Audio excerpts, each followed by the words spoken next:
right up and down the country now who are cackling. Why? Because they have the police in their back pocket.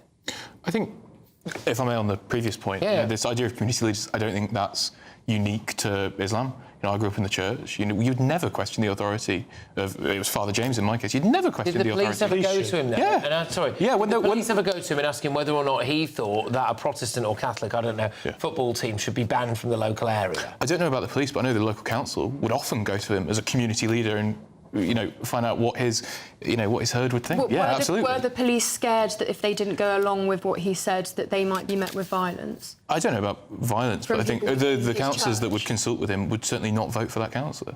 Yeah, I think this community leader idea. It's not new. It's the principle of religion.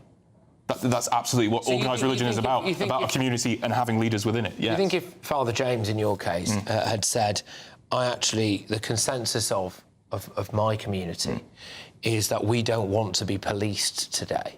Do you think that your police force would have gone along with that? Because I don't think they would have done, but they did do that for people in Birmingham. I don't know. I think after 15 years of Tory defunding of the police, and they're stretched so thin across West Midlands, is what, the second largest police force in the UK. I think if they were stretched that thin, then should the Chief Constable go? I think if he's lied, yeah.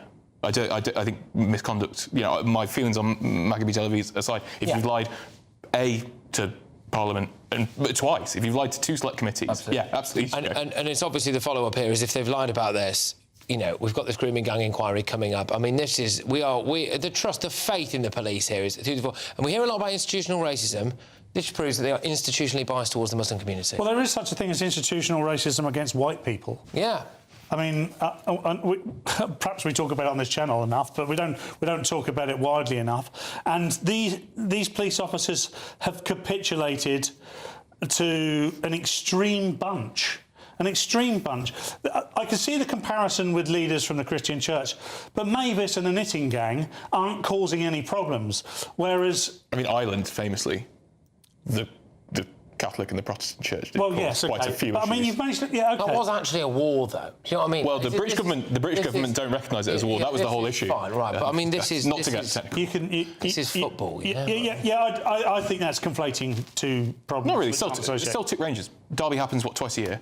There's always issues. It gets banned every other year. That's a great example. Fans get banned every other year. Imagine if the Catholic priest in the area said, we don't want Rangers coming to the game. Yeah, that happens regularly. Yeah, the fans often get banned, mate. Do they? They never capitulate. But the fans often get banned. Yes, they do. But that is based on evidence. And that is the key point. Are you telling me Maghami Tel Aviv have no evidence of being a massive... Well, the police didn't produce it. That's the point. They're fools. They could spend 20 minutes on Twitter and find it. Well, then they should have done. They should have. Absolutely, they should have. But they didn't do it. And we are in this situation. I'll just say, look, I think if/when those police constables, not police constables, chiefs of police, are sacked or resign, I will say this again, I really hope that when they look themselves in the mirror in years to come and they think, was my pandering to the Muslim community worth me becoming an international laughingstock, losing my reputation, losing my job, and I hope losing your pension as well? But the Home Affairs Select Committee today, West Midlands Police, said there was no conspiracy, that they reiterated the decision to ban Israeli football fans from based on safety. Chief Constable Craig Guildford said he stood by the accuracy of intelligence after a letter from Dutch police appeared to contradict claims police made about Maccabi fans, which were made to justify the ban. Coming up, I'll be explaining this one. Yeah. Once you get to the...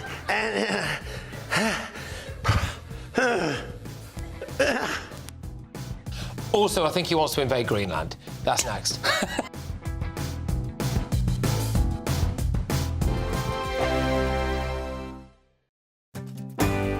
I'm Stephen Dixon, and thanks for joining us on GB News, Britain's news channel. At GB News, we love to hear from you, our loyal community. So drop us a line at gbnews.com/yoursay. There you can talk to each other and also to the presenters live on air. gbnews.com/yoursay, because GB News is your channel, Britain's news channel.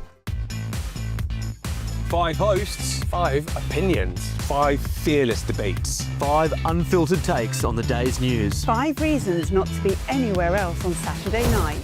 This is the Saturday Five. You got me.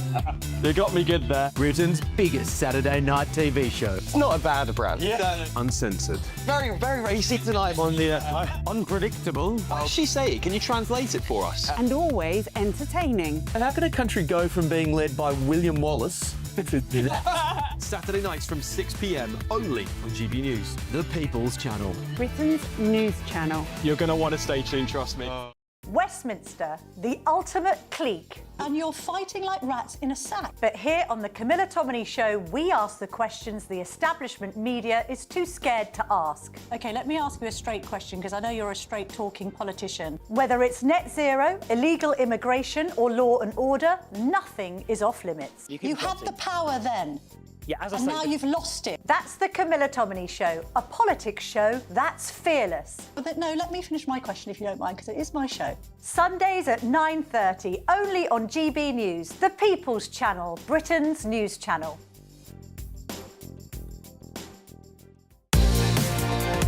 Mornings don't have to be tiresome, especially if you have the right company. Wake up to news as it happens, opinion and debate, and of course, a little bit of entertainment too. Because when the kettle's on, we're on. That's Breakfast on GB News, a show worth waking up for. Every morning from 6 a.m. Only on the People's Channel, Britain's news channel. We'll spread the news, you spread the word. From the school run to the home run, watch a new show for all of Britain. He can say whatever he wants. A straight-talking show where all voices are heard. And, you know, when are we going to stop talking about smashing the gangs and actually do it? With the stories that matter from every part of our country. There's a bit of a crash landing there for your Chancellor. Bold, fearless and standing up for you. That's me, Martin Daubney, 3 p.m. till 6 p.m, weekdays, here only on GB News. The People's Channel, Britain's news channel. Hi, I'm Michelle Dewberry, and my show is your opportunity to cut through all the noise and dive in headfirst to some robust debates. Ideas clash. Situation, No, Because the failure is... You're deliberately avoiding my point. Nothing's held back. And if you think this is the end of it, wait for more. And we do not shy away from the difficult stuff. Sometimes I want to shake people and say, if only you understood. So join me on Jubes & Co. weeknights at 6 p.m, only on GB News, Britain's news channel. I'm Michael Costello. This is GB News, the People's Channel, Britain's news channel.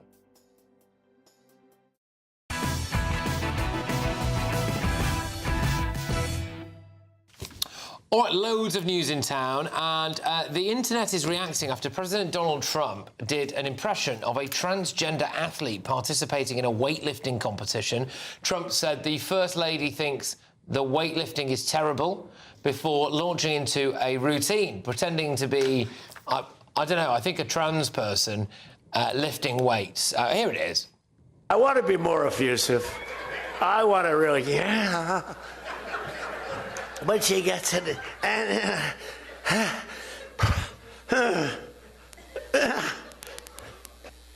and my wife, by the way, my wife hates when I do this. She said, you know, she's a very classy person, right? She said, it's so unpresidential.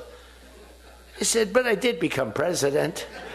You know, she hates when I dance. I said, everybody wants me to dance.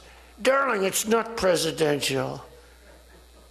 She actually said, could you imagine FDR dancing? She said that to me. Well, lots there, but and I think another thing is that we might have actually got to the bottom of the real reason why President Trump launched this special military operation in Venezuela, capturing Maduro. US media has reported that the president ordered the attack after becoming increasingly irritated by Maduro's imitation of him, referring to Maduro copying his dance moves. No crazy going on.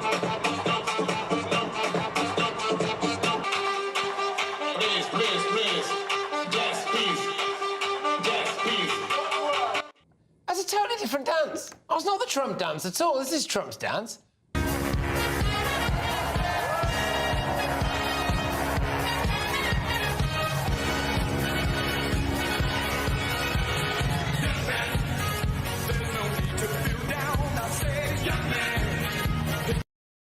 So that's anyway. Yeah. So that's the Trump dance. There you go. And I'm being told everyone should do it. No, we shouldn't. Anyway, the other big news, of course, and arguably more serious, is that the news tonight is that apparently President Trump's regime have said that they want to take Greenland in the next 3 years. They are considering using the military. And they are bang up for it. Bev joins us now, Bev Turner, who has obviously been very focused on American news recently. What do you make of all this? What a day! You know, when you think first week of January, it's going to be quite quiet. Ben and I will go out towards the end of this week, and then we'll pick everything up next week because everybody said to us, DC is dead first week of January. Don't race back. Wow. Well, you couldn't predict, Patrick, that all of this was going to happen in the first week. It is quite nuts what's going on at the moment, and it seems to move so quickly. So 24 hours ago, we were talking on the show about the fact that there was absolutely no possibility that the Trump administration would actually try and seize Greenland. I think I said last night on the TV, if they do, I bet my house on it. Right. My house is now starting. It's up for sale. Yeah. Like it might be up for sale. The White House issued a statement today, and we will look at that on the show into exactly what they said, and they didn't say, like you said, they said that nothing is off the table. The military is potentially it's always an option. Again, I think it's about the minerals. And I don't mean Trump's minerals. It's about the rare earth minerals that Greenland has. A bit like the Venezuela issue is about the oil. This is about the fact that these countries are now fighting over the resources which are contained within Greenland, which is a massive slab of land, you know, and. You know when you used to watch these movies a few years ago, which about in the future, various leaders will fight over the resources, and we thought we were going to be fighting over water and clean air and stuff. I think we're there. Well, one thing I wonder about this is that the West has been so weak. You know, the withdrawal from Africa by various different Western countries has opened a vacuum for Russia and China, which is huge. Afghanistan, who's filled that void? So you're looking at that. I mean, India as well, obviously very, very close when it comes to Russia and all of that. And and then Latin America, South America. Yeah, and I do wonder whether or not President Trump is looking at this now and going, we've basically got two options. We either carry on as we are, which means that Russia and China are going to have all of this. Exactly. Or we go in and take it, and he doesn't care so much about what the Europeans think. Exactly. Because they've been so weak that they've allowed this to happen in the first place. Exactly. And all of the net zero ambitions, and although Trump talks about drill, baby, drill, so many of the infrastructure in terms of the energy around the world now is going to be dependent on these resources which are in Greenland. You know, when he says we're going to need it, I think they're going to need it. We're all going to need it. And unfortunately, they're going to be right at the front of the queue, and they're not afraid to flex their muscle over this. I mean, they are phenomenally confident. This is what always amazes me when I'm with anybody from the Trump government. They believe in themselves. They believe in their mission. They are somewhat of an echo chamber, I think it's fair to say. And to see President Trump on a day like today with such serious issues dancing on the stage like that, I mean, sometimes he is like your mate's mad dad, isn't he? You know, like at school, you always had a mate who one of them had a slightly mad dad if you went round after school. Yeah, I lived that. You know, he does. I can imagine you did, actually. He sort of reminds me from time to time like that, but you can't help but kind of like him on days like this. That's an extraordinary, resilient character. All right, well, let's open it up to the floor then. Has anyone got any strong views on any of this? God, I think, you know, that's impression that he did of that trans weightlifter there. Very funny. I'm sure that went down a treat on Epstein Island. Speaking of which, when are we going to get the DOJ's reason why they redacted the entirety of the Epstein files? The deadline was the same day that he kidnapped Maduro. That, you know, quickly disappeared because of that headline. You know, the fact that he's offered up the military against Greenland, that's disappeared because he did that funny little dance. You know, I think working class Americans want to see lower healthcare costs. I think they want to see the Epstein files unredacted and released, and they want to see their country not going to the dogs. This neocon attitude of we're going to go to war over oil. Even Dick Cheney, you know, the evil late Dick Cheney, he wouldn't even consider doing this. This is insane. How is this America first? How does this benefit working class Americans? Destabilising Venezuela and invading Greenland. That's class. That's going to win the Rust Belt back. Go on, Connie, the only view. I'd just like to clear up about that trans clip. The bit that we saw was the first part where he was doing an impression of a female athlete lifting a weight, and then the next part, which we didn't see, was him doing the comparison of a man in the women's category cheating and very easily lifting a weight. Oh, that's I apologise, Connie, that was my fault. I'm sure it went down equally well on a very apt joke about cheating fetishistic men. And actually, can I also apologise for that, because other news outlets have got in a lot of trouble recently for splicing up President Trump clips in a way that misrepresents what he was actually saying. And if indeed we have missed the full context of that, there, I would like to formally apologise for that, of course. But yeah, Paul, just on this Greenland stuff, do you care about Greenland? Do you? I've never been asked that question. Look, here's the thing with Greenland, right? It's strategically now incredibly important. It's halfway between Europe and the States. It's either America have it or Russia have it, or China. What about Denmark? Denmark are running it. Yeah. And do you know what? On Sunday night, I said I think he will take it. I also said I think the people of Greenland aren't interested in taking it. Since then, I've looked into it, and the people of Greenland aren't totally against the United States being in charge of Greenland. They're not at all. Back to your point with regards to how does this help America? Well, his mission is to make America great again. The only way he can achieve that is to maintain their superpower status. And the best way to do that is own the best resources. But that neocon view of world domination is the reason that America aren't great. Well, one of the things I will just say on this, and we're going to have to move on, is that Britain and the West fears China. We do. We also fear Russia. That much is clear. Well, now I think there's a bit of fear of America in there, isn't there? And I don't know if that's such a bad... I'm not condoning everything he's doing. I'm just saying I don't think that's necessarily the worst thing in the world. But you're going to have about just a few seconds here. Well, obviously, you talk about that a lot on your show, aren't you? What else have you got? We're going to also talk about this other story that broke this evening, which is much more UK-focused, about the boots on the ground if we achieve a peace deal in Ukraine. I think that's so interesting. Two massive stories tonight. Yeah, huge. Right, OK. Coming up in just a moment. And yet the instincts of a Labour government are to ban us having a cigarette in a pub garden. Labour are going to reduce the drink driving limit, apparently. Is it a good thing or not? That's next. I forecast a perfect holiday in the sun. Weather looking good then? For sure, and no worries about our travel insurance. All Clear Travel Insurance sponsors GB News Travel Destinations forecast. The cold weather we're experiencing in the UK also affecting Spain at the moment. Warm winds, meanwhile, in Greece, but with some heavy rain ahead of an area of low pressure that is moving through parts of Italy. So wet for Italy, Croatia, much of Greece during Wednesday. Meanwhile, plenty of sunshine for Spain and sunny spells for Portugal, but temperatures well below average on Wednesday, recovering a little later this week. All Clear Travel Insurance sponsors GB News Travel Destinations forecast. Hi, I'm Michelle Dewberry, and my show is your opportunity to cut through all the noise and dive in headfirst to some robust debates. Ideas clash. Situation, no, isn't it? Because the failure is... You're deliberately avoiding my point. Nothing's held back. And if you think this is the end of it, wait for more. And we do not shy away from the difficult stuff. Sometimes I want to shake people and say, if only you understood. So join me on Jubes & Kerr weeknights at 6 p.m, only on GB News, Britain's news channel. From the school run to the home run, watch a new show for all of Britain. So he can say whatever he wants. A straight talking show where all voices are heard. And, when are we going to stop talking about smashing the gangs and actually do it? With the stories that matter from every part of our country. There's a bit of a crash landing there for your Chancellor. Bold, fearless and standing up for you. That's me, Martin Daubney, 3 p.m. till 6 p.m, weekdays, here only on GB News. The People's Channel, Britain's news channel. At GB News, we love to hear from you, our loyal community. So drop us a line at gbnews.com/your say. There you can talk to each other and also to the presenters live on air. gbnews.com/your say, because GB News is your channel, Britain's news channel.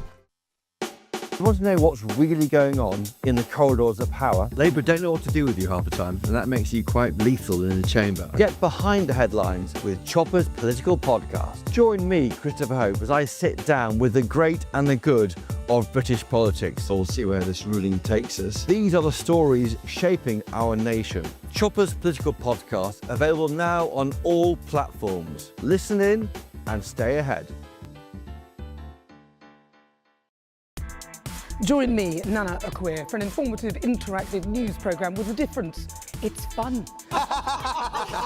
No, he didn't say that, Dave.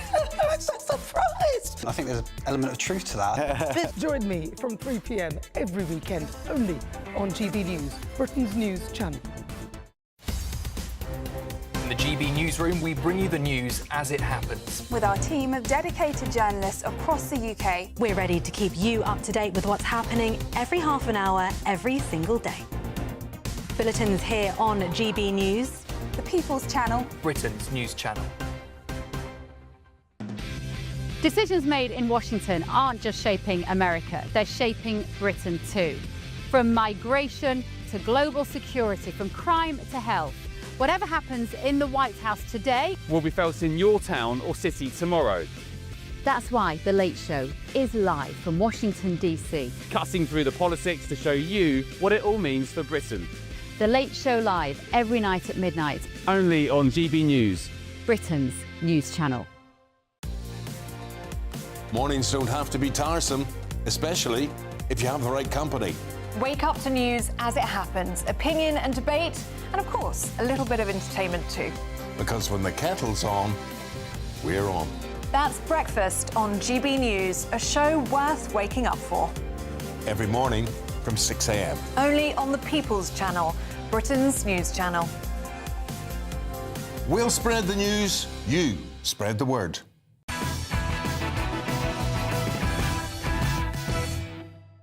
Welcome back to Patrick Christie's Night Late Edition. How do you feel about drink driving? Yeah. Well, anyway, it turns out it's going to get a lot easier to drink drive because they are going to, as in be found guilty of it, because they're going to lower the drink drive limit. So this is on the front of two national newspapers. The Sun have gone for it, though. One of the angles on this, of course, is that it's going to be another death knell for rural pubs. So the idea that if you can't even have one pint and drive now before you're over the limit, then you're not going to drive to your local pub, are you? If you live in the sticks. And you like a man who enjoys a drink and then a drive. Not a drive. I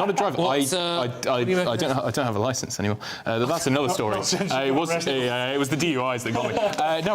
I like many drinks, and then I like to go for a little cycle. Which is, I actually don't know if that's affected by this legislation. I hope not. But I think this is sad. Statistically, I mean, that quotes from statistics. Statistically, you are much more safe drunk driving than sober driving. Far more accidents happen when you're sober than when you're drunk, which that's true.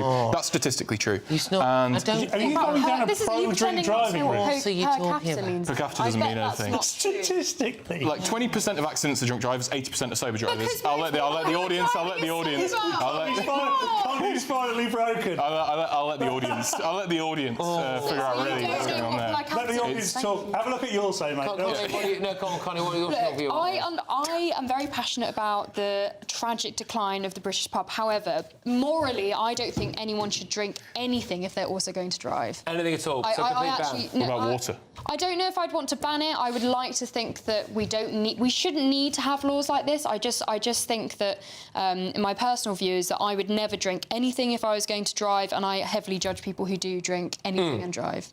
I think the real issue here is actually not drunk driving, it's being drunk on public transport. I hate people who are drunk on the tube.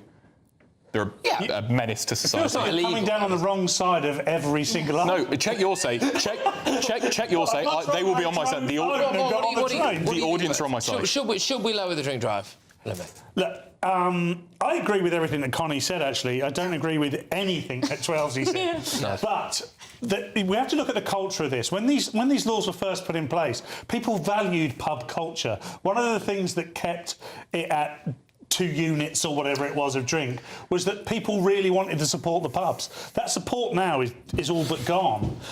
People shouldn't drink drive. I'm someone who has a licence to sell alcohol. I'm not Adam Brooks. No. Not by any stretch of the imagination. Yeah, don't we know? Different niche of housewife. Yeah, I'm a waspy women guy. That's my crowd. But so you are, when you become a licensee, you very much are told that if someone drinks on your premises and drives, you're as responsible as they are.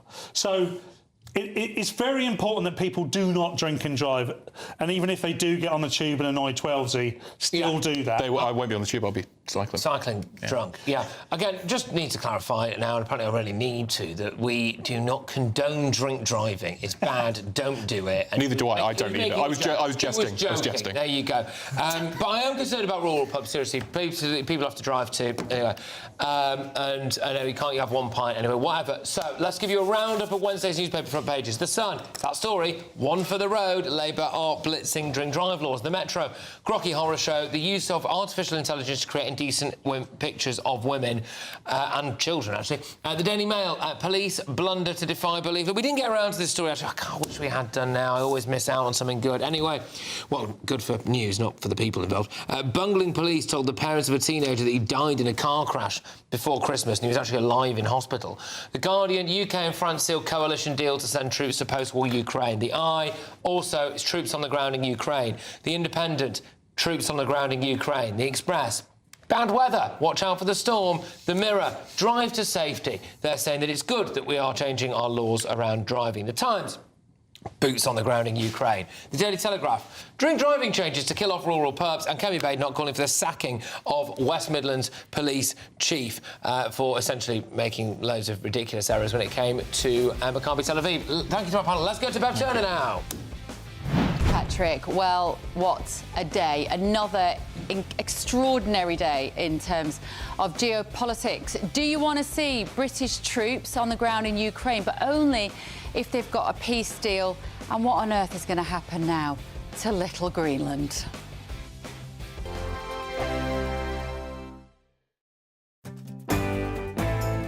I'm Andrew Pearce. This is GB News, the People's Channel, Britain's news channel.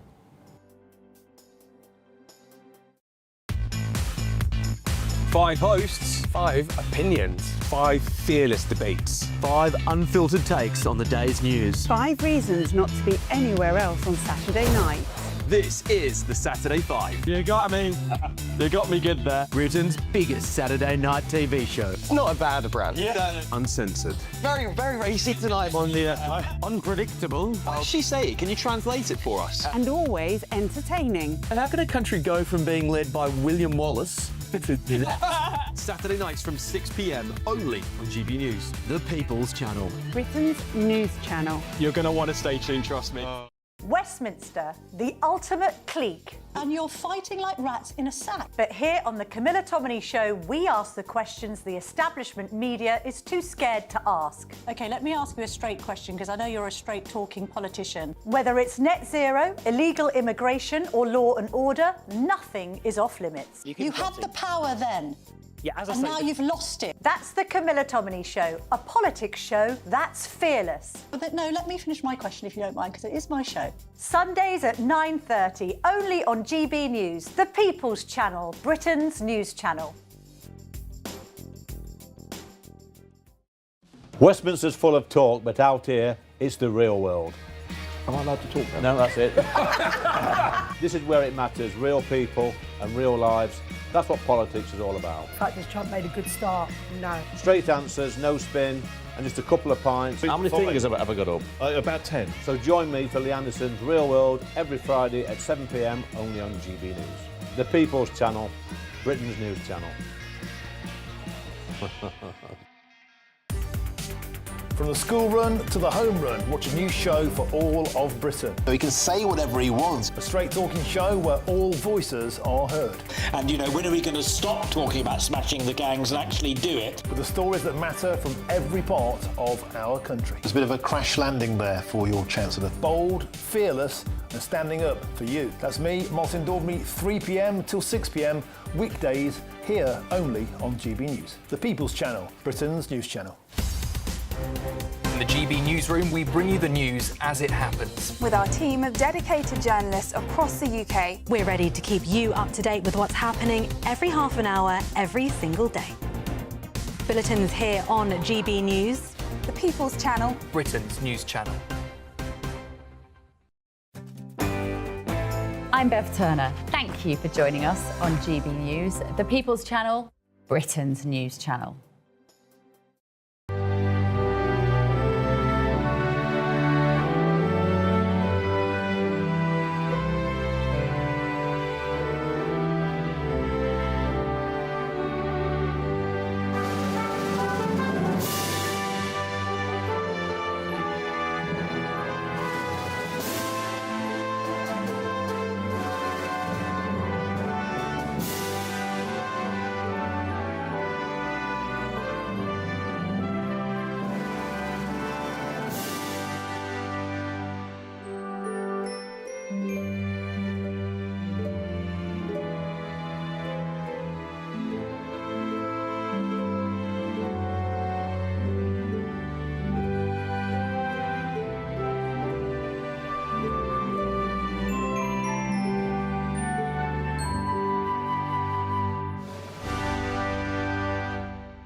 Hello there, nice to see you. Britain backs Ukraine with the promise of boots on the ground. The Prime Minister commits to deploying troops alongside France. This is part of a future ceasefire deal. We signed a declaration of intent on the deployment of forces to Ukraine in the event of a peace deal.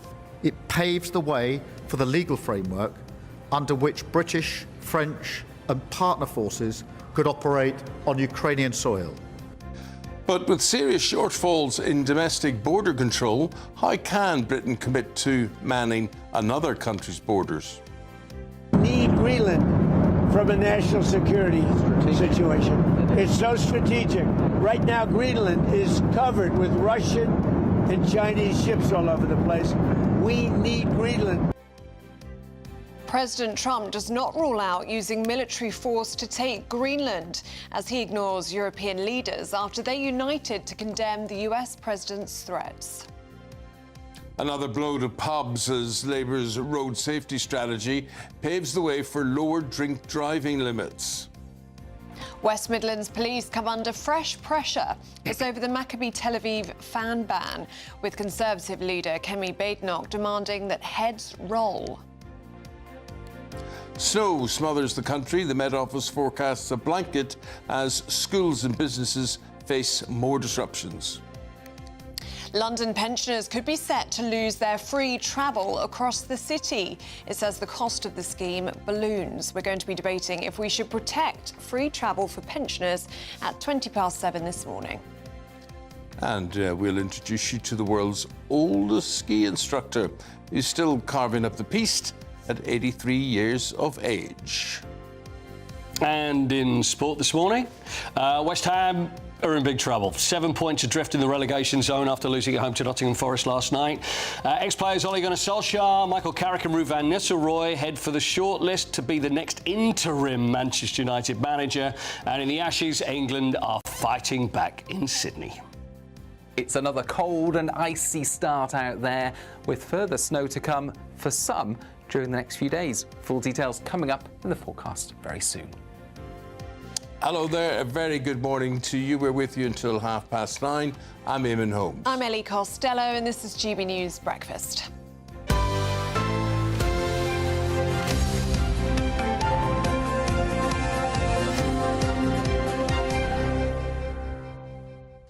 Quitty, I like your jacket this morning. Thank you very much. Eamonn doesn't like it. I could tell by the way he looks at it. He looks like a country gentleman. Do you think that's what it is? Yeah, is it tweed? I think it's called the Farage look, is what it is. Is that what it Lovely. is? Do you like it? Eamonn, are you serious? You don't like it, do you? No, I do like Are you sure? Yeah, it's very well, nice. thank you very much. I think you look, like an English country gentleman. Thank you very much. Thank you very much. A man of affluence and influence. Yes, and all the gentleman. Yeah. But again, another cold morning this morning. I you need know. an overcoat this morning. You need a coat out there. It is just for some reason, my car heater wouldn't work today. Oh, you don't. That's not the day It all you looked want right, that. whatever, but it just wasn't being right. So. Have you got a nice seat warmer? Yes, I have. Well, that's nice, isn't it? Your seat, Eamon's always really warm. I'm frozen at all times. I've got my football manager coat out. You know, the one, like me, big yeah. puffer, big one. Yeah. I never pull it out, but it's out today. I look like I'm wearing a sleeping bag when I wear that. I've got the long coat. Feels It like you're in a does. sleeping bag. I feel It's like great. I'm in a sleeping bag. But, Well, there are a lot of football manager coats out there at the moment. There's a lot of jobs up for grabs. Yeah, exactly. That's why I'm thinking if I just wear the coat, and it's the same with Ellie, if we wear the coat Dress a little for the bit job you longer, want. someone will say, well, they look the part. Yeah. Yeah. You Okay. can get 10 million, even if you do a bad job. And if I don't get that, then I could get a job at the Horse and Hounds. Yeah. OK, Paul, I we'll like see the you in about jacket. 15 or 20 minutes from now. Top story this morning is that the UK, Ukraine and France have signed a declaration of intent to deploy forces to Kyiv in the event of any peace deal in Ukraine. Well, with Washington promising to act as a backstop in case of any Russian aggression. Here's what the Prime Minister said at the Coalition of the Willing meeting yesterday. Alongside President Zelensky and President Macron, we went even further today.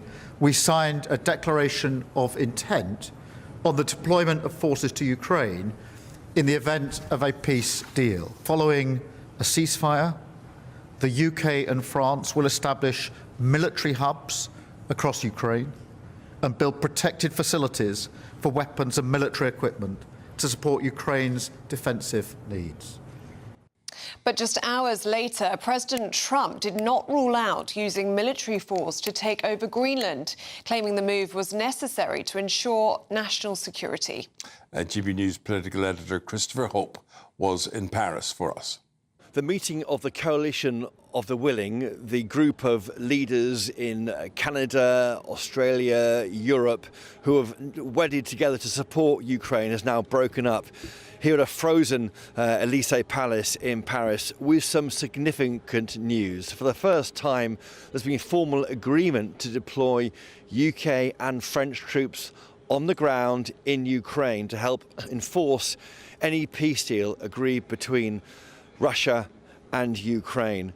This declaration of intent to deploy forces in the event of a peace deal, they say, is a vital part of the coalition's cast-iron commitment to stand with Ukraine for the long term. It's called a multinational force for Ukraine to act as a reassurance force to bolster security guarantees, and the hope will be they'll come from Donald Trump in America too, and allow Ukraine to return to peace and stability by supporting the regeneration of Ukraine's own forces.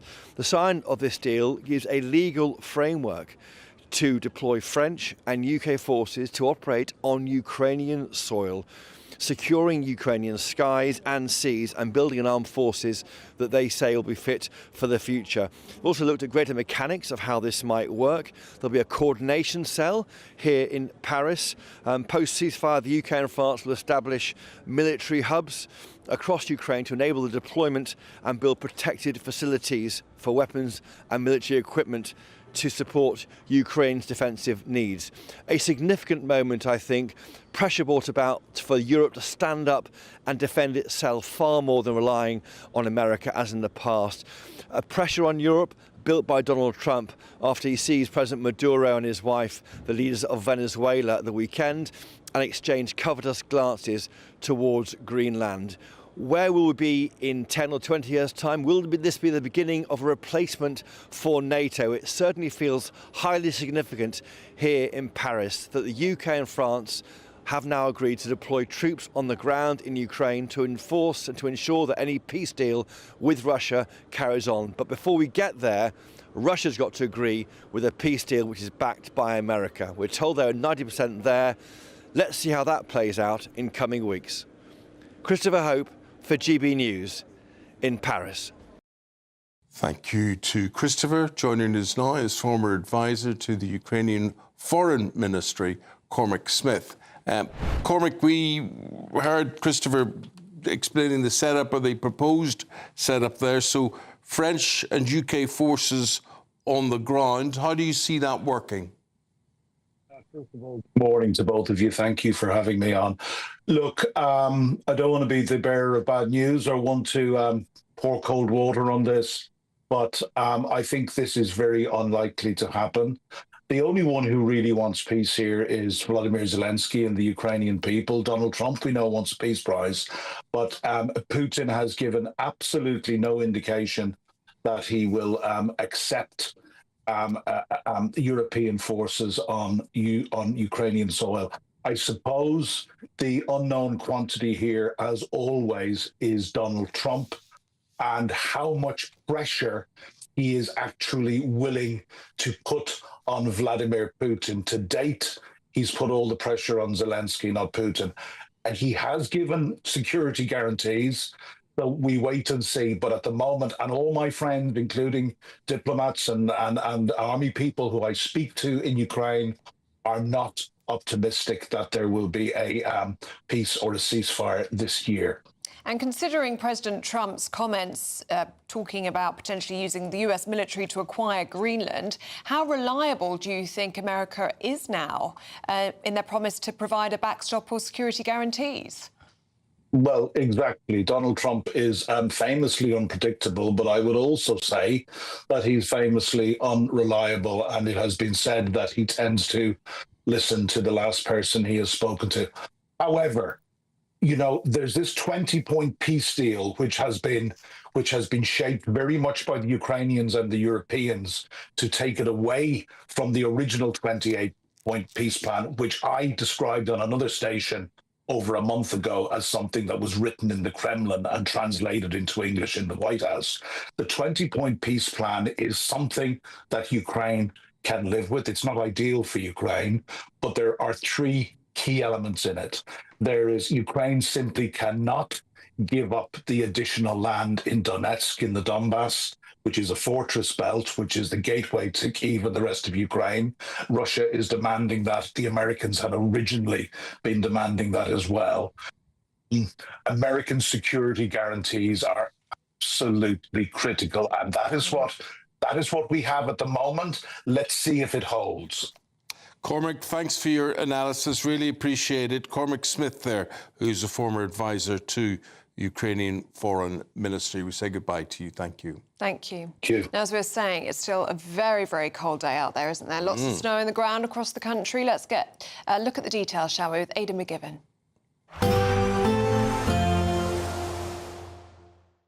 Expect warm spells with the odd rude interruption. Boxed Boilers sponsors the weather on GB News. Hi there and welcome to the latest update from the Met Office for GB News. Lots of interesting weather to talk about at the moment, and it's another cold and icy start for many of us this morning. Dry and bright though for most through the day. Still some showers around. Early doors, a few showers coming into parts of Wales, the west of England. Showers also continuing across the north of Scotland, northeast England. And we're going to see a mix of rain and sleet around the coast, sleet and snow inland. So further snow accumulations, but possibly not quite as many snow accumulations for northern Scotland compared with recent days. For many, it's a dry and bright day with sunny spells, but a cold feel, windier compared with the start of the week. So temperatures of 3 to 6 Celsius, feeling rather cold. Now, we're going to end the day with clear spells for much of central Scotland, further showers coming into the north and northeast of Scotland, 1 or 2 showers drifting into the southeast of Scotland, northeast England as well. Northern Ireland, though, by this time, we'll see an area of cloud thickening up and some outbreaks of mostly rain, but some snow over hills moving in. This is light rain. It's going to push into Pembrokeshire, Devon, Cornwall as well at this stage. As it moves east, it will tend to fizzle away. It does contain slightly milder air, so mostly this is going to be rain rather than snow. And it tends to push a lot of cloud in across the UK. So less frosty, less icy on Thursday morning, but still some slippery surfaces to wake up to, particularly towards the east. and we'll see some brightness towards the southwest, but for most it's a grey start to the day with bits and pieces of rain or sleet around first thing. They tend to dry up, and then brighter skies turn up in the east, whilst a next band of rain turns up in the southwest. Now this is Storm Goretti. This has been named by Météo France because of very strong winds expected over northern France. It will bring strong winds to the southwest, but it's also going to bring a risk of snow to Wales, the Midlands and East Anglia. Expect warm spells with the odd rude interruption. Boxed Boilers sponsors the weather on GB News. Well, all that weather to look forward to. That's the right description, but it's heading your way, as could our next item. Yes, the Great British Giveaway, and it truly is great. An incredible £85,000 to be won. Hayley Sparks has got all the details for you. It's a brand new year and we're giving you the chance to win our biggest cash prize to date. £85,000 in tax-free cash to make your new year the best yet. And we've come to the Aurora Collection Resort here in Lapland to celebrate. Imagine what the coming year could look like for you with a whopping £85,000 in the bank. You can have the complete Lapland experience all in one place by visiting the Northern Lights Village. Or just safe in the knowledge that this year is on us. An incredible £85,000 in tax-free cash could be yours. For another chance to win £85,000 cash, text cash to 63225. One entry costs £2.50 plus one standard network rate message. Or text bonus to 63225. 5 entries cost £5 plus one standard network rate message. Go to gbnews.com/win. Entries start at £2.50. Call 0903 686 3232. Calls cost £2.50 plus your network access charge. Or post your name and number to GB18 PO Box 8690 Derby DE1 9TT. UK only. Entrance must be 18 or over. Lines close at 4 p.m. on the 30th of January. The winner may be contacted live on GB News, week commencing the 9th of February 2026. Please check the closing time if listening or watching on demand. Good luck.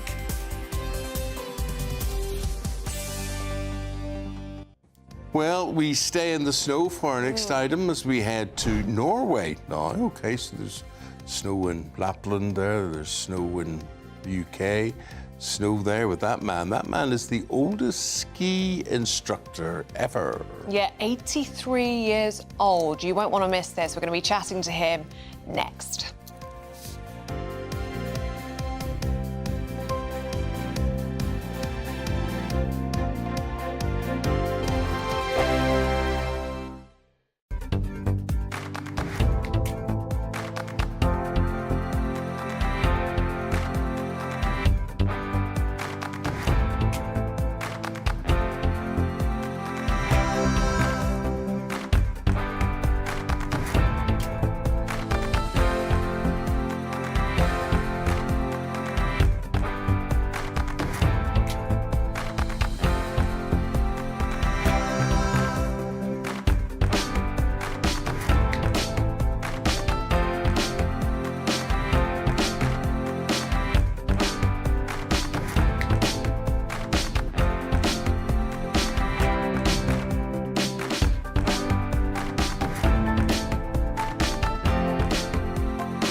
Bold. They are under no illusion. Ray. Are you a human trafficker? Boundless.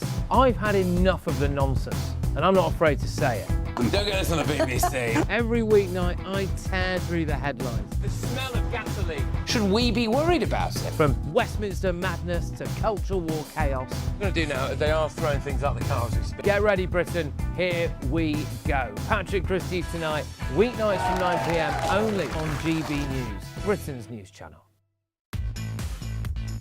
5 hosts, 5 opinions, 5 fearless debates, 5 unfiltered takes on the day's news. 5 reasons not to be anywhere else on Saturday night.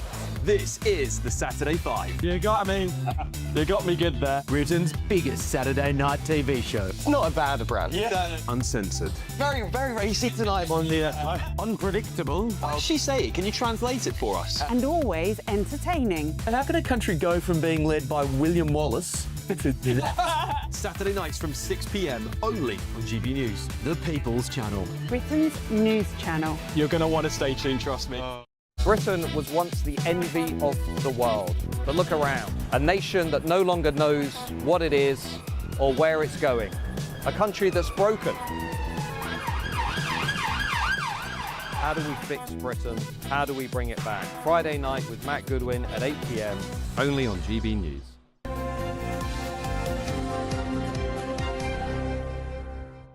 Welcome back to Breakfast. It's 18 minutes past 6. Time for your latest January, sports news. and apparently it's a really awful time of the year to have your birthday in January. Yeah, and guess whose birthday it is today? Who? My mum's.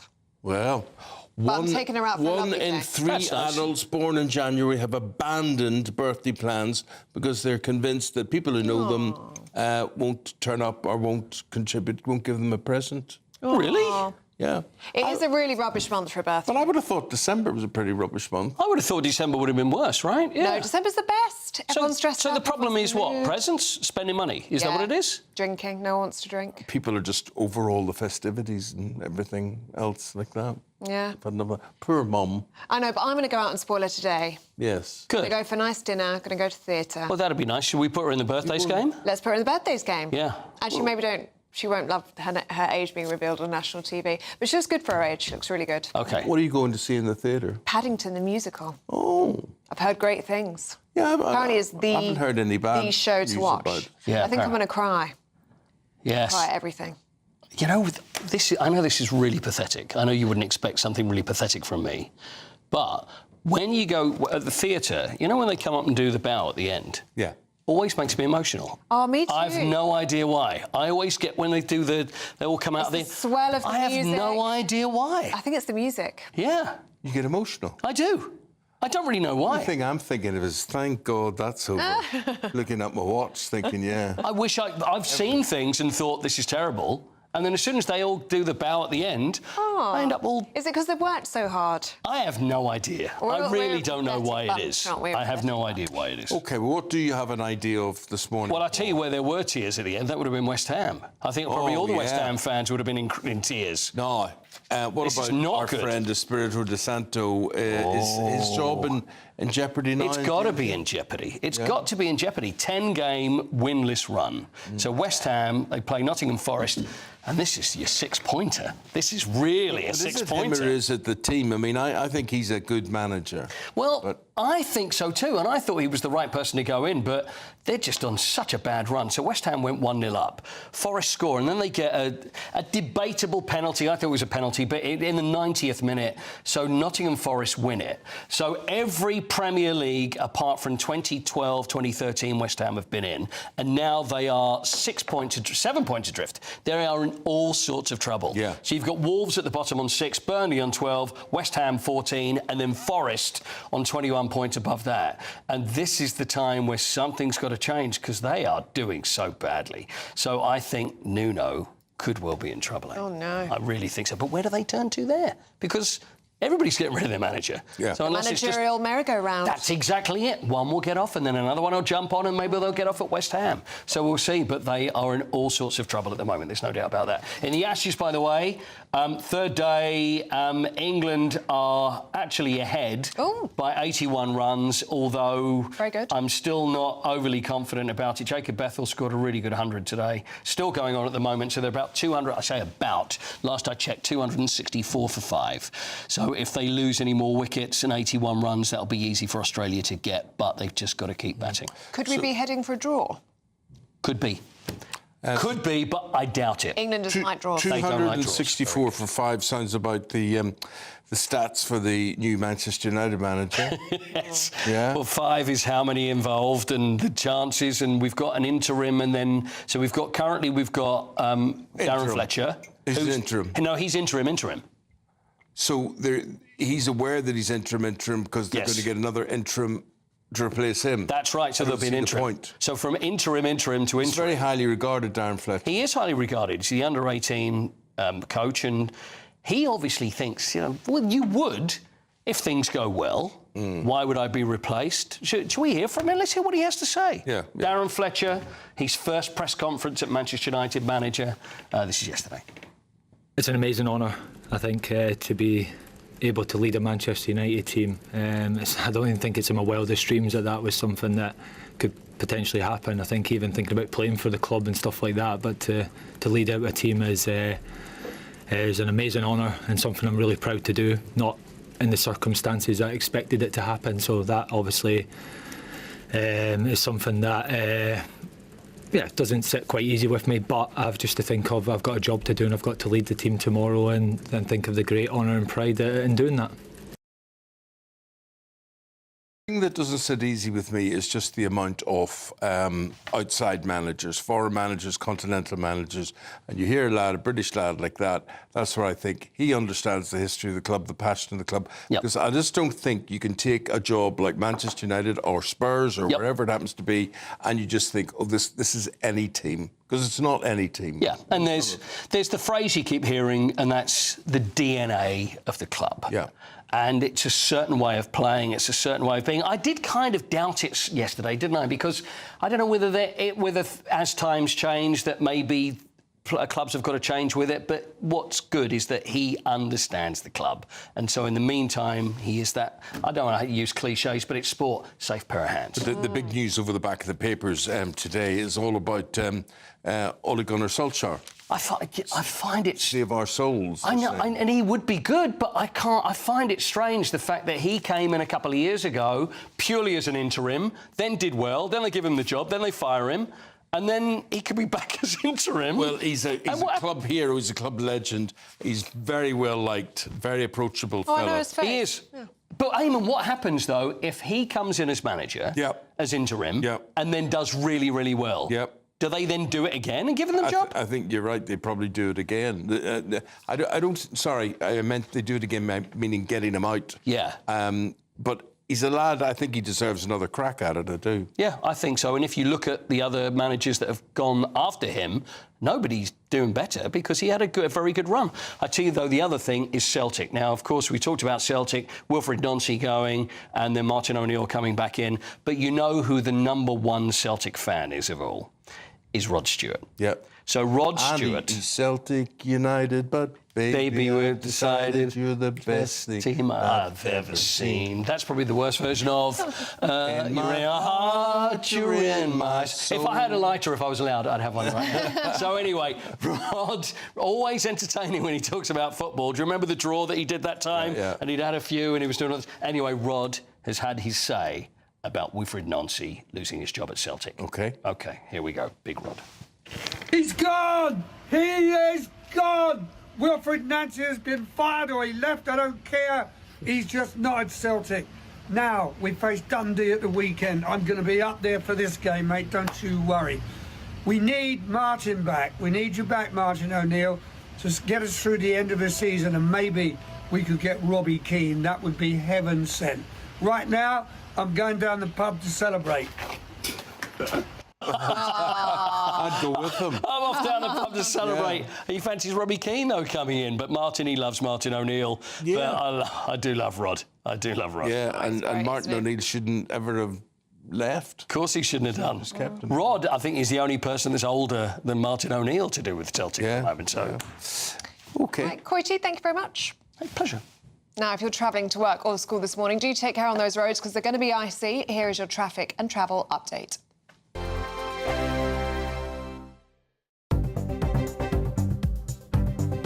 Good morning. This is the latest AI travel news from gbnews.com. In Scotland, the A93 is closed at the Snowgate at Spittal of Glenshie because of adverse weather.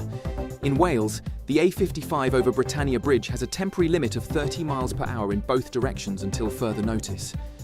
In Derbyshire, the A50 westbound between the A516 and the A511 has a broken down vehicle blocking one of two lanes.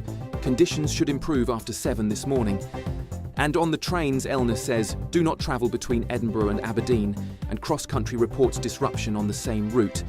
For more travel news, go to gbnews.com.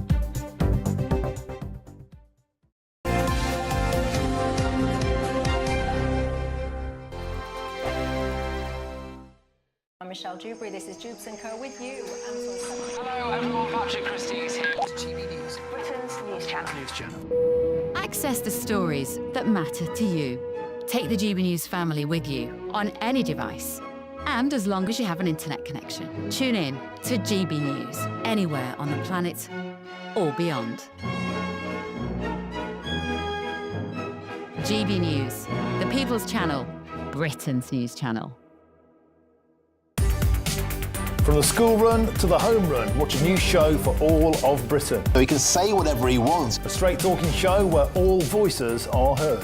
And, you know, when are we going to stop talking about smashing the gangs and actually do it? With the stories that matter from every part of our country. There's a bit of a crash landing there for your Chancellor. Bold, fearless and standing up for you. That's me, Martin Daubney, 3 p.m. till 6 p.m, weekdays, here only on GB News. The People's Channel, Britain's news channel.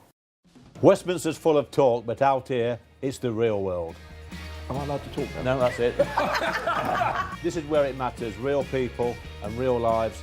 That's what politics is all about. In fact, has Trump made a good start? No. Straight answers, no spin, and just a couple of pints. How many fingers have I got up? About 10. So join me for Lee Anderson's Real World every Friday at 7 p.m, only on GB News. The People's Channel, Britain's news channel. You want to know what's really going on in the corridors of power? Labour don't know what to do with you half the time, and that makes you quite lethal in the chamber. Get behind the headlines with Chopper's Political Podcast. Join me, Christopher Hope, as I sit down with the great and the good of British politics. We'll see where this ruling takes us. These are the stories shaping our nation. Chopper's Political Podcast, available now on all platforms. Listen in and stay ahead.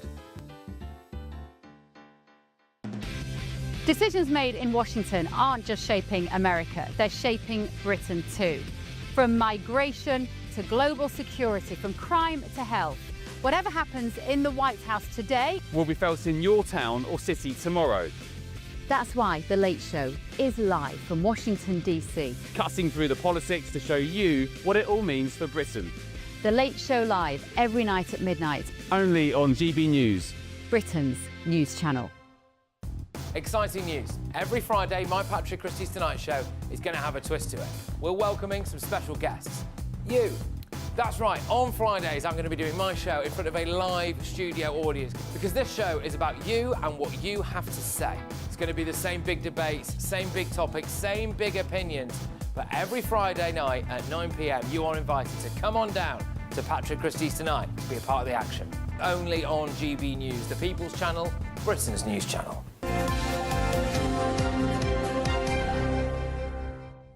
We're going to talk now about a Home Affairs Committee meeting yesterday to do with a football match, and West Midlands Police have rejected claims that they were searching for a reason to ban Maccabi Tel Aviv fans from the football match against Aston Villa. Well, it comes as opposition leader Kemi Badenoch called for the West Midlands Police Chief to resign over the matter. Joining us now, former COO of the FA and former CEO of the Jewish Leadership Council, Simon Johnson, who's got an opinion or two on all of this. Simon, how did it go yesterday? Morning, Eamonn. Morning, Ellie. I watched the confidence and competence of the West Midlands Police leadership unravel before my very eyes yesterday. And I'm afraid that what I saw was confirmation that they made a predetermined decision to ban Israeli football fans from a match in Birmingham against Aston Villa, then searched for evidence to justify that decision and to try and blame the violence of those fans as a reason for doing it. And when that evidence unraveled, as it clearly did in Parliament yesterday, they started to lie about why they'd done it. But Simon, just tell us why the evidence unravelled, because, you know, those of us on the outside of all of this, all we hear is a lot of football thugs are going to arrive in town and the police don't have the resources, the manpower to deal with it at a very sensitive time, so why not ban them? Eamonn, this was an entirely different situation. When the draw was made and it was clear that Aston Villa would be playing Maccabi Tel Aviv, it appears that the police went and consulted with the local community. Well, that meant they spoke to rabble-rousing politicians, community and religious leaders, all of whom, for reasons of politics and anti-Israel sentiment, said to the police, you can't allow this team to come. The police then went and found what they claimed was evidence from a match in Amsterdam from Dutch police, where there had been apparently violence between Maccabi Tel Aviv fans and fans of the team that they were playing locally. They used that to justify banning Israeli fans from coming. What it turned out, and what we discovered in Parliament yesterday, that actually the danger and the threat that was being posed to those fans by the local community and by people rabble-rousing politicians and others, rather than being caused by those fans. That was why it unravelled, and that was what we saw before our eyes in Parliament yesterday. It was a very poor performance by the leadership of West Midlands Police. And I have to say that as a representative, as a member of the Jewish community and somebody who knows something about football, I am losing complete confidence in the competence of the West Midlands Police to safely police sporting events in that city. Do you think the West Midlands Police Chief needs to resign over this, Simon? I have no confidence in him. And look, I think he should, but I'm not sure that that's going to solve the problem. Ellie, I want to cast my eyes forward a couple of years to Euro 2028, when the UK will host the European Football Championships of 2028. Villa Park is going to be hosting matches in Birmingham within that tournament. What are they going to do if Israel qualifies for that tournament based on what we've seen? Because from what we've heard here, they're saying that they can't necessarily guarantee the safety of that match. That gives me no confidence in West Midlands Police's ability to oversee safe football matches in this country. I now have a great concern about how Aston Villa and Birmingham will be as a host for matches in Euro 2028. OK, Simon Johnson, really good to get your thoughts on that story this morning. Yeah, thanks for your analysis of that, Simon. We just want to put it out to people watching and listening today. Simon has his say there about that. If you've got a view on that match or anything contrary to what he's been saying, please do get in touch, have your say today. Scan the QR code on your screen as well, and we will try and reflect that throughout the programme. Well, West Midlands Police have told GB News that a huge amount of planning went into the operation with the aim of preventing crime and disorder and disruption to the game. The aim was to keep everyone safe. The operation achieved its aims of keeping everyone in attendance safe, and this is down to the hard work of all of the officers and staff from West Midlands Police and other forces around the country. Our work to listen to the concerns of Birmingham will continue. We remain proud to serve such a diverse region. Now, do stay with us, still to come. Have you ever dreamt of having a royal wedding? Well, it could now be a reality as King Charles has opened his Dumfries House estate in Scotland. We're going to be talking about that and much more in the papers with Claire Muldoon and Christo Fufas. Morning, you two. Chat to you in just a second.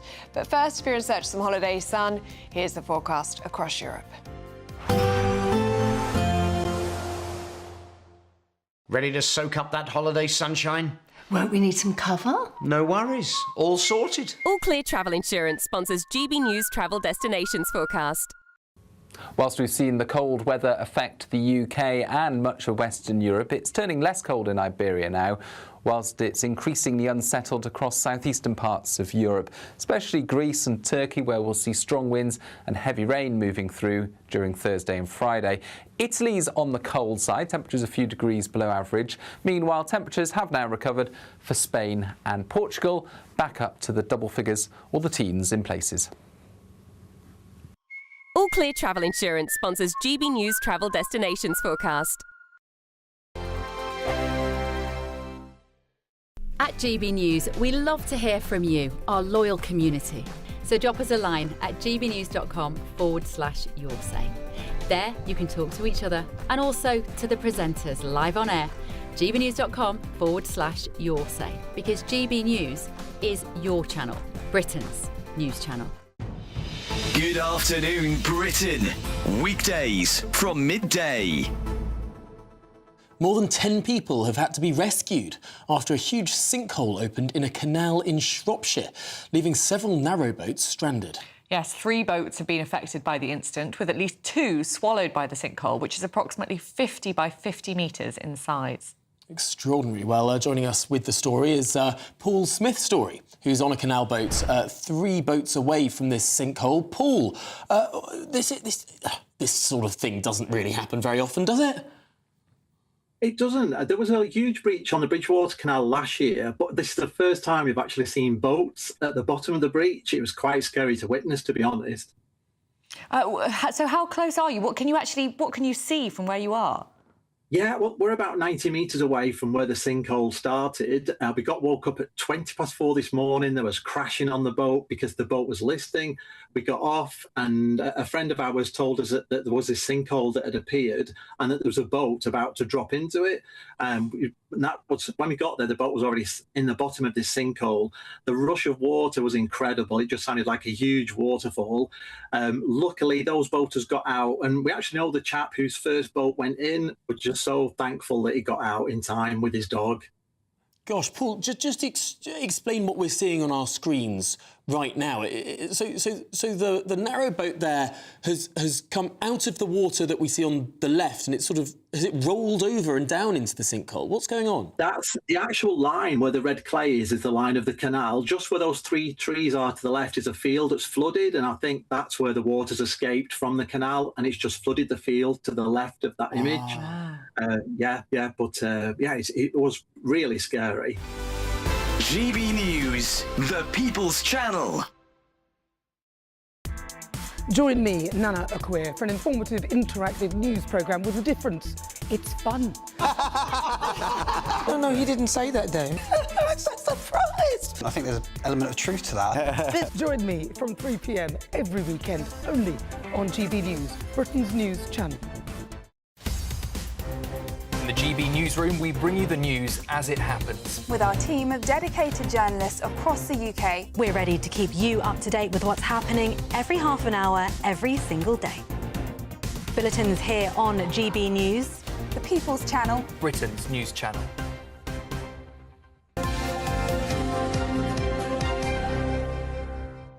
It's Wednesday, January the 7th. A very good morning to you. Thank you for tuning in. Breakfast here on GB News, and now it's time to run through what's in the papers. Claire Muldoon, Christopher Fufus, we are delighted to welcome them. Good morning. Good morning. Morning, you two. Claire, let's start with this news out of Paris yesterday, shall we? And Britain and France are declaring that they are ready to send peacekeeping troops to Ukraine, boots on the ground. Yeah, I mean, I don't know how on earth the UK can afford it. Starmer has not committed to the defence budget that we needed from our GDP, from 2.5 up to 2.8. It's all very well for him to go to Paris, swan in, swan out, and commit the lives of our young people that are not trained to go in there and fight and save Ukraine. I am not for this. I know it's not boots on the ground per se. The French and the British governments have come together and said that they will be a peacekeeping force, more or less, and to help train the soldiers that are in Ukraine at the moment against Russia. And what has this done? It's merely pushed the Putin bear even more. He's saying, you know, from his place in Moscow, he's saying, well, look, I'm not happy about this, because you're putting NATO troops into Ukraine, and this was the start of it all, let's not forget, Biden's proxy war of the Ukraine. And I know it's horrific for the people that are there. I know something has to change, but it's not our responsibility. It really isn't. And we can't afford it. And I'm really cross that Starmer has committed the lives of our young people to go out there and fight for the Ukraine. Christo? I see Claire's point massively, and I agree with most of it, actually. I think that this is a NATO rebrand, isn't it? Because Putin would never agree, and part of what Putin wanted as the peace deal was no NATO boots on the ground. Now, these aren't, we're not doing NATO because Trump's just going to be a little backup of this. Well, firstly, I don't think they've had absolute confirmation that America will back this up. Secondly, this is part of the new peace plan that Zelensky's come up with, which Putin hasn't even agreed with yet. No. And we've got Keir Starmer pontificating on the international stage about how it's important that this happens and that international law is upheld, whilst he doesn't even have the cojones to then condemn Donald Trump when it comes to international law. So there's that contradiction when it comes to Venezuela. You condemn Donald Trump for what he's saying about Greenland, for instance? I think that what Donald Trump is doing with Greenland is that he is starting to prepare the ground. Venezuela, for me, is about the fact that it's obviously a massively strategic place. It's somewhere that Marco Rubio hates that kind of regime, bearing in mind that he is of Cuban descent. And so he absolutely hates all of that. They have branded that, but of course it's all part of America First. They've had to brand that to the American people that this isn't about us wanting to do something strategic abroad, because we've always been America First, so we'll talk about drugs. Now, that is a problem with drugs in Venezuela, but it's nowhere near the extent that they've said. I believe that now he's preparing the groundwork for Greenland to do something similar, because he's saying, what, national security. This is about threats to America. This isn't about us going and interfering in someone else's war. You never it's thought about you'd us. see the day, really, did you, Claire? What, that Trump would come into Venezuela, or our troops would be on Ukraine? Well, it's been mooted for... what I don't like about this is the American gung-ho attitude towards them being the big superpower and they can do what the hell they want globally. Global politics and geopolitics has changed so much in that there is far more information for us now to glean from it. A lot of this used to be done behind closed doors, and us as the public would not have been given an iota, a modicum of information about what was happening. What I didn't find helpful, or indeed I thought it was pretty crass, was it Fowler's wife who put the map of the American country over the state of Greenland saying, we're coming for you. Messages like Sue Feller or Sue Miller. Things like that are just abhorrent. Now, Denmark obviously owns Greenland. It's a state, a sovereign state of there, and it's almost Shakespearean with the Danish prince. You know, you could not, make this up, really. And I think it is strategic, and I think it's very Trumpish. We know he's not a politician. We know he's not diplomatic. He's one of the most undiplomatic leaders of this new world. And to be honest with you, anything he says, we can't take with a pinch of salt. We actually need to think, well, when will he actually do this? But the truth of this is, President Trump, it's a gamble saying that he could take Greenland by force, but the reality is no NATO country is going to fight him for it. Well, absolutely. And also, you asked, I didn't actually directly answer your question, do I condemn him for doing Venezuela? No, I don't, because if you look at what's happening with now China and Russia, and all of those places are now looking at Trump and saying, well, actually, this is someone who is prepared to completely throw out the rule book in order to protect their interests. And of course, when you look at the strategic alliances between China and Venezuela and the oil and all of that sort of stuff, they're the ones who are distressed about all of this. The Chinese were in Venezuela at the time when Maduro was taken, or not long after they left. There is more to this than meets the eye. And Maduro will never make it, I don't think, to court. I think that a deal will be done so that this can all end up being moved on. The other interesting thing that no one seems to be talking about, the World Cup is going to be played in the United States next year, plus Mexico, 3 cities in Mexico. Maybe even Greenland at this rate. There'll be a couple of matches there. So it just seems that the eye is off the ball in the terms of political optics, and I just, wonder how it's all going to play out, for want of a better metaphor. You were saying about how it's changed in the past few weeks and whatever. It's just incredible. Isn't it? And we're not finished yet. You've got Cuba sitting there, which totally survives on Venezuelan oil, and now that's been withdrawn. So Cuba could be the next to fall. Cuba could be the next United States state. Yeah, exactly. And they used to say Britain was the 51st state of the USA. Yeah. We're sitting there going, eating popcorn almost, then before we send our troops to the Ukraine. And they don't know how to react. I mean, it's absolutely hilarious to watch. The man who is so caught up with international law, Keir Starmer, that he will allow people who have horrific intent to stay here in the United Kingdom because of, human rights acts and the like. However, when it comes to the actions of Trump, not one of them can actually condemn it. Now, I happen to not think that he's being completely crazy with what he's doing, but I'm not the one that has sat there sort of pontificating about international law right, left and centre. Starmer has, and it just goes to show we have a Prime Minister who is made of custard, who just basically has no opinion on anything. But you'd be quick to have an opinion if this was President Xi or President Putin. Absolutely. Christo, let's pontificate about drink-drive changes which were proposed yesterday and the effect, another horrendous effect this is going to have on the survival of pubs around the land. Yeah, this is the cut to the new drink-drive limit, or the current drink-drive limit. There is a proposal to cut that limit, considering toughening these rules, aligning them with Scotland, where it's just one drink that can put a driver over the limit. At the moment, I think it depends on what it is that you're drinking, and the rules are a little bit confusing, I think, because it's about units, and I think it equates, if you're a man, to two drinks, but it depends on what it is. So they're saying that we've got to get this down, we've got to toughen these rules, meaning that a lot of rural pubs, you're going to find a situation where you can literally not have a drink at all to go to that pub, and a lot of people are saying, look, this government is doing so little for pubs. Now, 24 hours ago, it was on the newspapers that Rachel Reeves actually blocked financial help that could have been given to pubs. Do this government just loathe anything that is traditionally British? Does it loathe the hospitality industry? Because I just can't get my head around why they seem to be chipping away at it. To the survival of business. Well, it's not. And no one should be drinking and driving anyway. I mean, that's it at the end of the day, right? And you don't need to have a drink to have a good time. But our local pubs, and I've said this before, we need them. Yeah. We need to get behind them. And I think this is just a headline, just to flurry it a bit more. No, as I said, no one should be drinking and driving. It's often the next day, actually, when alcohol is still in your system, that's the critical point. We need to have more police out testing drivers if they are over the limit. And the other thing that people are not talking about is the amount of drugs that people are taking now and driving too. Equally, just as abhorrent, equally just as dangerous. They're socially... Exactly. Well, another part of this road safety strategy is these mandatory eye tests for those over 70 every 3 years. Anna Riley has been out and about talking to people about this. What do the British people make of this? If they've been driving for like their whole life and they're driving perfectly fine, then it should be fine. I think that's a good idea because they don't have the greatest eyesight. Yeah.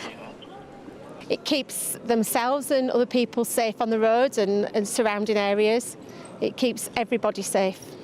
I had a crash with an old person, so somebody reversed into me, somebody that was definitely over the age of 70, so I think it's a good idea, to be honest. That lady's right. It keeps everybody safe. And there's really, again, like your argument that you shouldn't drink and drive at all. If there's something wrong with your eyesight, you shouldn't drive either. Well, exactly.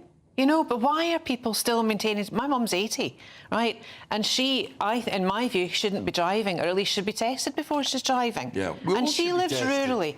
I don't see a problem with it. And in fact... Do you drive, Christo? I drive. I love my car. In fact, the latest car I bought, I made sure it had higher emissions than the last one, just to, just to do my bit. But the only thing I worry about this, on principle, I think it's a good idea. My worry is that I have absolutely no confidence in this government to not screw it up whatsoever, or altogether. But also, I just don't want this to become a stick to beat older people with, where they have to pay a fortune for retesting. They won't have to pay for it. Well, we don't know that for 100% sure yet. When you get older, things don't work anymore, and you can't be a danger. And often with eye tests that actually throw up other comorbidities that might be present, but so it's only a good thing. Also, we've seen, and I heard in your news headlines today, that they're talking about potentially getting rid of, here in London, the free travel for pensioners, Train as travel, well. yeah, cheap travel. And also, are they, bearing in mind that they want us all out of our cars so that we can all be environmentally friendly and, run through meadows barefoot, is this yet another way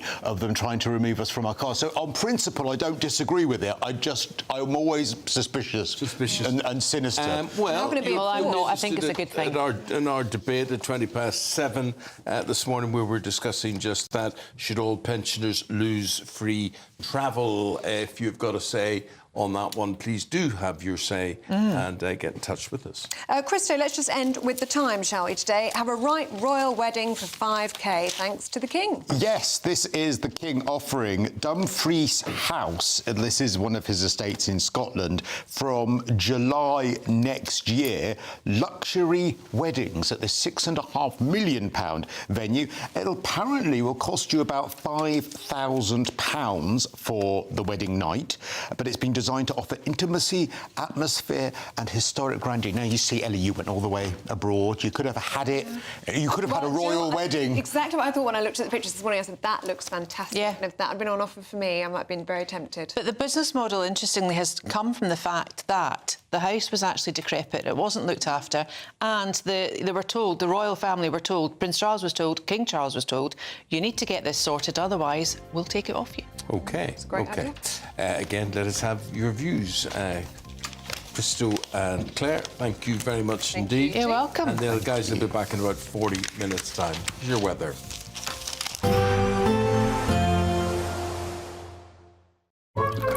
Warm and cosy, with a chance of zero visibility.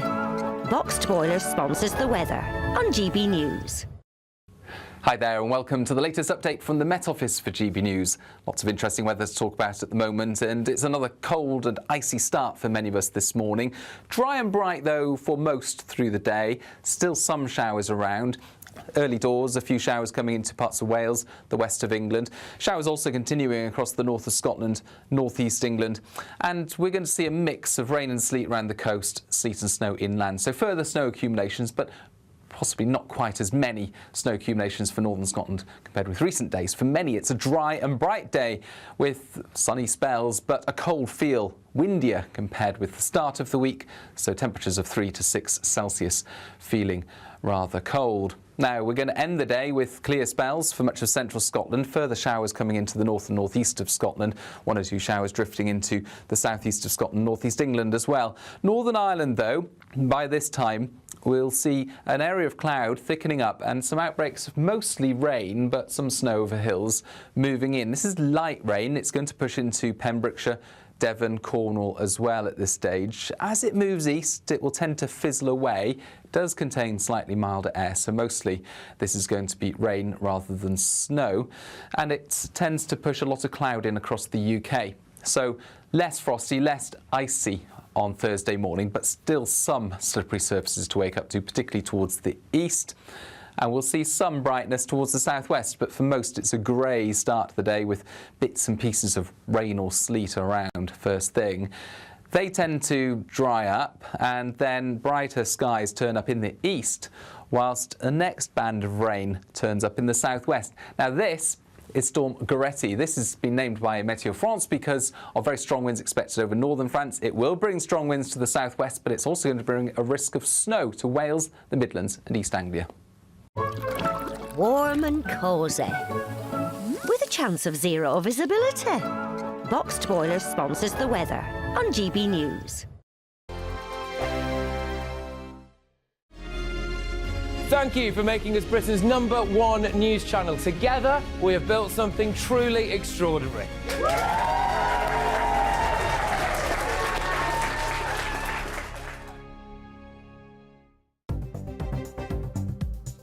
Good morning, this is the latest AI travel news from gbnews.com.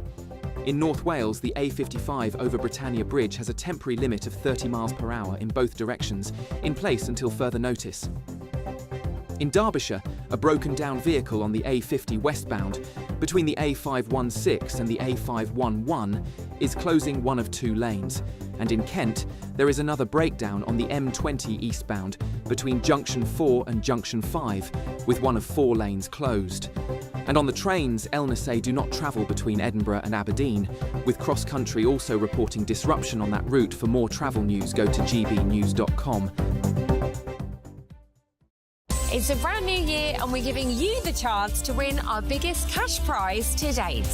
£85,000 in tax-free cash could be yours. And we've come to the Aurora Collection Resort here in Lapland to celebrate.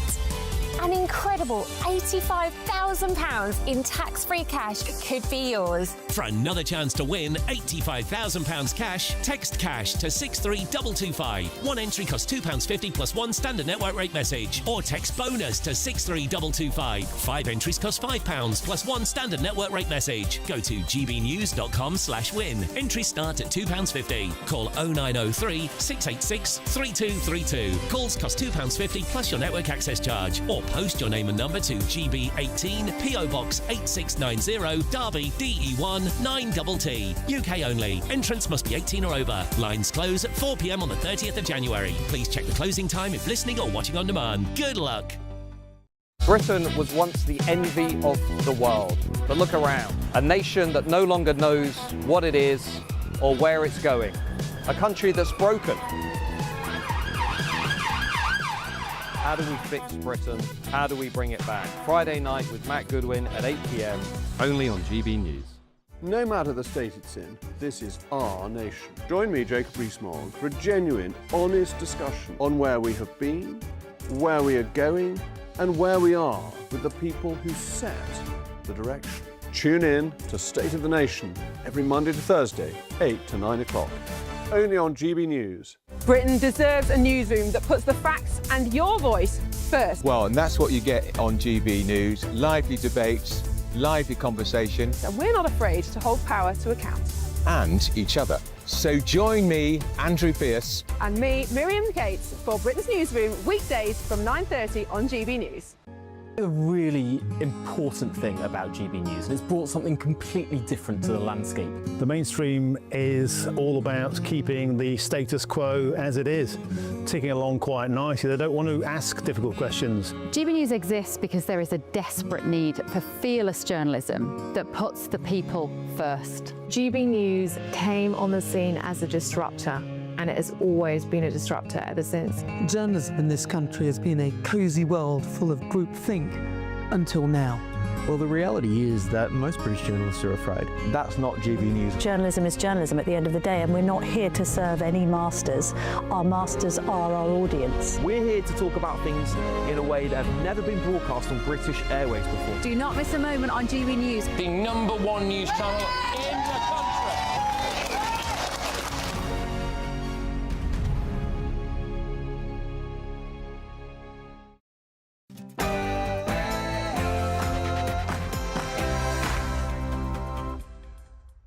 Good morning. Britain backs Ukraine with a promise of boots on the ground. The Prime Minister commits to deploying troops alongside France as part of a future ceasefire deal. We signed a declaration of intent on the deployment of forces to Ukraine in the event of a peace deal. It paves the way for the legal framework under which British, French and partner forces could operate on Ukrainian soil. But with serious shortfalls in domestic border control, how can Britain commit to manning another country's borders? Need Greenland from a national security situation. It's so strategic. Right now, Greenland is covered with Russian and Chinese ships all over the place. We need Greenland. Now Trump is threatening to use military force to seize Greenland as he ignores European leaders after they united to condemn his threats. Another blow to pubs as Labour's road safety strategy paves the way for lower drink driving limits. West Midlands police come under fresh pressure over the Maccabi Tel Aviv fan ban. Conservative leader Kemi Badenoch demanding heads roll. Snow smothers Britain. The Met Office forecasts a blanket of snow today as schools and businesses face disruption. London pensioners could be set to lose free travel across the city as the cost of the scheme balloons. We'll be debating if we should protect that free travel for pensioners, doing that at about 7:20 this morning. We're going to be meeting the world's oldest ski instructor, who is still carving up the piste at 83 years old. In sport this morning, West Ham are in all sorts of trouble. 7 points adrift now in the relegation zone after losing at home to Nottingham Forest last night. 8 Premier League games tonight, including Darren Fletcher's debut as Manchester United interim manager. And in the Ashes, England have fought back in Sydney, but still need a miracle if they're going to win the game.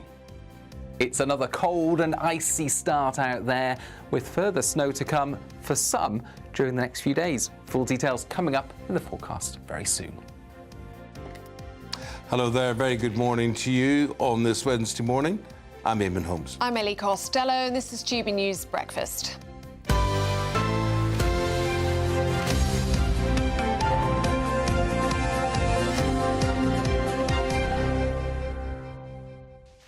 I'm very excited to meet the world's oldest ski instructor. Yes. Still teaching skiing at 83 years old. Where? I don't know. Is he on the continent? Is he in Scotland or something? He's in Norway. Oh, he's in Norway? Yeah, he was born in Lillehammer. They had the... That's where they had the Olympics, yeah. Lillehammer. Yeah. Have you skied? I have. How are you as a skier? Oh, were you a good skier? I wouldn't say I was a natural, no. Didn't like the sensation. You can't... You bobsleighed there. Oh, wow. Major Mike Shearer's in the studio, if you're listening on the radio. You're going to top all this, Mike, aren't you, by bobsleighing? He's going to be an athlete. Well, the way you can't ski, apparently, is to sort of... how can I put this? As if you're sitting on the loo. If you do that, you'll fall. You've got to lean forward. Yes, yeah. To do all that. But I badly staved my thumb. I fell down and I put my hand out like that and I really, really wrecked my thumb. Oh, really? It's a dangerous sport. It is a dangerous Skiing. sport, yeah. I did it once. I learnt, and I went and loved it, and then I broke my ankle. Oh. What, not skiing, no, on a pavement skiing. outside my house, which stopped me then going, and then dislocated my shoulder. Every time I've gone, I had to learn again over a space. But I love it, but I just never get the chance to do it. Yeah. I bet you... I've skied. I mean, You're an après ski, aren't you? I can ski, but I'm an après skier. How did I know that? Do you know what? The ideal day of skiing for me would be an 8 o'clock start. I don't want to be the first on the slopes. Right. Ski till about midday, Nice. long lunch, hit the après about 3. Very nice. Very and then good. do the James Bond jump off with the... Do you remember with the Union Jack parachute? Yeah. That's what But I can then imagine. even more dangerous after après, if you have to ski back down the mountain. Oh, right. After a few Aperols. It's very expensive, though, isn't it, skiing? It is, yeah. I haven't been Well, in years we'll be now. speaking to that gentleman at 10 minutes' time. Cheap lessons, do you think there's a chance with him? Because I'll need lessons again. We should all go with him OK. in Norway. That sounds right. Major Mike, you can come as well. Do the bobsleigh there, thank you. You won't need it because you're a professional. Anyway, should we look at our top story? OK, let's look at our top story. The UK, Ukraine and France have signed a declaration of intent to send forces to Kyiv in the event of a peace deal. Well, with Washington, they are promising to act as a backstop in case of any Russian aggression. Well, here's what the Prime Minister said at the meeting yesterday. Alongside President Zelensky and President Macron, we went even further today. We signed a declaration of intent on the deployment of forces to Ukraine in the event of a peace deal. Following a ceasefire, the UK and France will establish military hubs across Ukraine and build protected facilities for weapons and military equipment to support Ukraine's defensive needs. But just hours later, President Trump did not rule out the use of military force to take over Greenland, claiming the move was necessary to ensure national security. Well, a very controversial move, that. Here's GB News political editor Christopher Hope from Paris summing it all up. Oh, we won't be hearing from Christopher Hope. Instead, we're going to be speaking to former Army spokesperson Major Mike Shearer, who's in the studio with us. What do you make of this, Major Mike Shearer? Do you think this is even likely to happen, considering Russia doesn't seem to be keen on a peace deal? I think it's political theatre. And I think that Zelensky is playing a blinder because he has got on paper now an agreement from the White House and from NATO Europe, for want of a better expression, the fact that they will have troops on the ground to secure and monitor Ukraine's security, and a backstop from the US should things go wrong. Now, I can tell you, as I've always said for the last number of years here, that there is no way that Putin is going to agree to that. So I think what we're going to see now is a wedge being driven between Trump and Putin. Can we rely now on America providing a backstop or security guarantees, considering President Trump's comments about Greenland? Look, it's a worry. You don't know what this man is going to do. For Zelensky, I don't think he believes it at all. Look, the memorandum of 1994 in Budapest said that if they give up their tactical nuclear weapons, that they'd be looked after by way of their sovereignty and everything else by the United States and the United Kingdom. The United States and the United Kingdom cannot be trusted. But that's not the point right now. There is a wedge being driven between Putin and Donald Trump.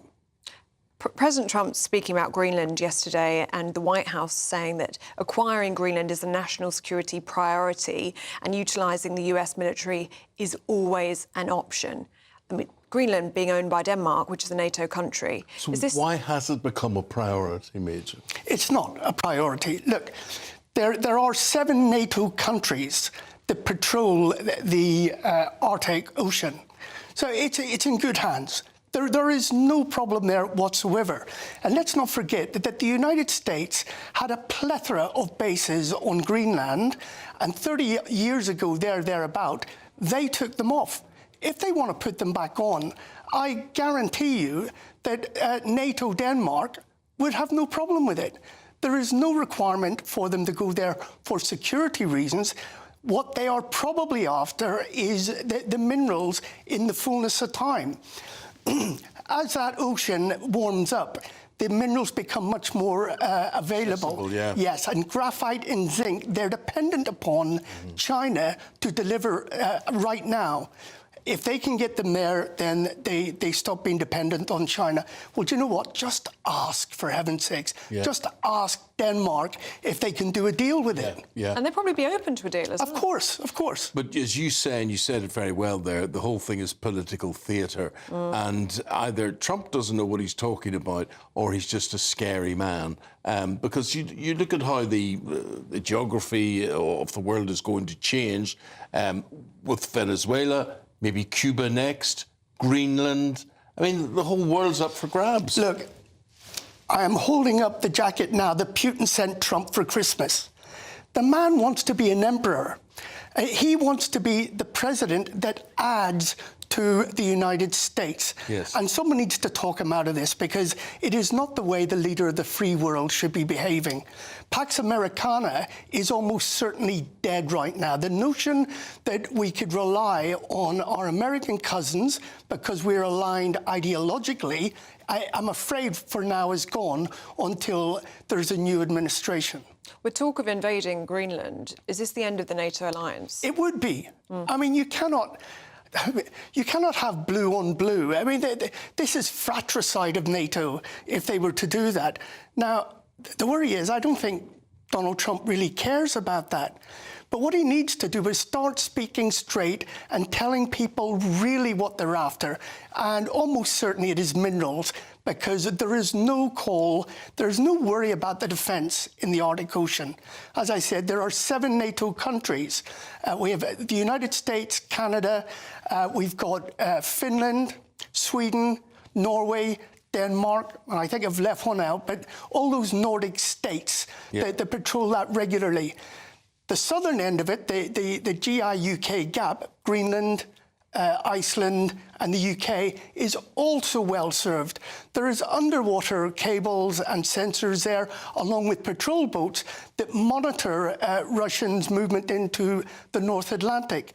There simply is no problem there. We can always do better. We need more boats. And if I was to give our Prime Minister a bit of a nudge, I would say start investing in the United Kingdom's armed forces now. We need to reconstitute our old armoured regiments, our old infantry regiments, and equally spread that across the other two services so that we can secure our own borders and actually be a nation again. We're too dependent on the United maybe States. What should be done, but would it be done, Mike? How do you see Starmer's view on that? He doesn't want to spend money on defence. It obviously doesn't want. Well, we need to change the attitude of our political masters. They have always seen defence as a liability. Yeah. It is not. It's an asset. What price do you put in your freedoms? That's the question. And we always say that the first act of any government has to be the security of its people. Waking up, Prime Minister. Thanks for your time today, Major Mike Shearer, former Army spokesperson. Thank you very much indeed. Good to see you. Thank you. Let's get the update on the latest weather situation on this cold and frosty morning. Is Aidan McGibbon. Expect warm spells with the odd rude interruption. Box Boiler sponsors the weather on GB News. Hi there and welcome to the latest update from the Met Office for GB News. Lots of interesting weather to talk about at the moment, and it's another cold and icy start for many of us this morning. Dry and bright though for most through the day. Still some showers around. Early doors, a few showers coming into parts of Wales, the west of England. Showers also continuing across the north of Scotland, northeast England. And we're going to see a mix of rain and sleet around the coast, sleet and snow inland. So further snow accumulations, but possibly not quite as many snow accumulations for northern Scotland compared with recent days. For many, it's a dry and bright day with sunny spells, but a cold feel, windier compared with the start of the week. So temperatures of 3 to 6 Celsius, feeling rather cold. Now, we're going to end the day with clear spells for much of central Scotland, further showers coming into the north and northeast of Scotland, 1 or 2 showers drifting into the southeast of Scotland, northeast England as well. Northern Ireland, though, by this time, we'll see an area of cloud thickening up and some outbreaks of mostly rain, but some snow over hills moving in. This is light rain. It's going to push into Pembrokeshire, Devon, Cornwall as well at this stage. As it moves east, it will tend to fizzle away. It does contain slightly milder air, so mostly this is going to be rain rather than snow. And it tends to push a lot of cloud in across the UK. So less frosty, less icy on Thursday morning, but still some slippery surfaces to wake up to, particularly towards the east. And we'll see some brightness towards the southwest, but for most it's a grey start to the day with bits and pieces of rain or sleet around first thing. They tend to dry up and then brighter skies turn up in the east, whilst a next band of rain turns up in the southwest. Now this is Storm Goretti. This has been named by Meteo France because of very strong winds expected over northern France. It will bring strong winds to the southwest, but it's also going to bring a risk of snow to Wales, the Midlands and East Anglia. Expect warm spells with the odd rude interruption. Box Boiler sponsors the weather on GB News. Now, we love this next story, just coming up to 15 minutes past 7. Who says age should be a barrier to doing what you love? Well, the age is 83 years of age. Kjell Amuro from Norway is not letting that stop him because he is the world's oldest ski instructor. Yes, is Kjell living proof that a life on the slopes might just be the secret to staying young? Well, joining us now, the man himself from the key resort of Trysil in Norway, Kjell Amuro. Kjell, good morning to you. Good morning to you, Eamonn and Ellie. Yeah. Why do you keep going? Why do you still want to be teaching? What? Why do you still want to teach people how to ski? Because I love seeing people ski and learn them to make the technique better. That's a joy for me. How long have you been skiing for, Kjell?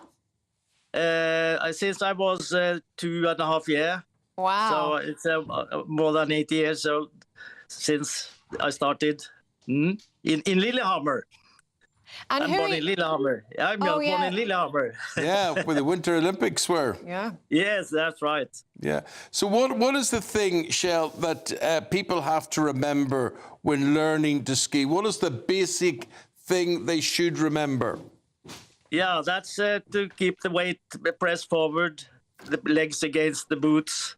Yes, that's right. Not sitting backwards, leaning forward. That's the most important thing. Hmm? Shell, do you ever worry about getting injured? I mean, you've been skiing for a very long time. You probably don't fall over very often, but would you worry about getting injured and hurting yourself? No. I can't think about that. I have the bad injury, broke my neck 4 places 5 years ago, but I got back, so I'm happy with that.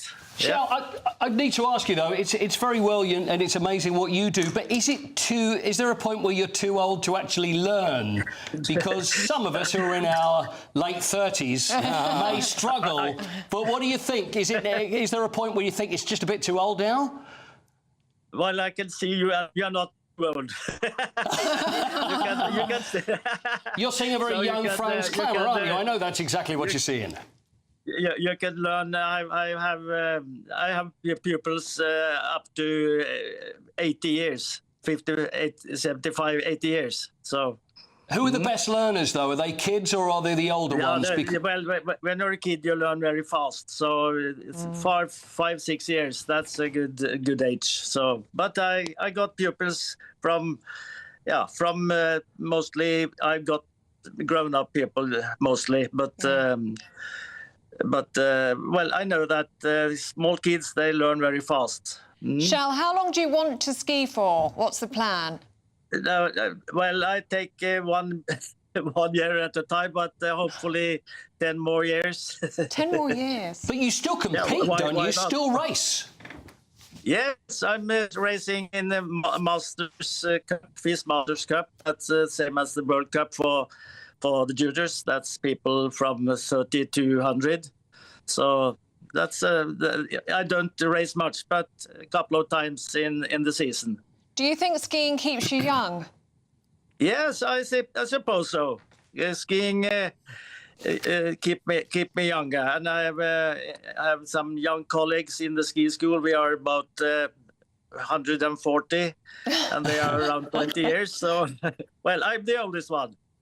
Looking at Shell doing what he's doing on the slopes there, we get this scattering of snow over the past week or so, and that's what everybody dreams of, isn't it? It's beautiful. Yes. It just, honestly, you must just live such a fantastic life. I look at that and you just look at the mountains and the trees around you, be able to ski like that. It's wonderful.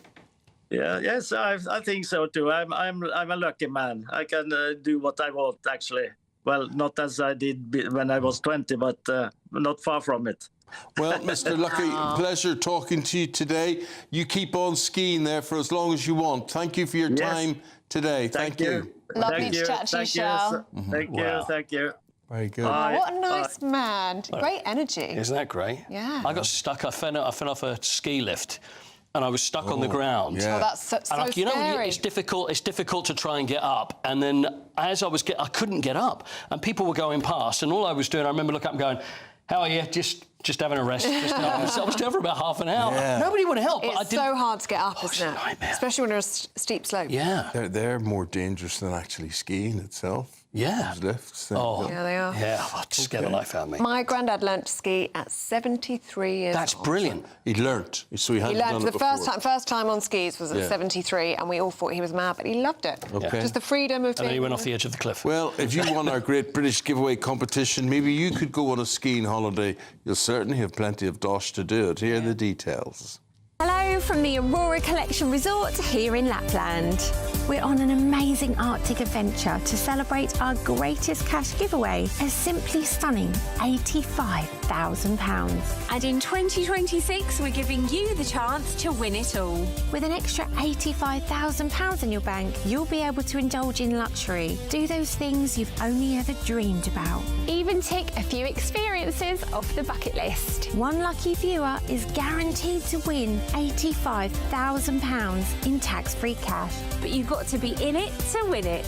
For another chance to win £85,000 cash, text cash to 63225. One entry costs £2.50 plus one standard network rate message. Or text bonus to 63225. 5 entries cost £5 plus one standard network rate message. Go to gbnews.com/win. Entries start at £2.50. Call 0903 686 3232. Calls cost £2.50 plus your network access charge. Or post your name and number to GB18 PO Box 8690 Derby DE1 9TT. UK only. Entrance must be 18 or over. Lines close at 4 p.m. on the 30th of January. The winner may be contacted live on GB News, week commencing the 9th of February 2026. Please check the closing time if listening or watching on demand. Good luck.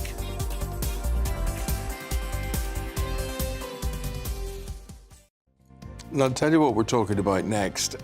We're looking at the London situation about free travel passes for pensioners in London.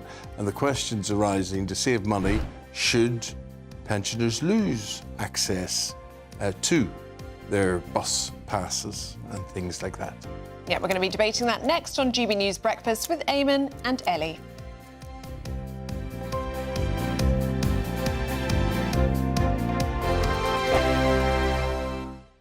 Bold. They are under no illusion. Ray, are you a human trafficker? Boundless. I've had enough of the nonsense, and I'm not afraid to say it. Don't get us on the BBC. Every weeknight, I tear through the headlines. The smell of gasoline. Should we be worried about it? From Westminster madness to cultural war chaos. What I'm going to do now is they are throwing things out the car as we speak. Get ready, Britain. Here we go. Patrick Christie's tonight, weeknights from 9 p.m. only on GB News, Britain's news channel. Hi, I'm Michelle Dewberry, and my show is your opportunity to cut through all the noise and dive in headfirst to some robust debates. Ideas clash. Situation, no, isn't it? No, Because the failure is you're deliberately avoiding my point. Nothing's held back. And if you think this is the end of it, wait for more. And we do not shy away from the difficult stuff. Sometimes I want to shake people and say, if only you understood. So join me on Jubes & Co. weeknights at 6 p.m. only on GB News, Britain's news channel. Westminster's full of talk, but out here, it's the real world. Am I allowed to talk now? No, that's it. This is where it matters, real people and real lives. That's what politics is all about. In fact, has Trump made a good start? No. Straight answers, no spin, and just a couple of pints. How many fingers have I got up? About 10. So join me for Lee Anderson's Real World every Friday at 7 p.m. only on GB News. The People's Channel, Britain's news channel. From the school run to the home run, watch a new show for all of Britain. He can say whatever he wants. A straight talking show where all voices are heard. And, you know, when are we going to stop talking about smashing the gangs and actually do it? With the stories that matter from every part of our country. There's a bit of a crash landing there for your Chancellor. Bold, fearless and standing up for you. That's me, Martin Daubney, 3 p.m. till 6 p.m. weekdays here only on GB News. The People's Channel, Britain's news channel. Britain was once the envy of the world. But look around. A nation that no longer knows what it is or where it's going. A country that's broken. How do we fix Britain? How do we bring it back? Friday night with Matt Goodwin at 8 p.m. only on GB News. No matter the state it's in, this is our nation. Join me, Jacob Rees-Mogg, for a genuine, honest discussion on where we have been, where we are going, and where we are with the people who set the direction. Tune in to State of the Nation every Monday to Thursday, 8 to 9 o'clock, only on GB News. Britain deserves a newsroom that puts the facts and your voice first. Well, and that's what you get on GB News. Lively debates, lively conversation. And we're not afraid to hold power to account. And each other. So join me, Andrew Pierce. And me, Miriam Cates, for Britain's Newsroom, weekdays from 9:30 on GB News. Welcome back to Breakfast. It's 25 minutes past 7. Now, free travel for people of pension age could be taken away. It's after a review of the Freedom Pass scheme, which allows senior citizens to travel for no cost. Well, an estimated 1 million pensioners use public transport, with some relying on it as their primary mode of getting around. So today we're asking, should all senior citizens lose this free pass to travel? Well, to debate this morning, we're joined in the studio by a political commentator with Young Voices UK, Ben Cope, and former UKIP leader Neil Hamilton joins us live from Wiltshire. Very good morning to you both. Ben, let's start with you. Do you think we should scrap free travel for pensioners? I think we should, or at least at the very least, means test it, because it's. I think it's simply unfair for young people like me. We're facing stagnating real wages since the financial crash. Housing costs are going up and up and up. We're paying more and more tax, and yet this money is being funneled towards older generations who, in general, have far much more money than us. So I think it's unfair. We need to mean test it. Neil, is it unfair to young people? No, I don't think it's unfair to young people at all. When you get to pensionable age, you've paid an absolute fortune in the course of your life in taxes, so we've made our contribution. I don't have a freedom pass, obviously, because I don't live in London. But for those who do, I think it's a massive boon to them in their daily lives. When you get to pensionable age, your income drops dramatically. You know, the average single pensioner earns about £282 a week. You know, that's absolute peanuts. And the ability to travel in London out of peak hours costs the taxpayer next to nothing in practical terms, because the tubes and trains aren't full. So you wouldn't actually get the revenue which you theoretically could get out of pensioners, because they wouldn't travel as much, anything like as much around London. So you just have a transport system which is even less intensively used. Ben? I mean, I take issue with the fact that you wouldn't save any money. I mean, the Evening Standard reported yesterday that it would save about 372 million. So that's the estimates that are being thrown around. Likewise, the idea that sort of I think every generation pays in, every generation sacrifices something. You know, young people like me, we sacrificed a lot during the pandemic, for example. We stayed at home for essentially 2 years to save. Well, but to save who? To save what generation? So I think that, you know, all these things need to be taken in the round. And then, but I think this probably goes to the most important point here, is that we need to spend money on sensible things. And, you know, clearly money is tight for the state right now. We just can't spend money on sort of bungs like this. Neil? Well, I wouldn't describe it as a bug. If you're looking for projects which are wasteful, there are far better candidates than freedom passes for old people in London. The state wastes billions and billions every year. You know, we spend 25 billion a year on renewable energy, for example. We've got the highest energy prices in the world, and fuel poverty throughout Britain is a massive problem. So that I wouldn't be spending my time trying to save peanuts by taking away people's freedom passes and also hobbling them in their daily lives at the end of their lives. I think when you get towards the end of your life, you do need to have a bung, if you want to call it that, of this kind. It makes a massive difference to people's quality of life. And for elderly people who need to get to hospitals or visit the doctor or even to go shopping, then with very, very limited budgets, you try living on the state pension of 10,000 a year in London. I'd like to see how well you do. We might just need more people to experience what you're talking about there, Neil, to realise how essential it is. But equally, what Ben is saying, when you are young and you want to get out and about and you don't have the money and the resources, maybe instead of taking this money away, we should be finding ways of spending more money and including young people in this instead of excluding them. Yeah, well, one of the big problems we've got today, of course, is youth unemployment. And what we need to do is get more young people back into work. But this government has been doing everything it possibly can to tax jobs and therefore reduce the number which are available. So there are plenty of reforms that are necessary to help young people, but this isn't one of them, cutting people's freedom passes on the tube. Ben, would you like to see subsidised travel for young people? Do you think that would help to incentivise young people back into work? I think obviously... sorry, are you talking to me? Or... Sorry, Neil, that's to Ben. Yeah, sorry. No worries. So, I mean, we already have sort of a range of discounted travel, whether it's through rail cards or Oyster cards, and I think they do a good job. And, you know, Neil was saying that sort of there are a variety of valid and worthwhile reasons why older people might travel, and obviously that's the case for younger people as well. They might be going for a job interview, for example, to sort of boost the employment rate. But I think I mean you raise a really good point about we're wasting money on a lot of other things and a lot of big ticket items, and I think that probably does fuel a general sense that there's a bit of a sort of social contract issue here where people are paying loads of tax and they don't necessarily feel like they're getting anything for it. I mean, a sort of specific issue of wasting money here, I think, is the issue of fare dodging. So that's obviously directly relevant to how much money TfL takes from the tube and other forms of transport. And it was up, I think, sort of just over 8% last year. So we're sort of losing a lot of money through that. So I think if we started to clamp down on leakages and waste like that, people would be much more willing to pay their part. Very good point. Ben Cope and Neil Hamilton, thank you very much indeed. Really good to see you both this morning. We've reached the end of the line. We have. Very good. Indeed. Very, very good. OK, so your views welcome. Have your say, please do. Up next in the programme is England battle on in the final Ashes test. We're going to be talking to a man who organised hundreds of fans in honouring the late cricketing legend Richie Benaud.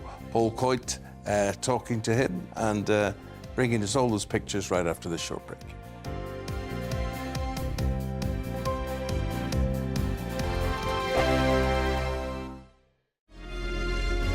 Thank you for making us Britain's #1 news channel. Together, we have built something truly extraordinary.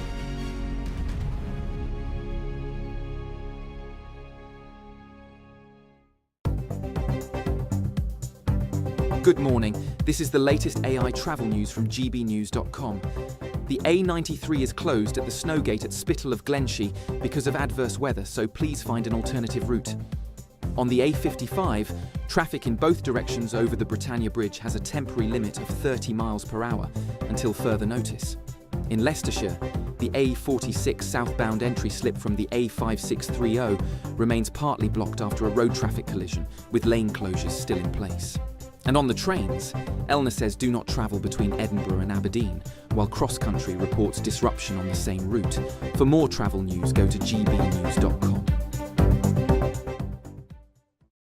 Exciting news. Every Friday, my Patrick Christie's Tonight Show is going to have a twist to it. We're welcoming some special guests. You. That's right, on Fridays I'm going to be doing my show in front of a live studio audience because this show is about you and what you have to say. It's going to be the same big debates, same big topics, same big opinions. But every Friday night at 9 p.m, you are invited to come on down to Patrick Christie's Tonight to be a part of the action. Only on GB News, the People's Channel, Britain's news channel.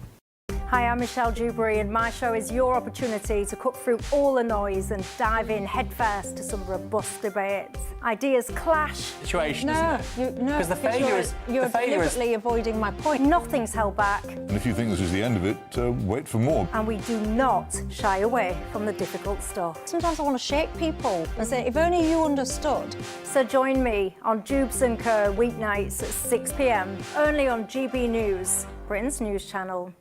Westminster, the ultimate clique. And you're fighting like rats in a sack. But here on the Camilla Tominey Show, we ask the questions the establishment media is too scared to ask. OK, let me ask you a straight question, because I know you're a straight-talking politician. Whether it's net zero, illegal immigration or law and order, nothing is off limits. You had the power then. Yeah, as I and say, now you've lost it. That's the Camilla Tominey Show, a politics show that's fearless. But no, let me finish my question if you don't mind, because it is my show. Sundays at 9:30, only on GB News, the People's Channel, Britain's news channel. Britain was once the envy of the world. But look around. A nation that no longer knows what it is or where it's going. A country that's broken. How do we fix Britain? How do we bring it back? Friday night with Matt Goodwin at 8 p.m, only on GB News.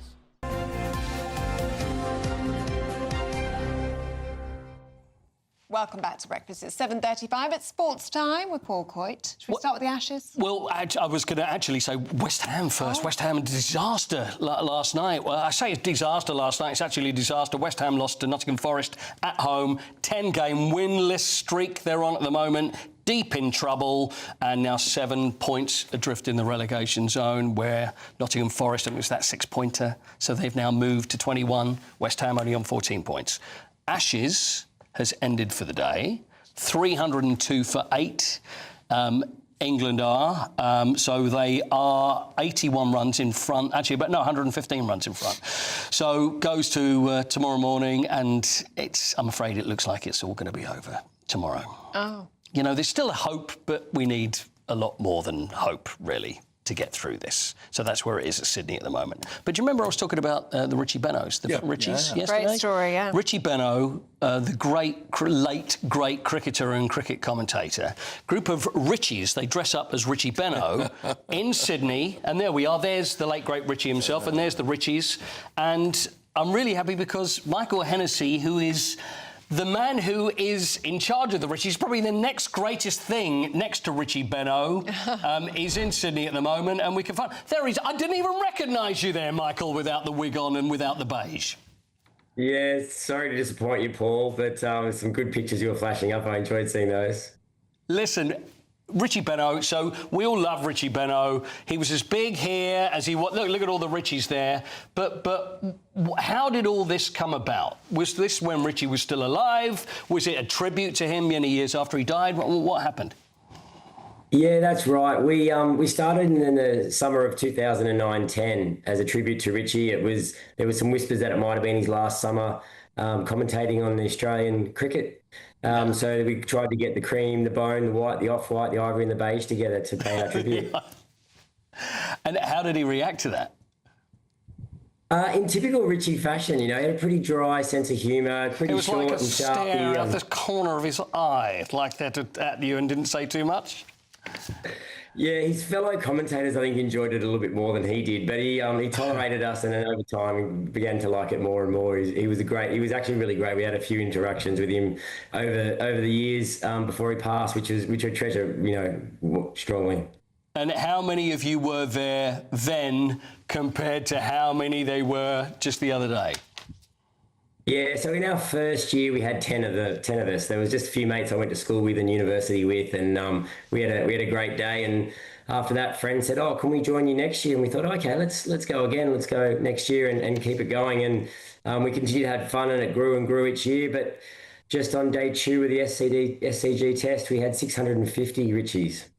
Now, there's a reason it was day 2, because that was the way that Richie used to say 2. Is that right? Yeah, well, to be honest, the first reason was because you normally see both teams bat and bowl, and for those that know Richie was a player, he was an all-rounder, he was a leg spinner, but he was a fantastic batter too, and it just fitted so perfectly that it was day 2 Richie Day. So how many did you have in the end? It was about 300, was it? About 300 Richies? It was 650, but I've been telling a lot of people 622. But apologies to the voice. I sung a bit hard and went a little bit hard on the day, so I'm still recovering.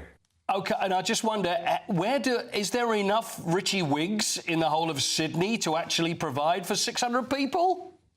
The garage is a bit full. I had plenty of wigs and mics and song sheets. We have our Benaud ballads with all our songs on it. But yeah, no, it was great. It was fantastic, and everyone turned out. I mean, the Ashes is the pinnacle, and it was a great day. But is it true, Michael, that it's the last one? You're not going to do it anymore? That's right. Yeah, that was our final Richie Day. So yeah, bittersweet.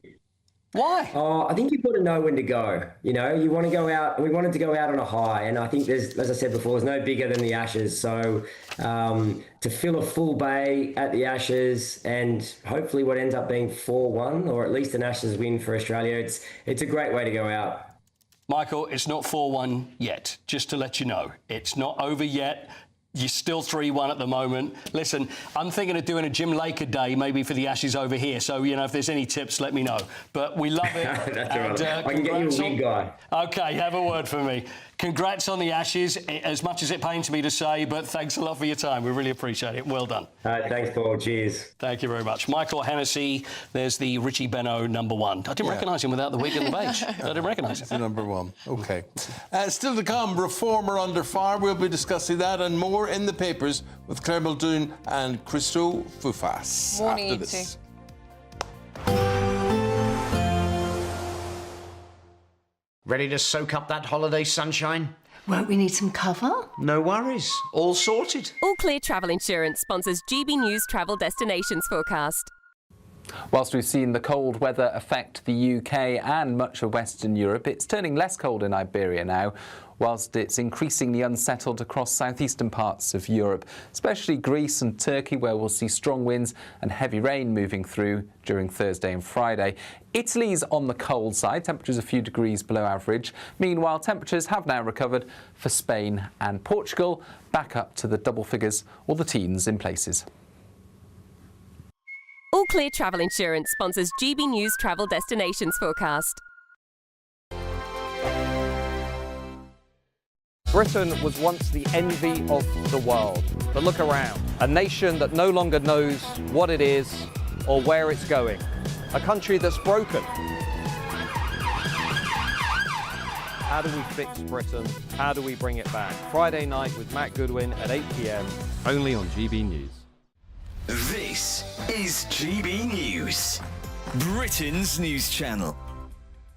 I saw the other day, I was walking down the street and there was a toddler with an iPhone holder attached to its buggy, you know, just staring blankly at this screen. That toddler wasn't on social media, it wasn't interacting with it, but it was still a screen. And of course, we've now got EdTech being rolled out across more and more schools. So the kids just can't get away from the screens. Sometimes that is down to, you know, parental involvement, parental responsibility. Often it's not. Often it's schools that are now mandating screen use. But all in all, it makes for a bleak and rather depressing picture of childhood. It really does. And I mean, you know that we've discussed this. So I'm very lucky in the school that Alice is in that they will listen to me because they've got small classes. And I have got them to give Alice's homework on paper. She doesn't get a sign-on to play the games, to learn her times tables, because I tried it and I saw instantly how she was addicted to winning stars, addicted to moving to the next level without actually still learning her 5 times tables. And I think people think that it looks really cool for a child to learn something on a game, but actually it's not developing their brain in the way that we know it should be developed. No, I mean, the evidence is relatively clear on this now, that certainly for primary kids and by and large for secondary kids, the evidence base that would show, you know, net benefit is it better or is it worse in pure educational attainment terms for kids to learn on screens versus old school pen and paper. The evidence is relatively clear that old school pen and paper has a number of benefits that are completely negated with screen use. So, you know, reading, writing, literacy is absolutely core to education and learning. GB News, the People's Channel. No matter the state it's in, this is our nation. Join me, Jacob Rees-Mogg, for a genuine, honest discussion on where we have been, where we are going, and where we are with the people who set the direction. Tune in to State of the Nation every Monday to Thursday, 8 to 9 o'clock. Only on GB News. Britain deserves a newsroom that puts the facts and your voice first. Well, and that's what you get on GB News. Lively debates, lively conversation. And we're not afraid to hold power to account. And each other. So join me, Andrew Pierce. And me, Miriam Cates, for Britain's Newsroom, weekdays from 9:30 on GB News.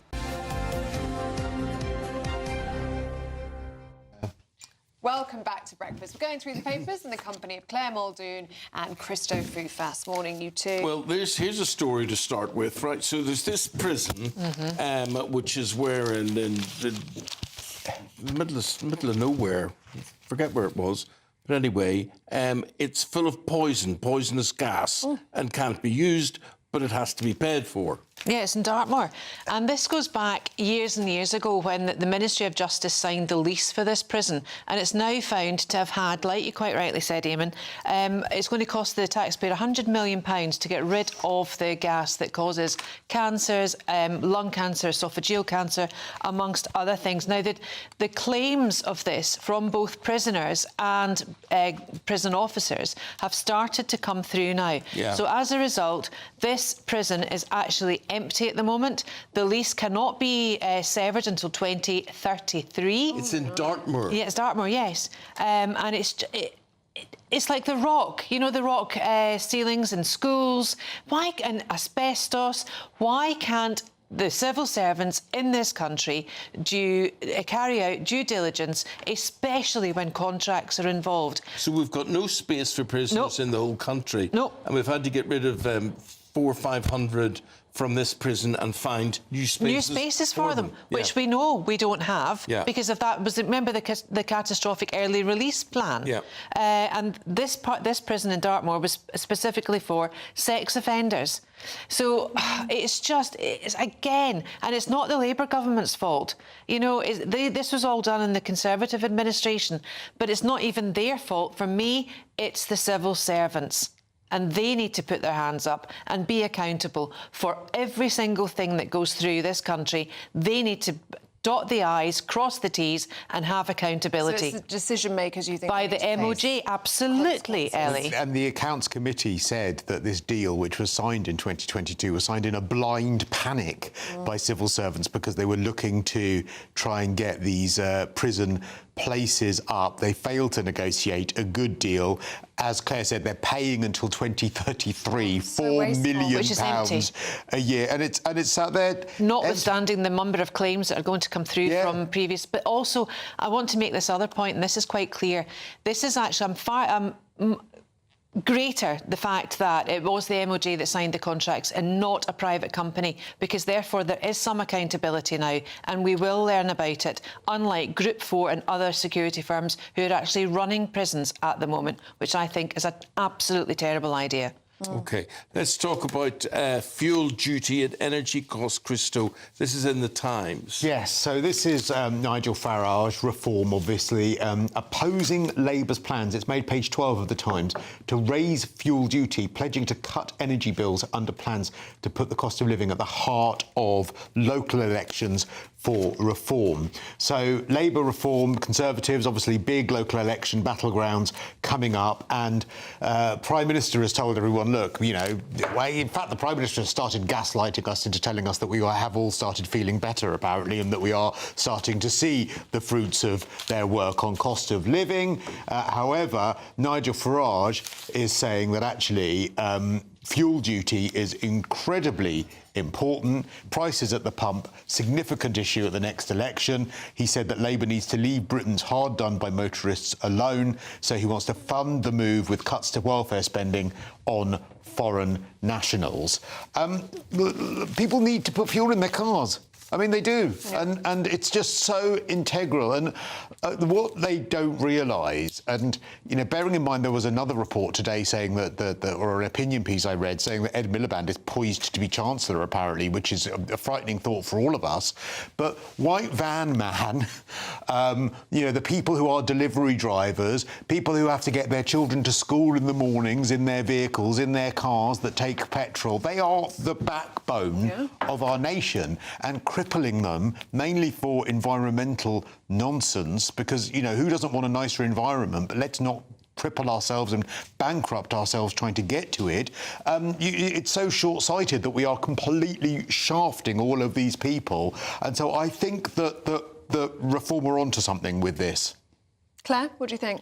Well, it's true. I mean, we need to fight back as much as we possibly can against both Miliband, Net Zero and, everything else that the Labour administration are trying to do. They are trying to cripple us. Even the tariffs on top of EVs at the moment is costing people money to drive EVs.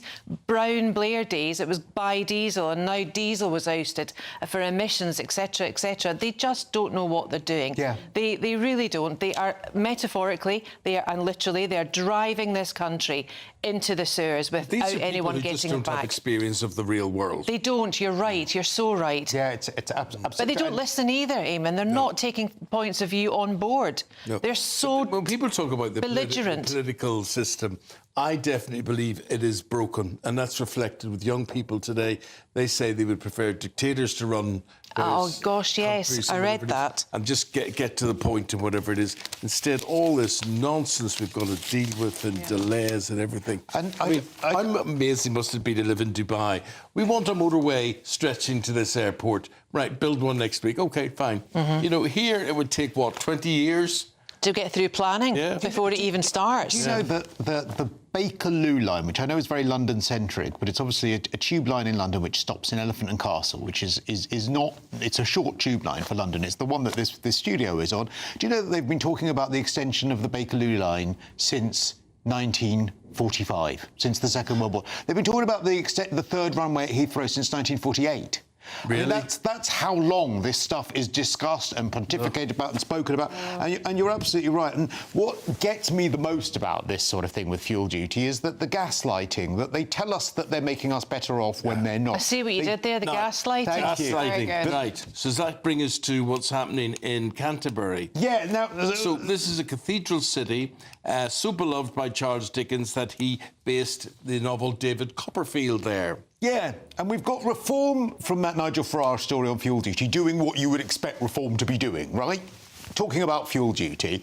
Yeah, you've got the local council in Kent that Reform are running, doing something that you just would not expect Reform to be doing at all, and that is these iron lampposts, right, which are absolutely beautiful, and there is now a huge resident and heritage campaign in Canterbury because Reform want to rip them out for safety concerns. Now, it's a UNESCO World Heritage Site. There are 270 of these original cast iron lampposts. They were made by the foundry that operated from 1835, and Reform are saying, well, actually, sorry, we've got to have cheaper and more modern designs. And you'd think, well, this is a win-win. Just keep these lampposts. I'm so sick of the fact that you know, put a sign next to the lamppost to say that it might be a bit rusty and that you can't climb on the thing. You know what I mean? But what they're doing is they're preempting someone potentially getting hurt or wanting to have a cheaper alternative.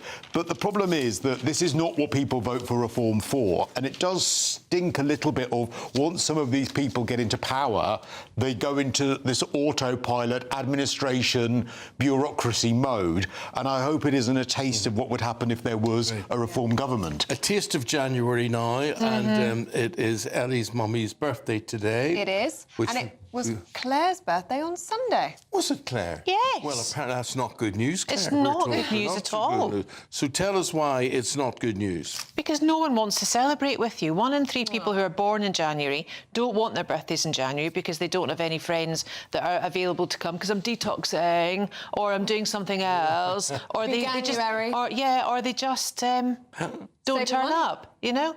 And it's just like, oh, come on, guys, really? Do you feel that way, Claire, having a January birthday? I've always hated it. I think before Christmas, you're in December before Christmas, as are you, and I think that's a nice time because people are still really up on it. We're really looking forward to the festivities now of they're Christmas. all partied out. Yeah, exactly. No, I'm December 9th, so therefore, as far as I'm concerned, I do not believe that there should be anything, and I would have this legally mandated. There should be no discussion of Christmas until December the 10th. After Christo's birthday. That's when the cut-off should be. Also, then we would enjoy Christmas more because there'd only be a 2-week run-up to it. So I would like that made into law. In fact, forget fuel duty, Farage. If you're Prime Minister, that's what I want. Need to legislate. But there's so much rubbish happening on the first Monday. You covered it on Monday as well. Most people file for divorce first Monday in January. My birthday's the 4th of January. I mean, the 3 kings haven't even, 3 wise men haven't even visited arrived. baby Jesus yet. It's just awful. Well, and then you've got the intermittent snow that the country can't run on, so there's no one available to come to celebrate your birthday. You, Claire, and to Ellie's mum, happy birthday to the both of you. Happy birthday. Thank you. Happy birthday. Yes, happy birthday, Claire. As GB News royalty, perhaps you should be doing what the royalty's doing and having a second birthday. Yeah. Okay. Always an option. Here's the weather.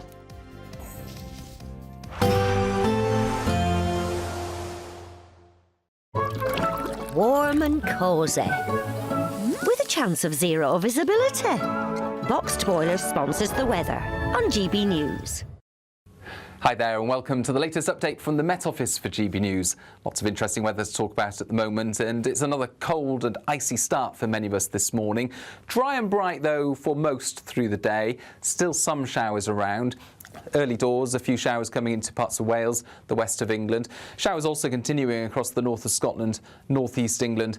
And we're going to see a mix of rain and sleet around the coast, sleet and snow inland. So further snow accumulations, but possibly not quite as many snow accumulations for northern Scotland compared with recent days. For many, it's a dry and bright day with sunny spells, but a cold feel, windier compared with the start of the week, so temperatures of 3 to 6 Celsius, feeling rather cold. Now, we're going to end the day with clear spells for much of central Scotland, further showers coming into the north and northeast of Scotland, 1 or 2 showers drifting into the southeast of Scotland, northeast England as well. Northern Ireland, though, by this time, we'll see an area of cloud thickening up and some outbreaks of mostly rain, but some snow over hills moving in. This is light rain. It's going to push into Pembrokeshire, Devon, Cornwall as well at this stage. As it moves east, it will tend to fizzle away. It does contain slightly milder air, so mostly this is going to be rain rather than snow. And it tends to push a lot of cloud in across the UK. So less frosty, less icy on Thursday morning, but still some slippery surfaces to wake up to, particularly towards the east. And we'll see some brightness towards the southwest, but for most it's a grey start to the day with bits and pieces of rain or sleet around first thing. They tend to dry up and then brighter skies turn up in the east, whilst a next band of rain turns up in the southwest. Now this is Storm Goretti. This has been named by Meteo France because of very strong winds expected over northern France. It will bring strong winds to the southwest, but it's also going to bring a risk of snow to Wales, the Midlands and East Anglia.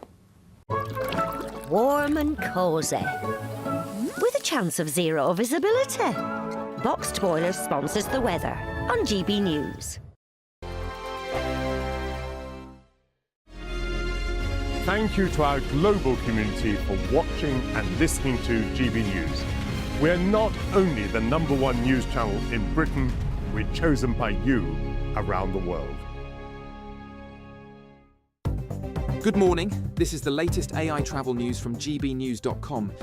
In Scotland, the A93 is closed at the Snowgate at Spittal of Glenshee because of severe weather. On the A55 at Britannia Bridge, a temporary limit of 30 miles per hour is in place in both directions until further notice. In Derbyshire, the A50 westbound between the A516 and the A511 has a broken down vehicle with one lane closed and delays of around 20 minutes. Expect it to clear after 8:25 this morning. And on the trains, Elna says do not travel between Edinburgh and Aberdeen, while Cross Country reports disruption between Edinburgh and Aberdeen, and between Doncaster and Sheffield. For more travel news, go to gbnews.com. Hello from the Aurora Collection Resort here in Lapland. We're on an amazing Arctic adventure to celebrate our greatest cash giveaway, a simply stunning £85,000. And in 2026, we're giving you the chance to win it all.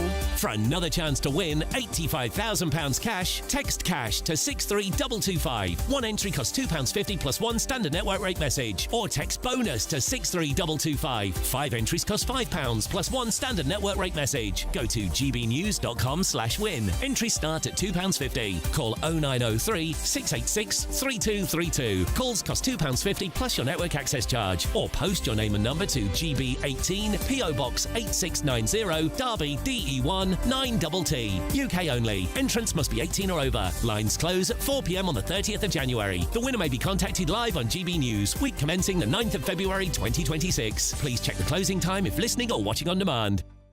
At GB News, we love to hear from you, our loyal community. So drop us a line at gbnews.com/yoursay. There you can talk to each other and also to the presenters live on air.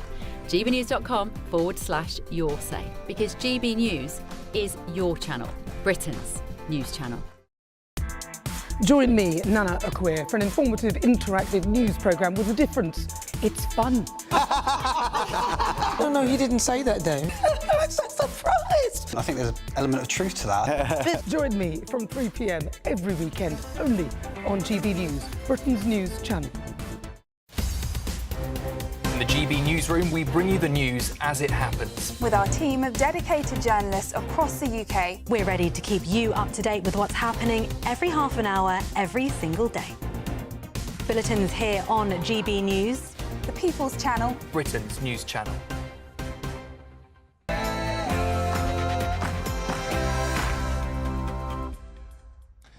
Britain backs Ukraine with a promise of boots on the ground. The Prime Minister commits to deploying troops alongside France as part of a future ceasefire deal. we signed a declaration of intent on the deployment of forces to Ukraine in the event of a peace deal. It paves the way for the legal framework under which British, French and partner forces could operate on Ukrainian soil. But how can he make that pledge with serious shortfalls in domestic border control? Can Britain commit to defending another country's borders? Need Greenland from a national security situation. It's so strategic. Right now, Greenland is covered with Russian and Chinese ships all over the place. We need Greenland. President Trump does not rule out using military force to seize Greenland, ignoring outcry from European leaders. Yes, Donald Trump is suggesting that he could use the military to seize control of Greenland, with some experts suggesting this could be the beginning of the end of NATO. Find out more with me very soon. Another blow to pubs as Labour's road safety strategy paves the way for lower drink driving limits. Snow blankets Britain. The Met Office forecasts a blanket of snow as schools and businesses face disruption. And sport this morning, West Ham are in big trouble. 7 points adrift in the relegation zone after losing at home to Nottingham Forest last night. 8 Premier League games tonight, including Darren Fletcher, whose debut as Manchester United interim manager happens. And in the Ashes, England have fought back in Sydney, but they still need a miracle to win the game tomorrow. It's another cold and icy start out there, with further snow to come for some during the next few days. Full details coming up in the forecast very soon. Hello there, whatever you're doing, however you're listening or watching, you're very welcome. I'm Eamonn Holmes. I'm Ellie Costello, and this is GB News Breakfast.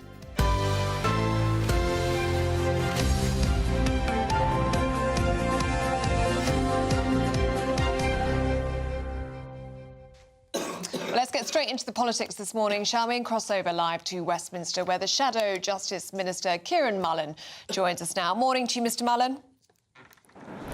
Good morning, Ellie. And should we start with this peacekeeping force in Ukraine? Do you support this declaration of intent signed by Britain and France to commit the UK to deploying British troops in Ukraine? Well, I think from the start, the Conservative Party, both in government and in opposition, have been very strong in our support for Ukraine.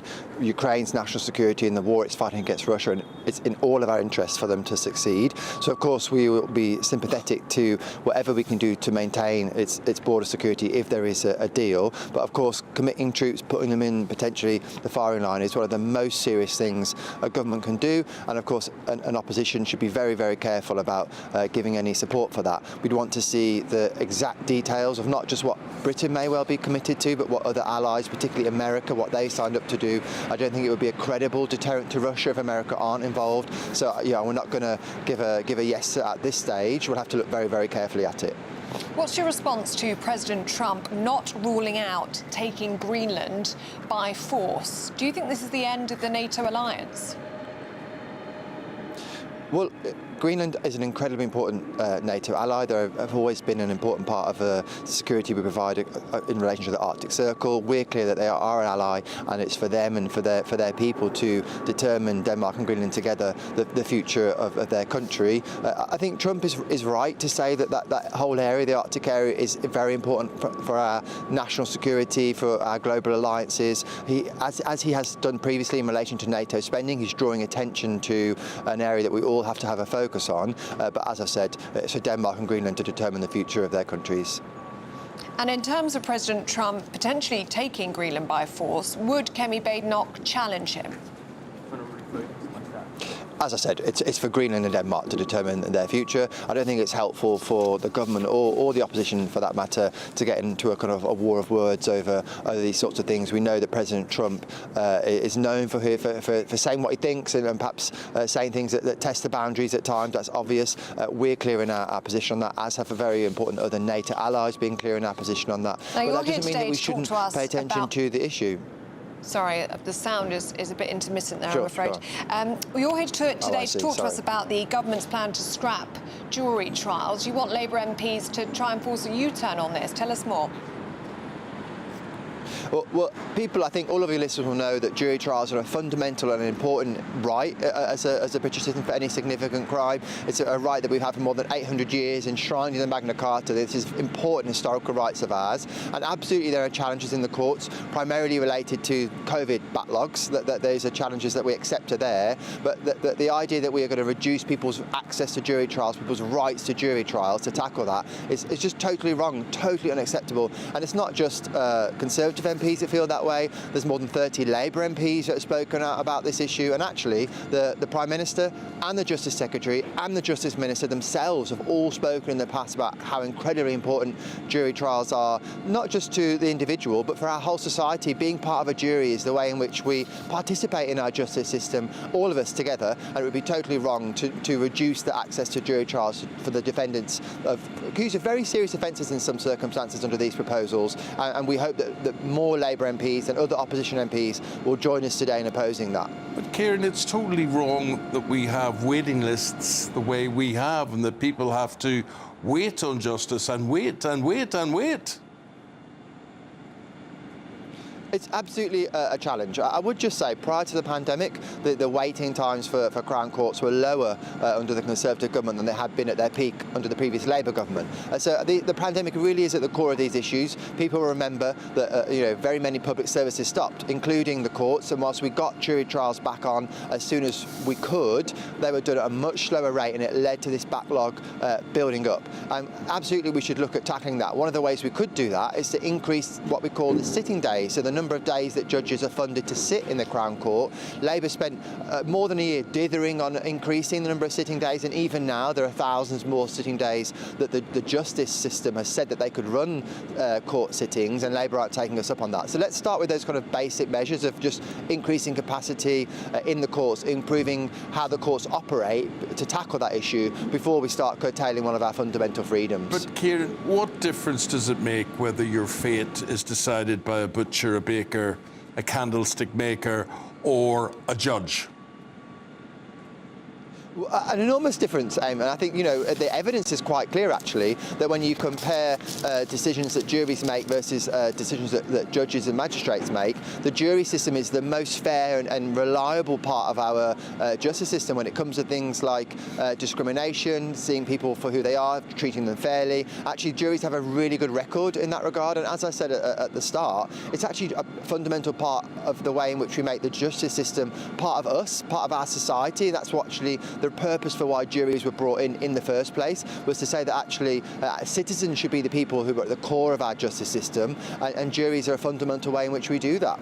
Can I ask you about HMP Dartmoor, which is across many of the papers this morning? And this is a £4 million a year lease for this prison, which has been empty for 18 months because of levels of radioactive gas, which are 10 times higher than the safe limit. Now, that was known about 2 years earlier than the lease was initially signed. This all happened under the Conservatives' watch.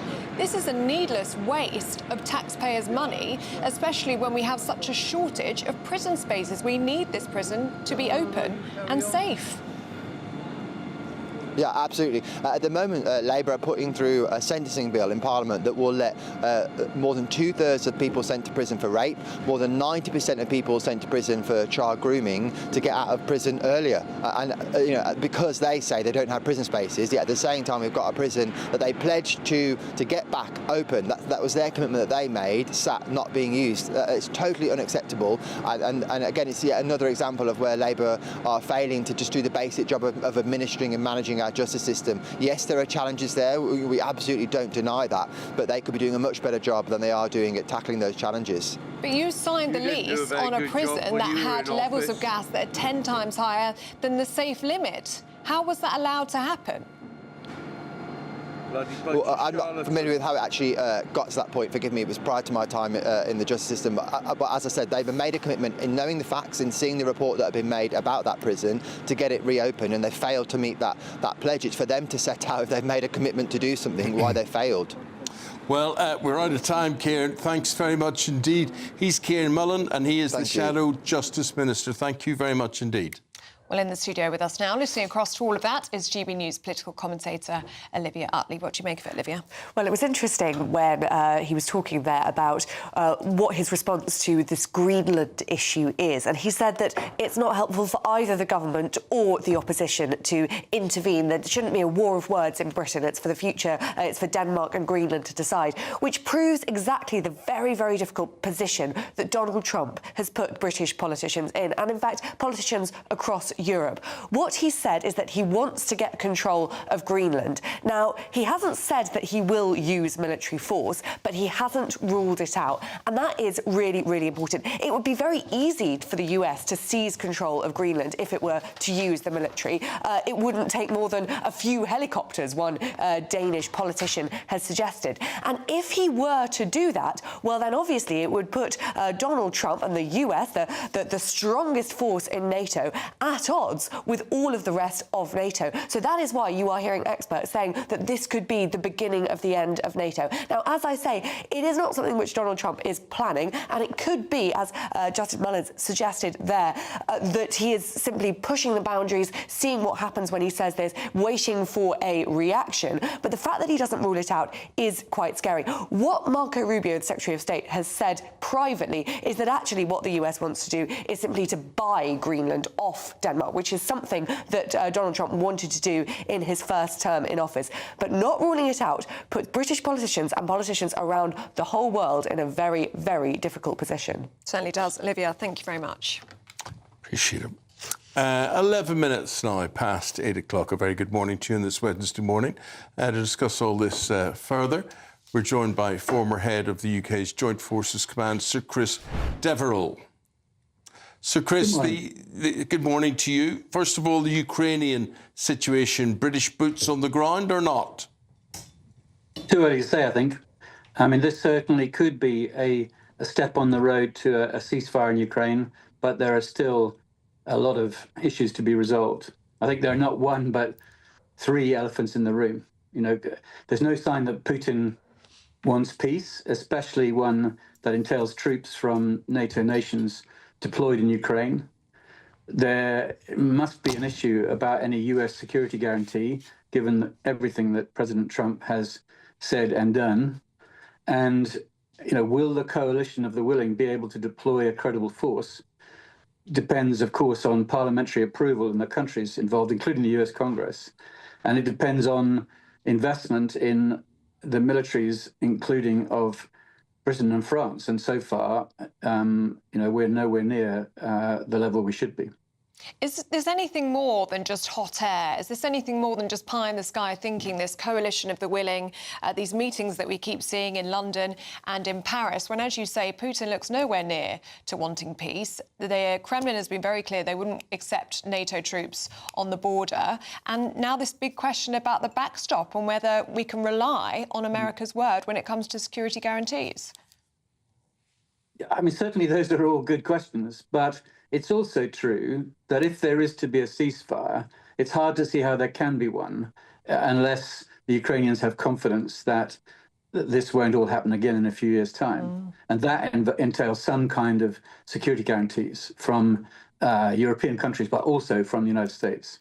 What's your response to President Trump not ruling out taking Greenland by force? I think this kind of thing, I don't actually think he will invade Ukraine. I think Greenland. I think he will likely try to buy it, as Marco Rubio said. But the mere threat to or failing to rule out military action against an allied nation must really threaten the foundations of NATO, which were already pretty wobbly, given everything that Trump has done and said previously. And where does that leave Britain and our reliance on the US in terms of defence? I think we have to completely rethink our approach. I think we have to understand that the Pax Americana on which we have relied for the last 50 years doesn't apply anymore. And that entails us doing our own defence in a much more significant way than we have done in the last few decades. So, Chris, we'll leave it there. Thank you very much indeed for your analysis this morning. Appreciate it. Thank you. Thank you. The time, 14 minutes, coming up to 50 minutes past 8 o'clock, and it's time for the Great British Giveaway. It's a brand new year and we're giving you the chance to win our biggest cash prize to date. £85,000 in tax-free cash to make your new year the best yet. And we've come to the Aurora Collection Resort here in Lapland to celebrate. Imagine what the coming year could look like for you with a whopping £85,000 in the bank. You can have the complete Lapland experience all in one place by visiting the Northern Lights Village, or just safe in the knowledge that this year is on us. An incredible £85,000 in tax-free cash could be yours. For another chance to win £85,000 cash, text cash to 63225. One entry costs £2.50 plus one standard network rate message, or text bonus to 63225. 5 entries cost £5 plus one standard network rate message. Go to gbnews.com/win. Entries start at £2.50. Call 0903 686 3232. Calls cost £2.50 plus your network access charge, or post your name and number to GB18 PO Box 8690 Derby DE1 9TT. UK only. Entrance must be 18 or over. Lines close at 4 p.m. on the 30th of January. The winner may be contacted live on GB News, week commencing the 9th of February 2026. Please check the closing time if listening or watching on demand. Good luck.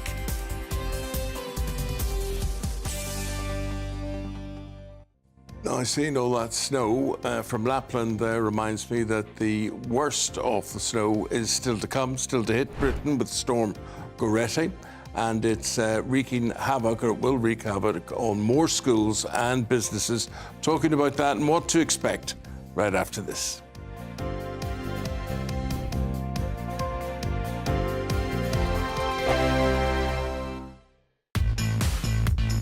Five hosts, 5 opinions, 5 fearless debates, 5 unfiltered takes on the day's news. 5 reasons not to be anywhere else on Saturday night.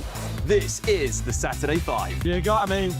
You got me good there. Britain's biggest Saturday night TV show. It's not a bad brand. Yeah. Uncensored. Very, very racy tonight. On the unpredictable. What does she say? Can you translate it for us? And always entertaining. And how can a country go from being led by William Wallace Saturday nights from 6 p.m. only on GB News, the People's Channel. Britain's news channel. You're going to want to stay tuned, trust me.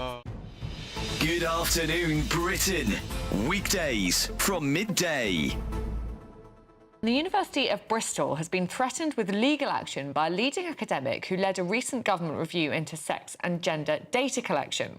Well, Professor Alice Sullivan claims her freedom of speech was restricted after a talk she gave was disrupted by a trans rights protest. Protesters actually scaled the walls of the building. We were in a first-floor lecture theatre, and they climbed the walls in order to bang on the windows and sort of howl through the windows. It felt incredibly surreal in there. It was like some kind of zombie apocalypse. What was it, Alice, that these students objected to? So you have recently led this government review, and all you've said, as far as I can see, very rightly, is that police should be recording and the NHS should be recording people's biological sex rather than their gender identity. And you have very good reason for saying that, which is that cancer referrals have been missed and crimes have been misrecorded because of this idea of gender identity. Is that really what these students object to, or have you said anything else that they might object to? No, and it is extraordinary. I have literally argued that we should collect data on sex and we should also collect data on transgender identities as well. It's not a zero-sum game. We need accurate data on all groups in order to serve the needs and the human rights of all groups. It's all I've ever said.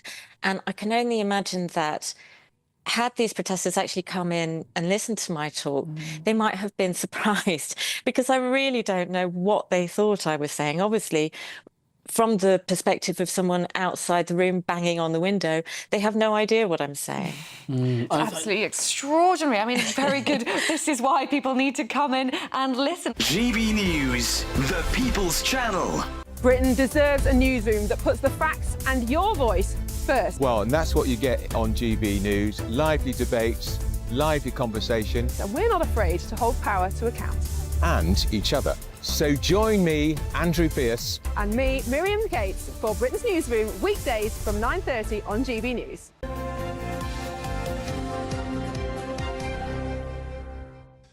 Well, it was cold last night, and it could have been as cold as 12.5 degrees wherever minus 12 you were today. Yeah, minus. This is Storm Goretti, and it smothered a lot of places right across the country with up to 8 inches of snow. Well, joining us live from Stoke-on-Trent this morning is GB News national reporter Jack Carson. Morning to you, Jack. How's it looking there?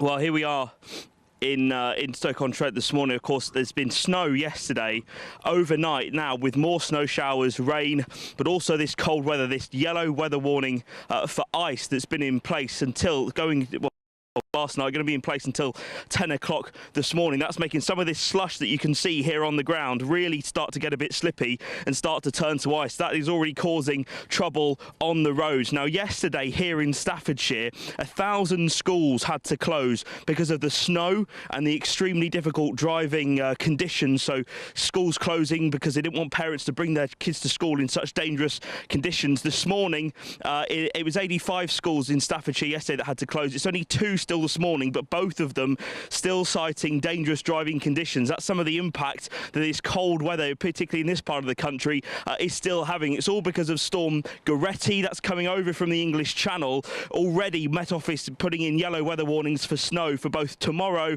and also into Friday as well. Now, it's going to be called what's called a weather bomb. That's essentially where the pressure drops by 24 millibars in a 24-hour period, and that is likely then to bring strong winds as well as the snow. The Midlands, parts of Wales over the next 24, 48 hours looking like they could get anywhere between 5 and 10 centimetres of snow. And just with the snow and the cold weather that we've had already this week, we already know that it's caused disruption on train services like the Eurostar and also the London North Eastern Railway. As I was saying, schools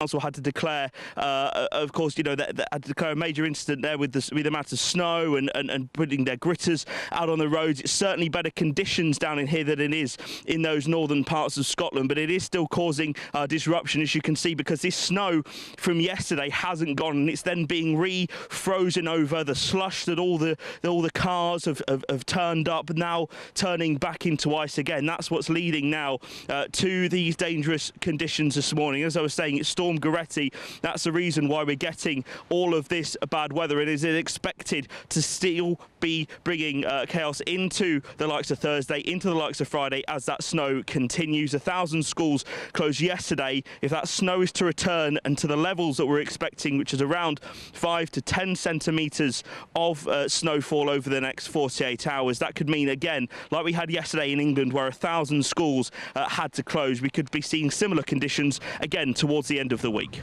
Thank you, Jack. Jack there, freezing in Stoke-on-Trent. Be careful out there, Jack. We're now going to cross to Birmingham. Michael Perinci. Michael's got a job that you wouldn't want during this sort of weather.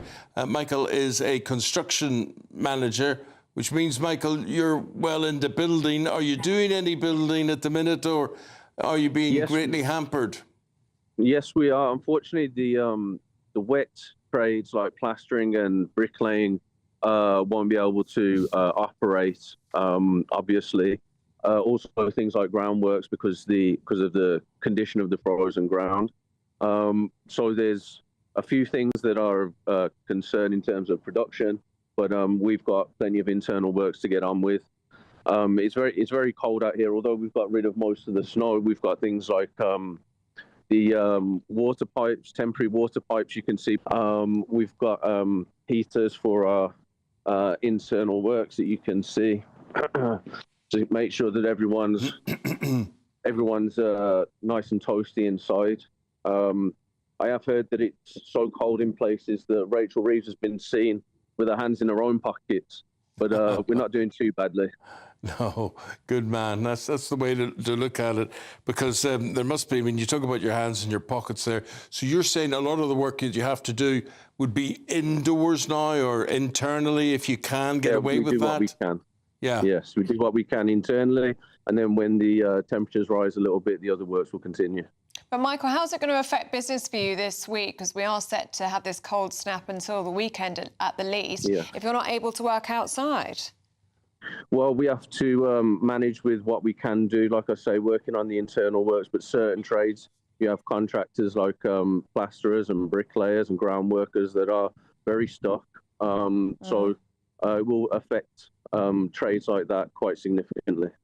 Do you know what? They're the first people I thought of yesterday. Do you remember me saying? Yeah. It was the scaffolders and those that are working outside. They've got no choice, have they, when the weather turns like this? They've just got to show up and get the job done. That's right. Yeah. Okay, Michael, really good to talk to you this morning. Stay warm, mate. Stay warm. Go have a nice cup of tea. Bye-bye. Bye. Okay.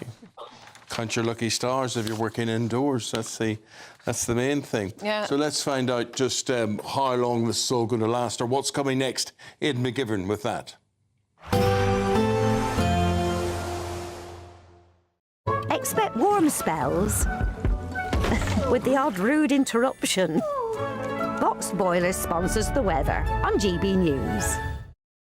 Hi there and welcome to the latest update from the Met Office for GB News. Lots of interesting weather to talk about at the moment, and it's another cold and icy start for many of us this morning. Dry and bright though for most through the day. Still some showers around. Early doors, a few showers coming into parts of Wales, the west of England. Showers also continuing across the north of Scotland, northeast England. And we're going to see a mix of rain and sleet around the coast, sleet and snow inland. So further snow accumulations, but possibly not quite as many snow accumulations for northern Scotland compared with recent days. For many, it's a dry and bright day with sunny spells, but a cold feel, windier compared with the start of the week. So temperatures of 3 to 6 Celsius, feeling rather cold. Now, we're going to end the day with clear spells for much of central Scotland, further showers coming into the north and northeast of Scotland, 1 or 2 showers drifting into the southeast of Scotland, northeast England as well. Northern Ireland, though, by this time, we'll see an area of cloud thickening up and some outbreaks of mostly rain, but some snow over hills moving in. This is light rain. It's going to push into Pembrokeshire, Devon, Cornwall as well at this stage. As it moves east, it will tend to fizzle away. It does contain slightly milder air, so mostly this is going to be rain rather than snow. And it tends to push a lot of cloud in across the UK. So less frosty, less icy on Thursday morning, but still some slippery surfaces to wake up to, particularly towards the east. And we'll see some brightness towards the southwest, but for most it's a grey start to the day with bits and pieces of rain or sleet around first thing.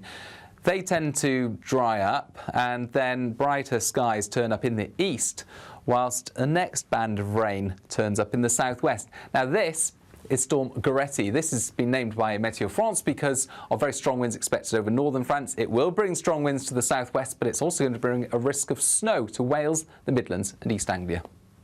Expect warm spells with the odd rude interruption. Box Boilers sponsors the weather on GB News.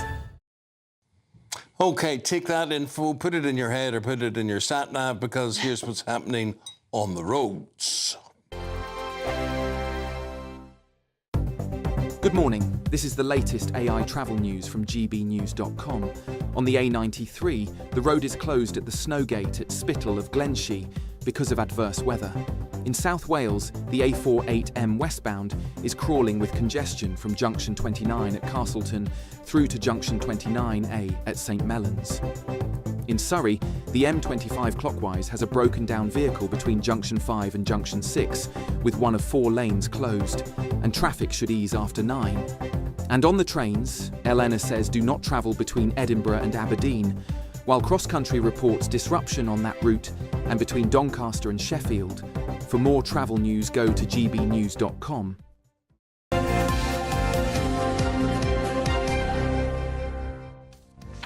Now, do stay with us. We're going to be going through the sport next because there's woes for West Ham after their defeat yesterday to Nottingham Forest. Paul Coyte's going to be here with us, going through all the details on how that happened next.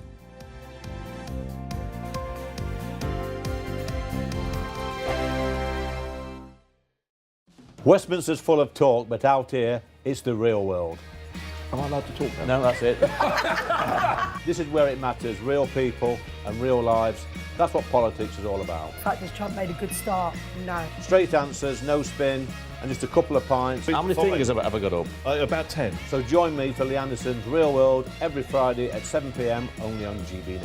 The People's Channel, Britain's news channel.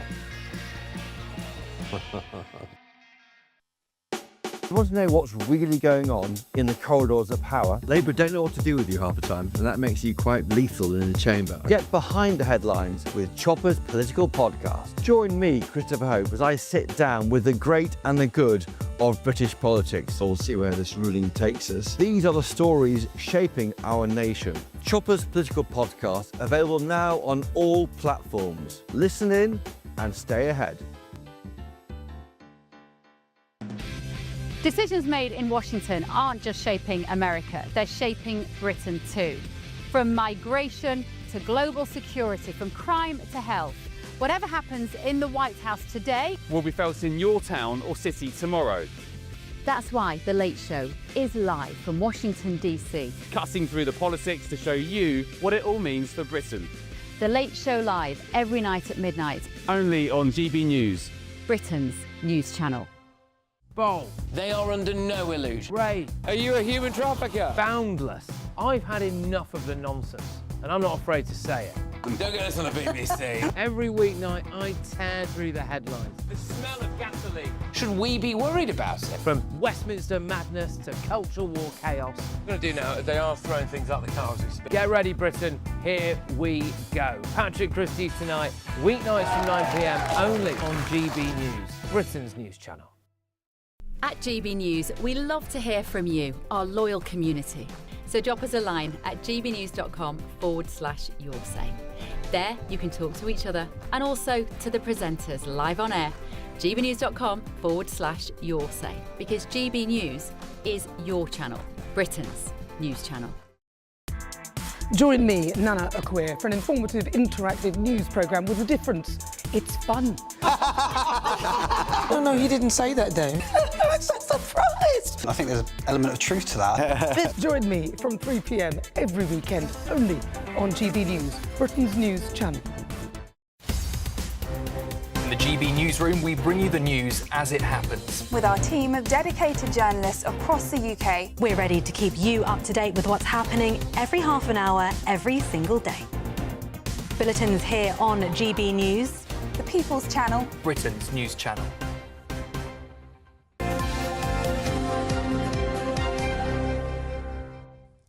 Welcome back to GB News Breakfast. It's sports time. Paul's here with us. Lots of Premier League tonight. A lot of action Loads tonight. of busy Eight games tonight. There was only one yesterday. West Ham lost to Nottingham Forest. West Ham are in trouble. They're in big trouble. 10-game winless run they're on at the moment. They've been in the Premier League every year since 2013. You can't say now, though, that they're too good to be relegated. No, nobody is. Yeah. No, that's the old thing. So they're 7 points adrift. Wolves are only on 6 points. You know, they've got to win, and obviously it was West Ham that they beat 3-0. Burnley, 12 points. West Ham, 14, and then you've got Nottingham Forest who beat them on 21. So there's a little bit of space between them now. So the games tonight, I'll just mention some of those that we've got tonight. Most of these will be televised, I think, tonight. I think they all are, yeah. It's part of this new deal. Bournemouth v Spurs is on Sky Golf. I'm still trying to work that one out, but there you go. It's true. Brentford, Sunderland, Crystal Palace, Villa, Everton and Wolves, Fulham and Chelsea, Man City versus Brighton, Burnley versus Manchester United. So Darren Fletcher, who is we've worked out, is the what? The interim. The interim before the interim comes in, before the main manager comes in. Anyway, they're playing Burnley away, Newcastle versus Leeds. And in the Ashes, it's closed on the third day. England 302 for 8. They lead by 119 runs, but Australia will be ready to bat tonight or tomorrow morning. And I think that'll all be over. Then that'll be done and dusted for the Ashes for another year. So there we are. Would you like to play? Birthdays. Play what? Want to play the birthdays? Birthdays. Would you like to play? Okay, famous birthdays, sporting birthdays. We've got some good ones today. Lewis Hamilton first. How old is Lewis, would you say, today? I would say he's in his 30s. I'm going to say he is 36. Would you know? No, he's older. He's older. He's 40. You're going to get this right. I've got one of those feelings. He's, or it could be my lucky number, which is 41. It's the right answer. Yeah. Oh, well Very good. Is that your lucky number? Huh? Is that your lucky number? It was a house number we used to live in. Really? Yeah. 41? Yeah. Well, happy birthday, Lewis. Eden Azar. Eden Hazard. Oh, no, Eden Hazard, good player. You have to get this right, yeah. Eden Hazard. I over-egged this one. Okay, then I would say, if you've over-egged, I'd say he's smack bang in the middle of No help from anybody in the audience, please. 30s. Can't phone a friend. So, No, I'd say he's 35. 35? Now, you can't see his face there, so you're not helping me He could very be much. older. I'm going to say 38. 35 is the right answer. Is it? Oh, right. Is he That's just got two in a correct. row? Because actually, I thought to Two, myself yeah, when I said John that, I does. thought, no, he's older than that. No, He's been very around good. a long while. Eamonn, you got two in a row. Right, I've got a good feeling for Can you you this make one. it the triple? Let's go for the triple. Malcolm. got a feeling. Malcolm Oh, McDonald. Big Malcolm. You have legs like Malcolm McDonald, Ellie. Do I? I don't know what Actually, to make I of do. As my wife would say, can't stop a pig in an alley. Bowed legs. He had the most Bowed amazing legs. bow legs. that. Oh, did he? He's got a great head of hair. He'd have his knees together, it looked like the letter O. It was. So, Newcastle legend, Arsenal legend. So this Ellie for help is we're looking in the 70s here. We're looking. All right, he was that at does Arsenal help. late 70s. All right. I'm going to say 73. Come on, Eamonn. If you can get three from You're three. saying he featured in the late 70s, not that he is in his late 70s. Well, could be one of... That was late 70s when he was playing for Arsenal, and he was at Newcastle in the mid 70s, wasn't he? Early 70s. Yeah. So how old is he? I'd say he would be in his 70s. He is in his 70s. Yeah, 76. He's right No, again. you're joking. He's right again. You're joking. Right, I've got one more for you. Anybody got the lottery numbers? This is unbelievable. Nicolas Cage. Russian weightlifter. Oh, we're going to do Nicolas Cage. OK, we'll do Nicolas not Cage. a Russian Quick one. That's not the Russian weightlifter. That's not the teeth of a Russian weightlifter. That's Nicolas Cage. Nicolas Cage. Crazy now, Nicolas he's Cage. older than you think. Right. What do you think? 79. Oh, now, Ellie, come on, no. 55. I'm not even going to You accept can't that. say he's 55. Go much lower. And you go higher and you go lower. OK, I'd say 69. 60. 62. That didn't count. oh, God. But this is the one. Now, Russian weightlifter. Now, this is a fine figure of a man. I thought that was me. Vasily Alexeyev. Yeah, he was born this day in 1942. He set 80 world records. He was born this day in 1942. But the question is, how many eggs did he have in his omelette for his breakfast every morning? At least 20. Every morning he had an omelette, and how many eggs were in it? At least 20. I don't know. I've got to have an exact number. 16. 16. So what are you going to go for? You're looking under pressure now. 20. 20. You're going to go for 20. Yeah. Eamonn? 15. 36 eggs in his omelette. Wow. Oh, now that's just I cruel. thought eggs were supposed to be healthy. Yeah, well, no. 36. Not 36 of them. Hey, have you got a red vest on? Why Why don't you got a red vest on? No, honestly. 36 eggs every morning. 36 eggs in an omelette every morning. Bonkers. Is what Vasily Wonder did he get them from the Alexeyev. supermarket or did he got his own chickens? Well, it was a He has to have Russian. your own He was Russian state, so I reckon he probably had them delivered from the Kremlin every morning. Okay. I have a feeling that's what happened. I'd say so too. Thank you, Mr. Paul. See you Thank tomorrow. you. Appreciate it. All the Eamonn, best. you were Thank you. onto a winner there. You were very good, by the way. Very good today. I'm not very good. Very good most days. Well, just listen. Just take the compliment and enjoy Yeah, it. Very good. Well done. The advantage Congratulations. I have over Ellie is that Ellie... You know these people, for Yes, starters. she has no clue who Malcolm McDonald is. No clue. She has no clue we're talking about his legs there. She thinks that was a compliment. I wasn't sure what to make of that. Anyway. Compliment from you. Well, that would have been a rare thing, wouldn't it, Ellie? Well, up next, board jurors are wreaking havoc in court, apparently. The papers are coming with Claire Muldoon and Christopher Fufus next. But first of your search of holiday sun, here's where it could be.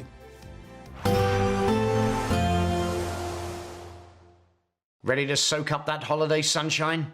Won't we need some cover? No worries. All sorted. All Clear Travel Insurance sponsors GB News Travel Destinations Forecast. Whilst we've seen the cold weather affect the UK and much of Western Europe, it's turning less cold in Iberia now, whilst it's increasingly unsettled across southeastern parts of Europe, especially Greece and Turkey, where we'll see strong winds and heavy rain moving through during Thursday and Friday. Italy's on the cold side, temperatures a few degrees below average. Meanwhile, temperatures have now recovered for Spain and Portugal, back up to the double figures or the teens in places. All Clear Travel Insurance sponsors GB News Travel Destinations Forecast. Westminster, the ultimate clique. And you're fighting like rats in a sack. But here on the Camilla Tominey Show, we ask the questions the establishment media is too scared to ask. OK, let me ask you a straight question, because I know you're a straight-talking politician. Whether it's net zero, illegal immigration or law and order, nothing is off limits. You had the power then. Yeah, as I and say, now you've lost it. That's the Camilla Tominey Show, a politics show that's fearless. But no, let me finish my question if you don't mind, because it is my show. Sundays at 9:30, only on GB News, the People's Channel, Britain's news channel. Patrick Christie's Tonight, weekdays from 9 p.m. Look, this is winter. It's flu. Flu comes in winter. Sure as eggs is eggs. There's nothing particularly special about the virus. It has mutated, but that change has made it able to spread through the community by defeating our existing immunity. But the virus itself remains the same in terms of its clinical impact. So while it's a problem at a community and population level, lots of cases, for people who catch this, it's no worse than normal seasonal flu. It's not like we've got a supercharged flu that makes people much iller. We've got a virus that's spreading better and it's come earlier. So we're seeing it rising up the sort of infectious disease rates faster for this time of year. And there are a number of reasons for that, partly because it is a different virus, it's mutated. We haven't seen this particular strain spread for a couple of years. So population immunity levels are quite low. That's why it's so what you said there, very calm, very rational, quite reassuring, to be honest with you, seems very logical, understandable. Earlier today, the BBC decided to do a report that looks a lot like this. Let's play the clip. The throwback, isn't it? We were used to wearing these a few years ago. Now this is the precaution being taken. Also, people are being told to make sure their hands are clean and that they're not bringing germs into the hospital. Yeah, I mean, obviously, we haven't got time to play it all, but she goes on to, like, you know, use the hand sanitizer. Again, I'm just wondering if it's a little bit fear-mongery. Well, look, we must take flu seriously because it's a fact that if we tot up the excess mortality in the wintertime, just in the UK, and we attribute a lot of this excess mortality to flu, in an average year, maybe 5,000-6,000 people will lose their lives to flu. And in a bad year, it might be as high as 20,000. So we don't take this lightly. We're not complacent about flu. GB News, the People's Channel. At GB News, we love to hear from you, our loyal community. So drop us a line at gbnews.com/yoursay. There you can talk to each other and also to the presenters live on air. gbnews.com/yoursay, because GB News is your channel, Britain's news channel.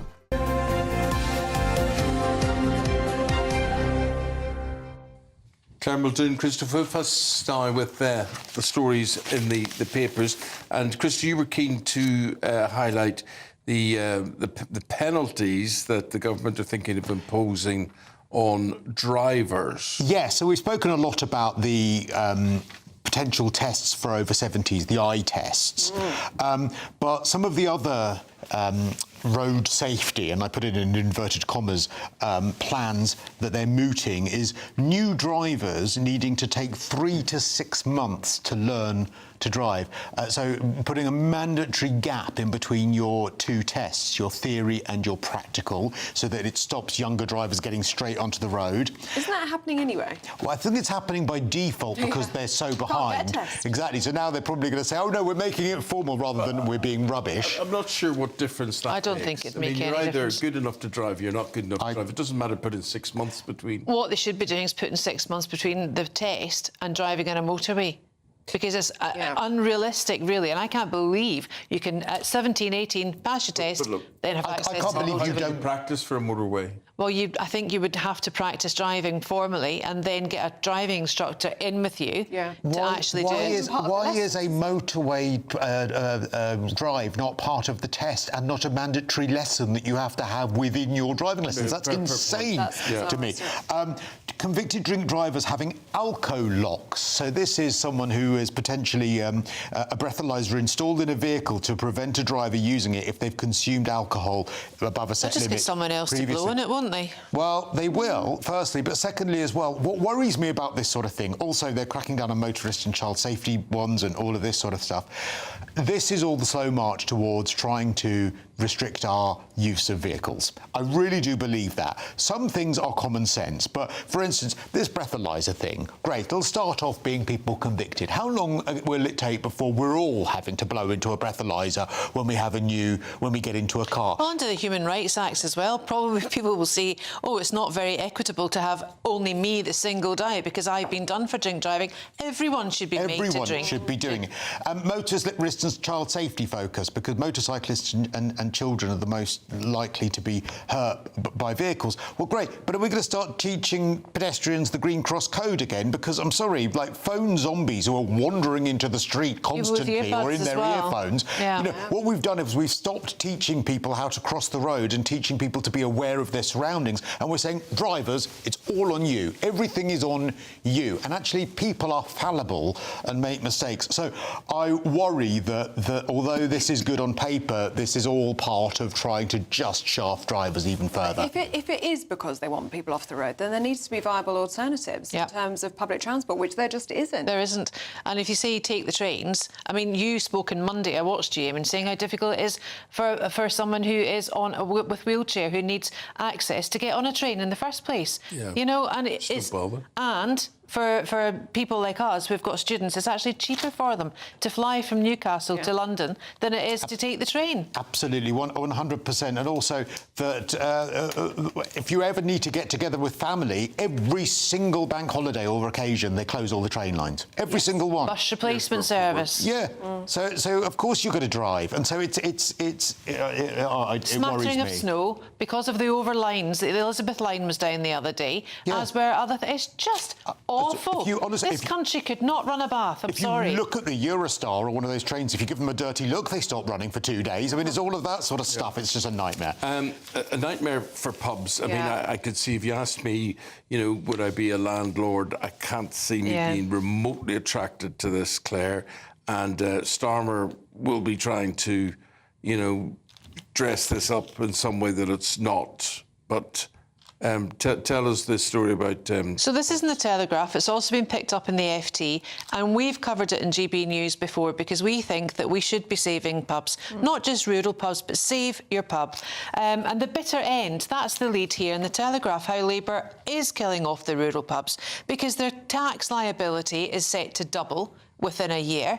Obviously, as well, in April, the COVID restriction of the rent is being lifted of 40%. Now, that happened to retailers as well, but they'll be more easy for them to absorb it than it is for pubs to do it. So that's doubling in tax liability from the re-evaluation of the land that the pub is on, and then this restriction being lifted after COVID.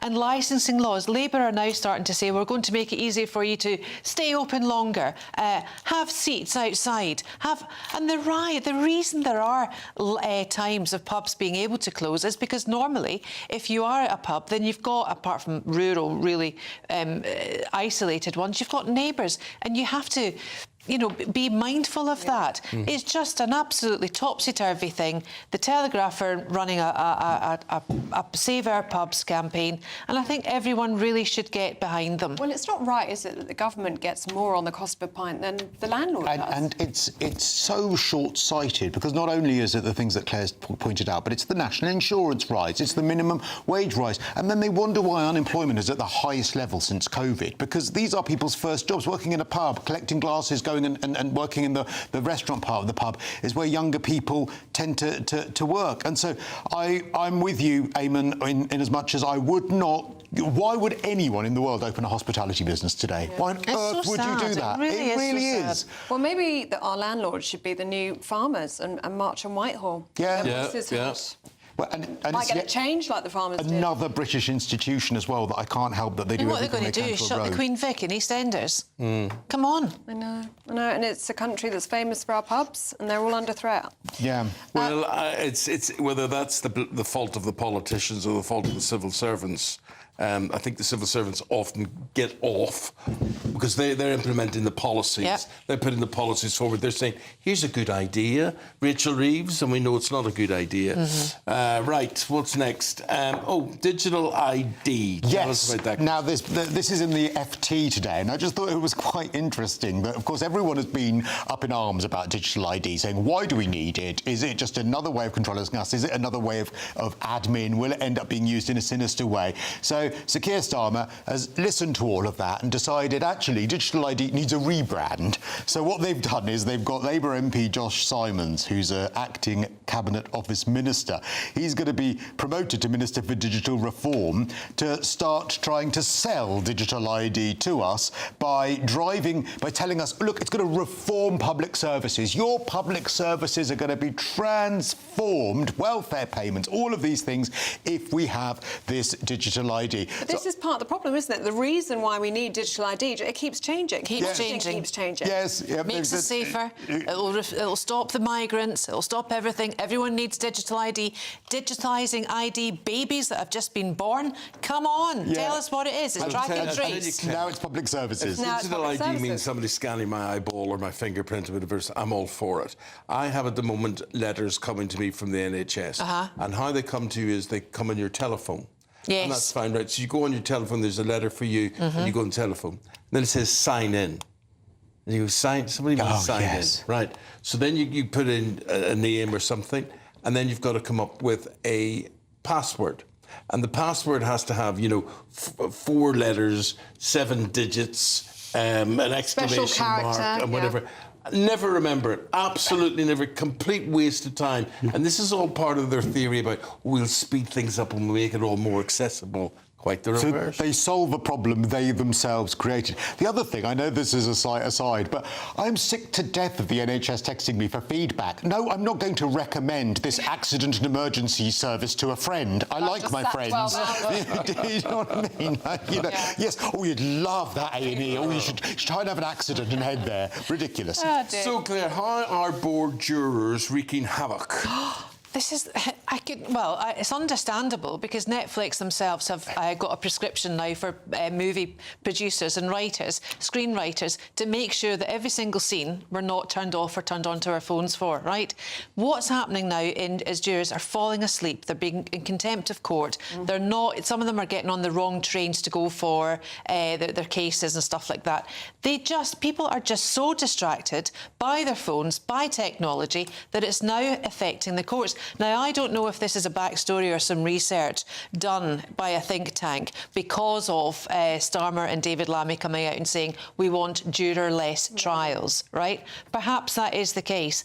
Undoubtedly, we need to address this because people are not being tried and listened to. The cases are not being listened to by the jurors, by those 12 women and men of peers that are there to define the process and make a judgment. Yeah, they deserve the full focus of the jurors. They absolutely do. Or why don't we just do what David Lammy's suggesting?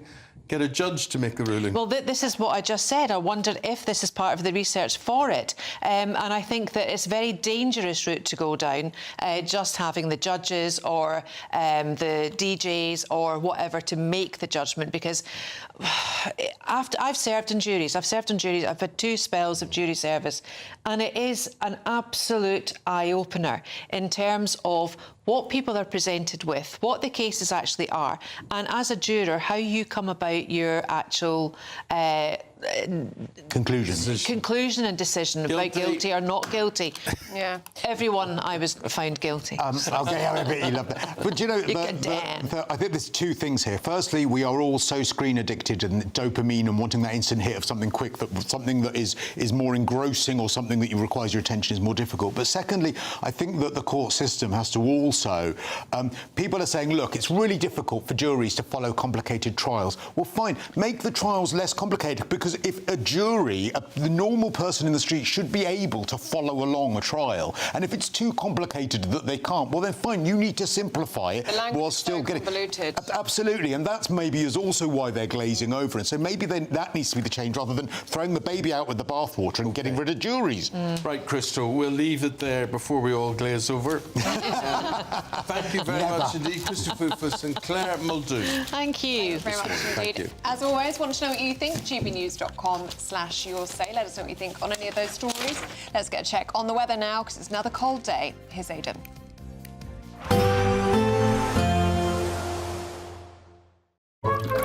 Warm and cosy, with a chance of zero visibility.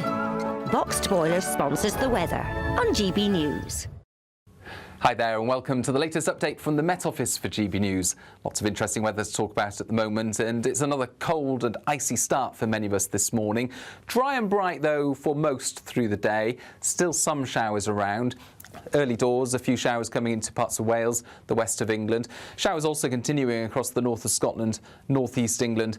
And we're going to see a mix of rain and sleet around the coast, sleet and snow inland. So further snow accumulations, but possibly not quite as many snow accumulations for northern Scotland compared with recent days. For many, it's a dry and bright day with sunny spells, but a cold feel, windier compared with the start of the week. So temperatures of 3 to 6 Celsius, feeling rather cold. Now, we're going to end the day with clear spells for much of central Scotland, further showers coming into the north and northeast of Scotland, 1 or 2 showers drifting into the southeast of Scotland, northeast England as well. Northern Ireland, though, by this time, we'll see an area of cloud thickening up and some outbreaks of mostly rain, but some snow over hills moving in. This is light rain. It's going to push into Pembrokeshire, Devon, Cornwall as well at this stage. As it moves east, it will tend to fizzle away. It does contain slightly milder air, so mostly this is going to be rain rather than snow. And it tends to push a lot of cloud in across the UK. So less frosty, less icy on Thursday morning, but still some slippery surfaces to wake up to, particularly towards the east. And we'll see some brightness towards the southwest, but for most it's a grey start to the day with bits and pieces of rain or sleet around first thing. They tend to dry up and then brighter skies turn up in the east, whilst the next band of rain turns up in the southwest. Now this is Storm Goretti. This has been named by Meteo France because of very strong winds expected over northern France. It will bring strong winds to the southwest, but it's also going to bring a risk of snow to Wales, the Midlands and East Anglia. Warm and cosy, with a chance of zero visibility. Boxed Boiler sponsors the weather on GB News.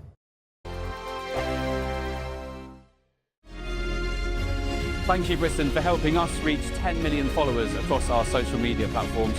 We're truly honoured to have your trust, one follower at a time.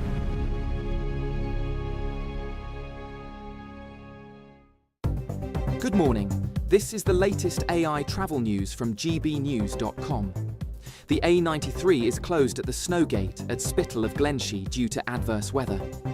On the A4 8M westbound, there is congestion from junction 29 at Castleton to junction 29A at St Mellons. In Nottinghamshire, the M1 southbound has a road traffic collision between junction 28 and junction 27, with one of 4 lanes closed and delays of around 10 minutes. And on the trains, Elna says do not travel between Edinburgh and Aberdeen, while Cross Country reports disruption between Edinburgh and Aberdeen and also between Doncaster and Sheffield. For more travel news, go to gbnews.com. It's a brand new year and we're giving you the chance to win our biggest cash prize to date. £85,000 in tax-free cash could be yours. And we've come to the Aurora Collection Resort here in Lapland to celebrate.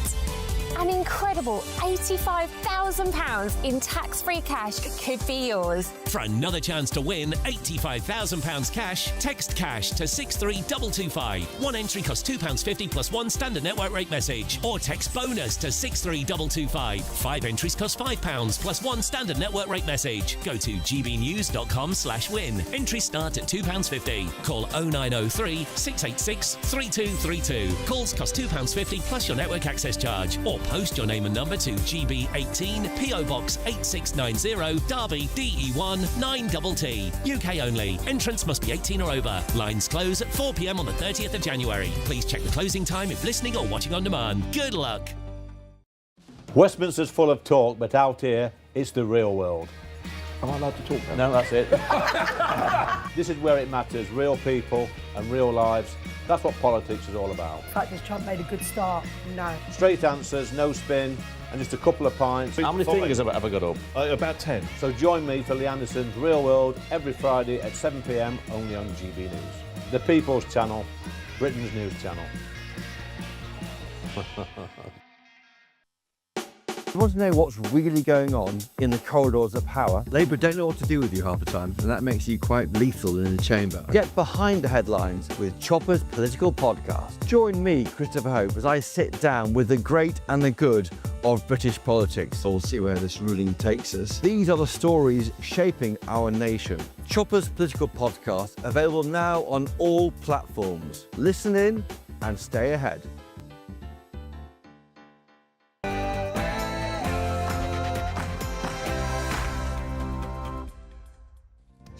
Good morning. Britain backs Ukraine with a promise of boots on the ground. The Prime Minister commits to deploying troops alongside France as part of a future ceasefire deal. We signed a declaration of intent on the deployment of forces to Ukraine in the event of a peace deal. It paves the way for the legal framework under which British, French and partner forces could operate on Ukrainian soil. But with serious shortfalls in domestic border control, how can Britain commit to defending another country's borders? Need Greenland from a national security situation. It's so strategic. Right now, Greenland is covered with Russian and Chinese ships all over the place. We need Greenland. Donald Trump there considering using military force to seize Greenland, ignoring outcries from Europe.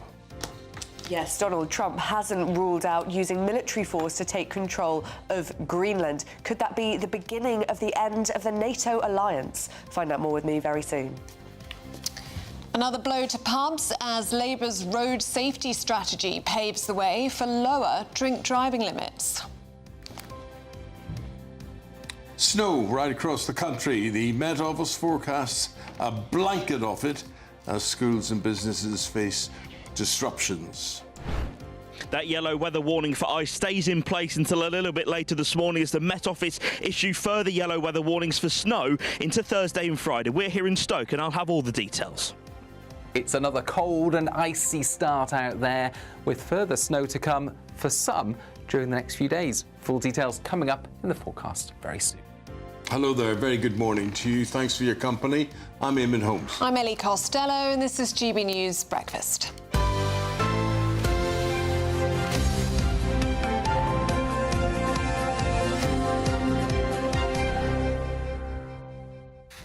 Well, the UK, Ukraine and France have signed a declaration of intent to deploy forces to Kyiv in the event of a peace deal with Russia. Well, here's what the Prime Minister said yesterday at that Coalition of the Willing meeting.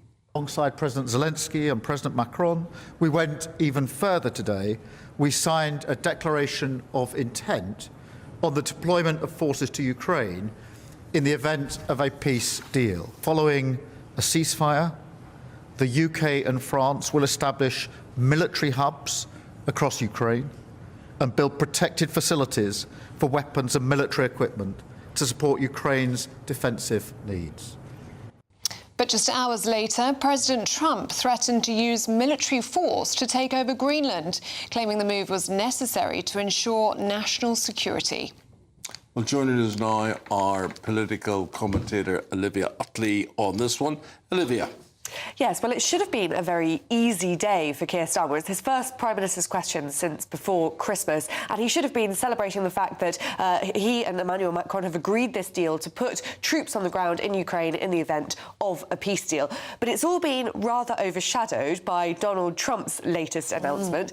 So much is often overshadowed by Donald Trump's announcements, and this one is that he would not rule out using force to take control of Greenland. Now, we've known for a long time that the US president would like to take control of Greenland. It's a very important strategic point. Before, he's talked about buying Greenland off Denmark, and that at the moment is still the best option. Marco Rubio, the Secretary of State, spoke to reporters privately a few days ago and said that that was the primary option. But if that fails, Donald Trump is considering other moves as well. Now, one option would be to sort of annex Greenland, but make it there's a technical way that a place like Greenland could turn into not quite part of US territory, but it wouldn't be owned by Denmark either. And then, of course, the nuclear option, as it were, would be to take control of Greenland by military force. Now, military experts speaking this morning have said that it wouldn't be difficult at all for the US to take control of Greenland. It's not a big place. The US has a very, very large army. But, of course, there would be huge geopolitical ramifications. If the US president took Greenland by force off Denmark, well, that could be real trouble for NATO. Obviously, the US is the biggest contributor to NATO, and the US would then be up against pretty much every other European country. That puts all European leaders in a really tricky position. Of course, they don't want to annoy President Trump, but they don't want to look as though they are happy for President Trump to just simply sweep Denmark away and take control of Greenland. So they're using their words very carefully this morning. It'll be fascinating to see what happens. Tell me this very carefully. Why he's saying he wants Greenland and why he really wants Greenland, what's the difference? Why does he really want Greenland? With him, it's all about deals and money. It always is. Yeah, I mean, Greenland is... He's saying that he wants Greenland because it's an important strategic place, because it's the sort of last fort between America and sort of enemies in the Arctic, as it were. But it is a power grab, as we saw from what's happened in Venezuela. The US president likes the ideas. He seizes Venezuela, he gets the oil there. You seize Greenland as well. It's beginning to look as though America, the US, is controlling pretty much the whole American hemisphere. So there are lots of reasons why Donald Trump likes the idea of taking control of Greenland. I think at the moment it is probably unlikely that he will use force. Donald Trump never would like to rule out something like that. He knows that it grabs the headlines. But right now, the plan is certainly to try and buy Greenland. That's something that he attempted in his first term in office. He didn't succeed then, but perhaps with this threat, it might push Denmark into doing something it doesn't really want to do. And he knows ultimately that no European nation would seriously try to stop him by force. If he wanted to take Greenland by force, he could do just that. Well, exactly. Europe is not going to go to war with America over Greenland. It's just not going to happen. And as I say, from a military perspective, it wouldn't be that difficult for America to seize control of Greenland. So in some ways, it would be quite an easy thing to do. But I think even Donald Trump knows that it wouldn't be the wisest idea to sort of set himself against the whole of Europe. That said, of course, Donald Trump has been saying for years and years and years that the rest of NATO simply aren't pulling their weight in financial terms. America is, of course, the biggest contributor. And he might just decide at some point, well, I've had enough. We warned you that you weren't contributing enough. Now America is in a position to do something like this, turn our backs on the rest of the NATO alliance, and what's Europe going to do about it? There's lots of things they can do about it. You know, he's not infallible. He makes out he's infallible, but there's lots of things you could do to irritate him. You could, instead of just fighting him in conventional war terms, you could fight him, and I'm just using this figuratively, in terrorist terms. You can cause him lots of disruption, lots of irritation. He's an easy man to irritate. I'd actually like to be opposite him and just annoy him. Well, I was going to say, Eamonn, it sounds as though you would be well suited to be sitting at the cabinet table with Keir Starmer. Bullshit from him. I mean, he thinks he scares people, he shouts at people, and they buckle over him, whatever it is. I think the thing about him is just to laugh at him. Well, I think what he is going to do is sort of he likes throwing things out and sort of seeing how they land. This has landed pretty badly. He doesn't want to rule out using force. He never wants to rule out using force. He wants to show America's might all the time, and that is what he is doing right now. I don't think it is actually going to come to just got to cut across you because we've got Lillian Greenwood, who's the local transport minister, available, and Lillian, you're going to talk about the new road safety strategy. Lillian, I have to say to you, not only hello, good morning and welcome, but by and large, there's very little to argue about with what you're proposing here. Good, sensible, firm decisions that probably should have been made long before now. Well, thanks for that, Eamonn.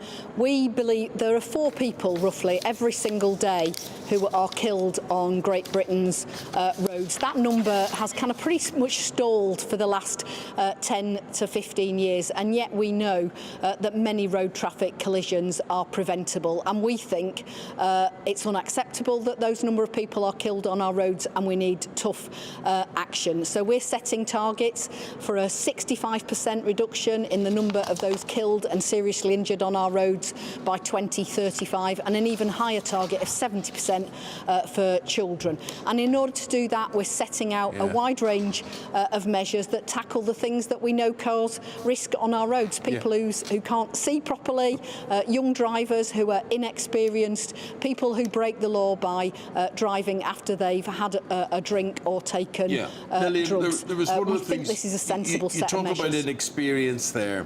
How do these drivers, these young drivers, get that experience? I mean, I'm particularly referring to motorway experience. How do you get motorway experience? If as a learner driver you're not allowed on the motorways, how do you actually... I know you're saying we'll leave 5 or 6 months after they pass their test before they're allowed on a motorway, but I don't see how that benefits them unless they're actually on a motorway with an instructor learning the rules of the road. So what we're consulting on is a minimum learning period for new drivers. We're suggesting, should it be 3, should it be 6 months? We're seeking people's views on that, and we want to set people up for a lifetime of safe driving. So we want to make sure that they've had experience of driving in the dark, at night, in adverse weather conditions, when it's pouring with rain, when it's like it is today, icy or snowy.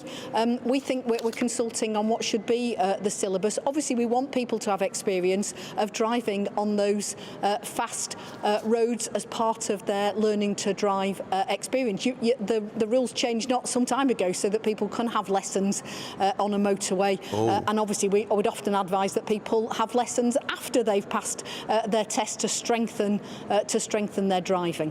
Yeah, you're also consulting on lowering drink-drive limits, meaning that even one drink could potentially put someone over the limit. But this is being described as a death knell for country pubs, rural pubs across Britain. You know that this is a sector that's already in crisis. We know that Rachel Reeves is not going to provide that new financial support to pubs. Landlords telling GB News that this government just seems to set to kill the hospitality business. Well, look, there were 260 people killed by drink drivers last year. Every single one of those deaths is preventable. And I think about the families absolutely torn apart when a member of their family has been killed by a drink driver. And I've sat down with many of them over the last 18 months, and that demands action.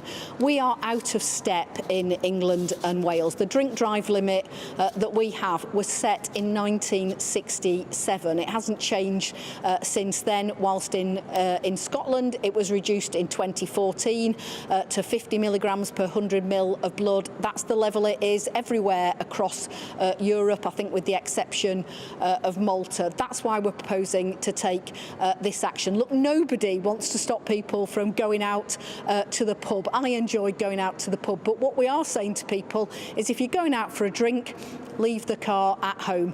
One of the things that we've seen that's changed in pubs in recent years is the proliferation in the number of low alcohol, zero alcohol products. Many of our favourite brands now available in zero alcohol. So if you're going out for a drink, leave the car at home. If you're going out with a group of mates, agree that one of you is going to be the designated driver. This is about saving lives. So this is also about zero tolerance, really, as well, isn't it? Yeah, I mean, as I say, 260 lives lost to drink drivers.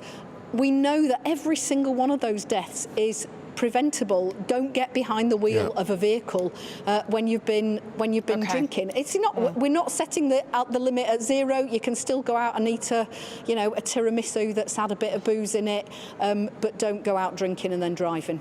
OK, can we touch on international news now? And Sir Keir Starmer signing that declaration of intent to put British boots on the ground as part of a peacekeeping force if there were to be a peace deal between Ukraine and Russia. This is a serious decision, potentially involving young British men and women. Why wasn't Parliament consulted on this?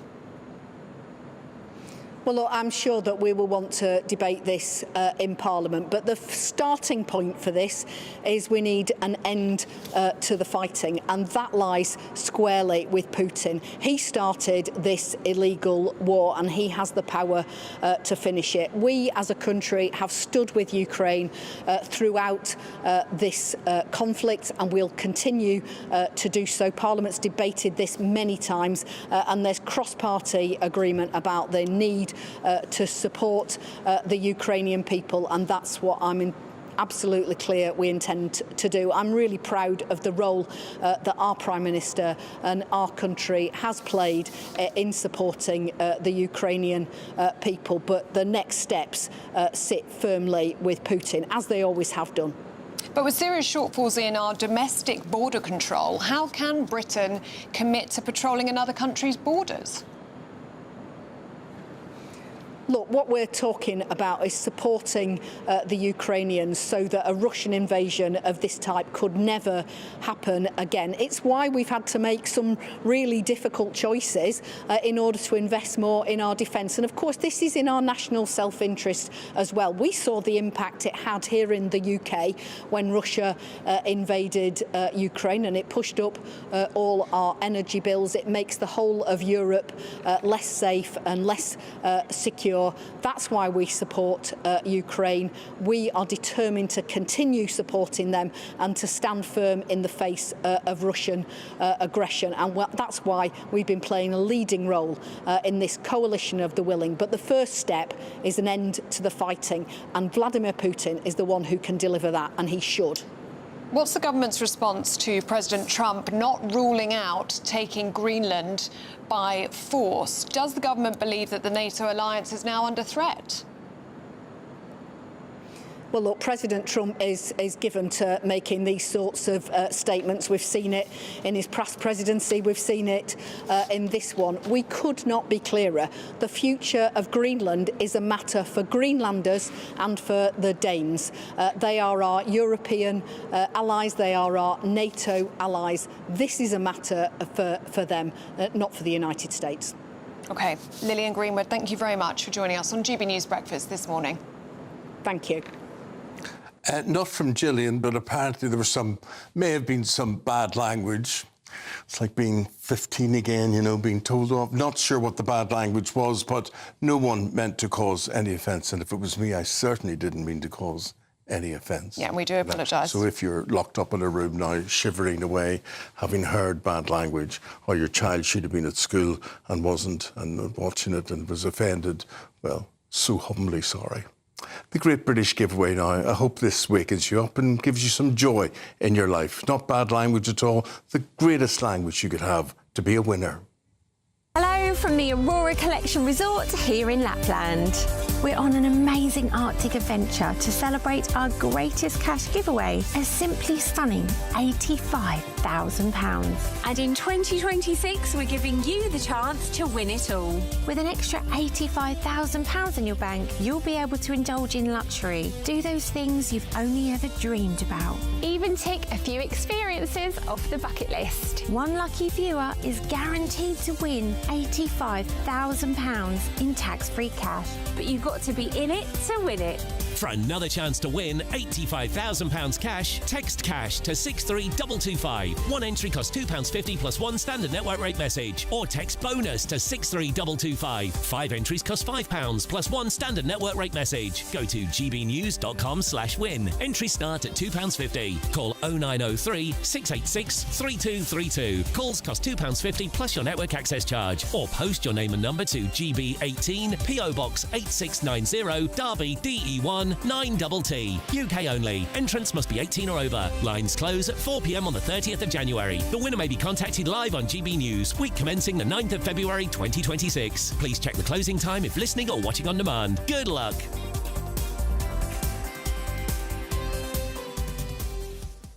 Now, lots of things we've been talking about today, including Labour planning to perhaps change driving laws in a way that could put drivers over the legal limit after having one drink. I don't have any sympathy for this because I believe that if you drink, you shouldn't drive. End off. Yeah, no drinks at all. No drinks at all. So I don't really know why we're debating this, but apparently some people are like, well, I'll have one or two. I'll be OK after that. You're not. And particularly we talk about country pubs. Yeah, rural pubs. Country roads are so dangerous, and people who live in the countryside, they think, well, they can drive them because they know them inside out. But people who are not from the country don't know them. But it just leads to accidents. Yeah. That's all it leads to. Anyway, but the worry is, as we go to pub landlord for the Bright Star in Peters Green, the worry is that this could be another nail in the coffin, of course, of this. I'm sorry, I don't have your name. Who are you, sir? Guy Richardson. Right. Guy Richardson. How you going? What would this mean for you, Guy, if this were to come into force? Essentially meaning that some people couldn't even have one drink in a rural pub.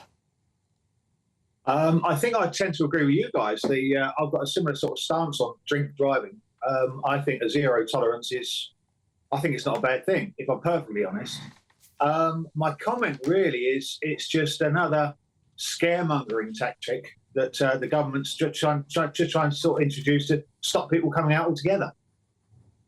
How do you feel? I mean, this has been described as the death knell for pubs by Nigel Farage and Reform UK. I mean, we saw that Rachel Reeves yesterday declining that additional support for pubs. How is the industry standing up against all of this?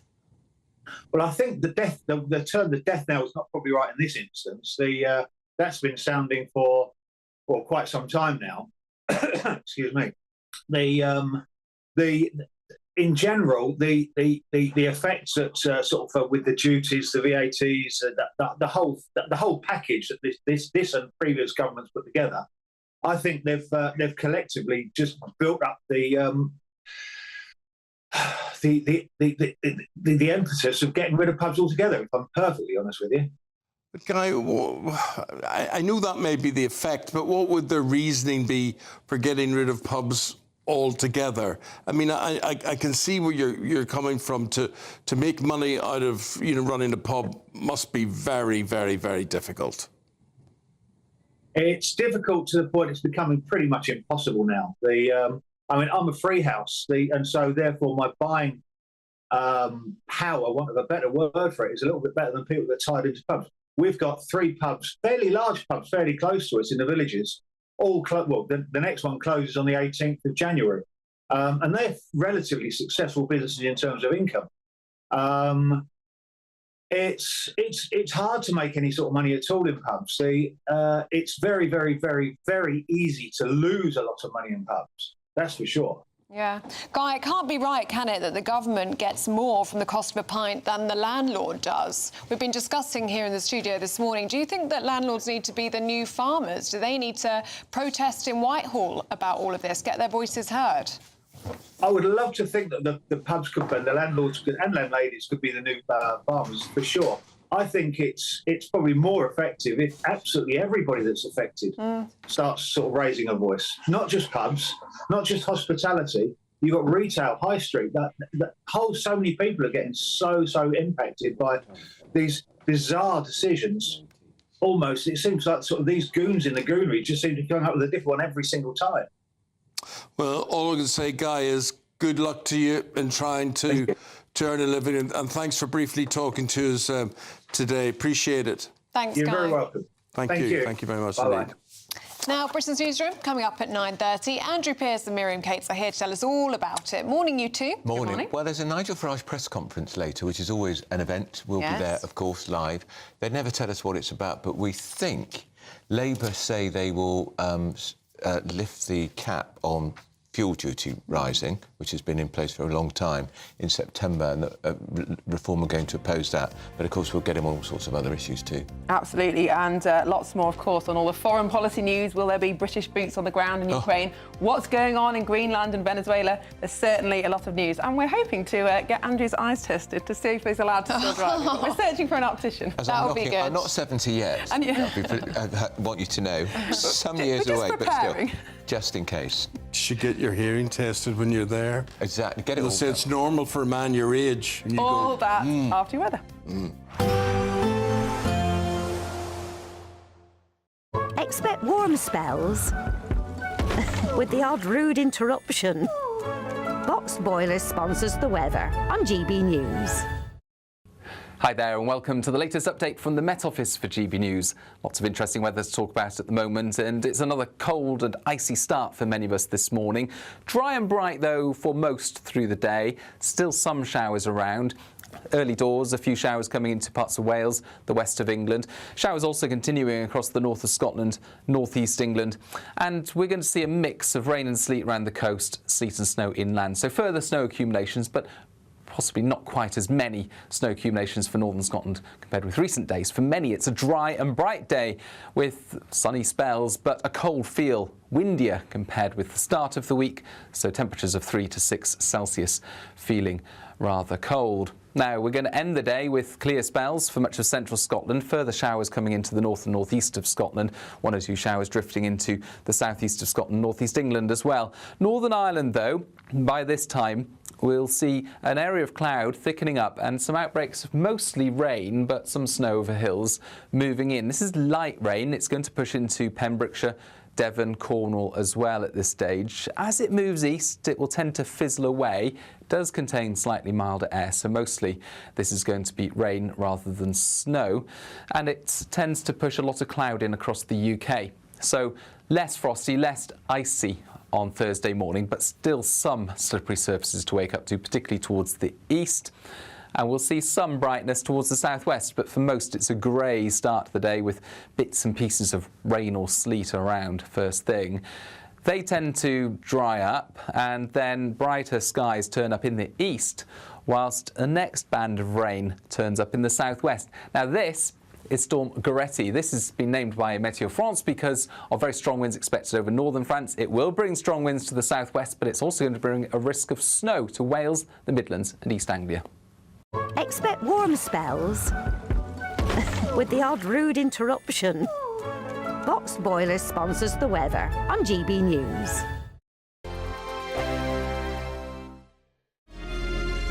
Thank you, Britain, for helping us reach 10 million followers across social media. We are truly honoured to have your trust, 1 follower at a time.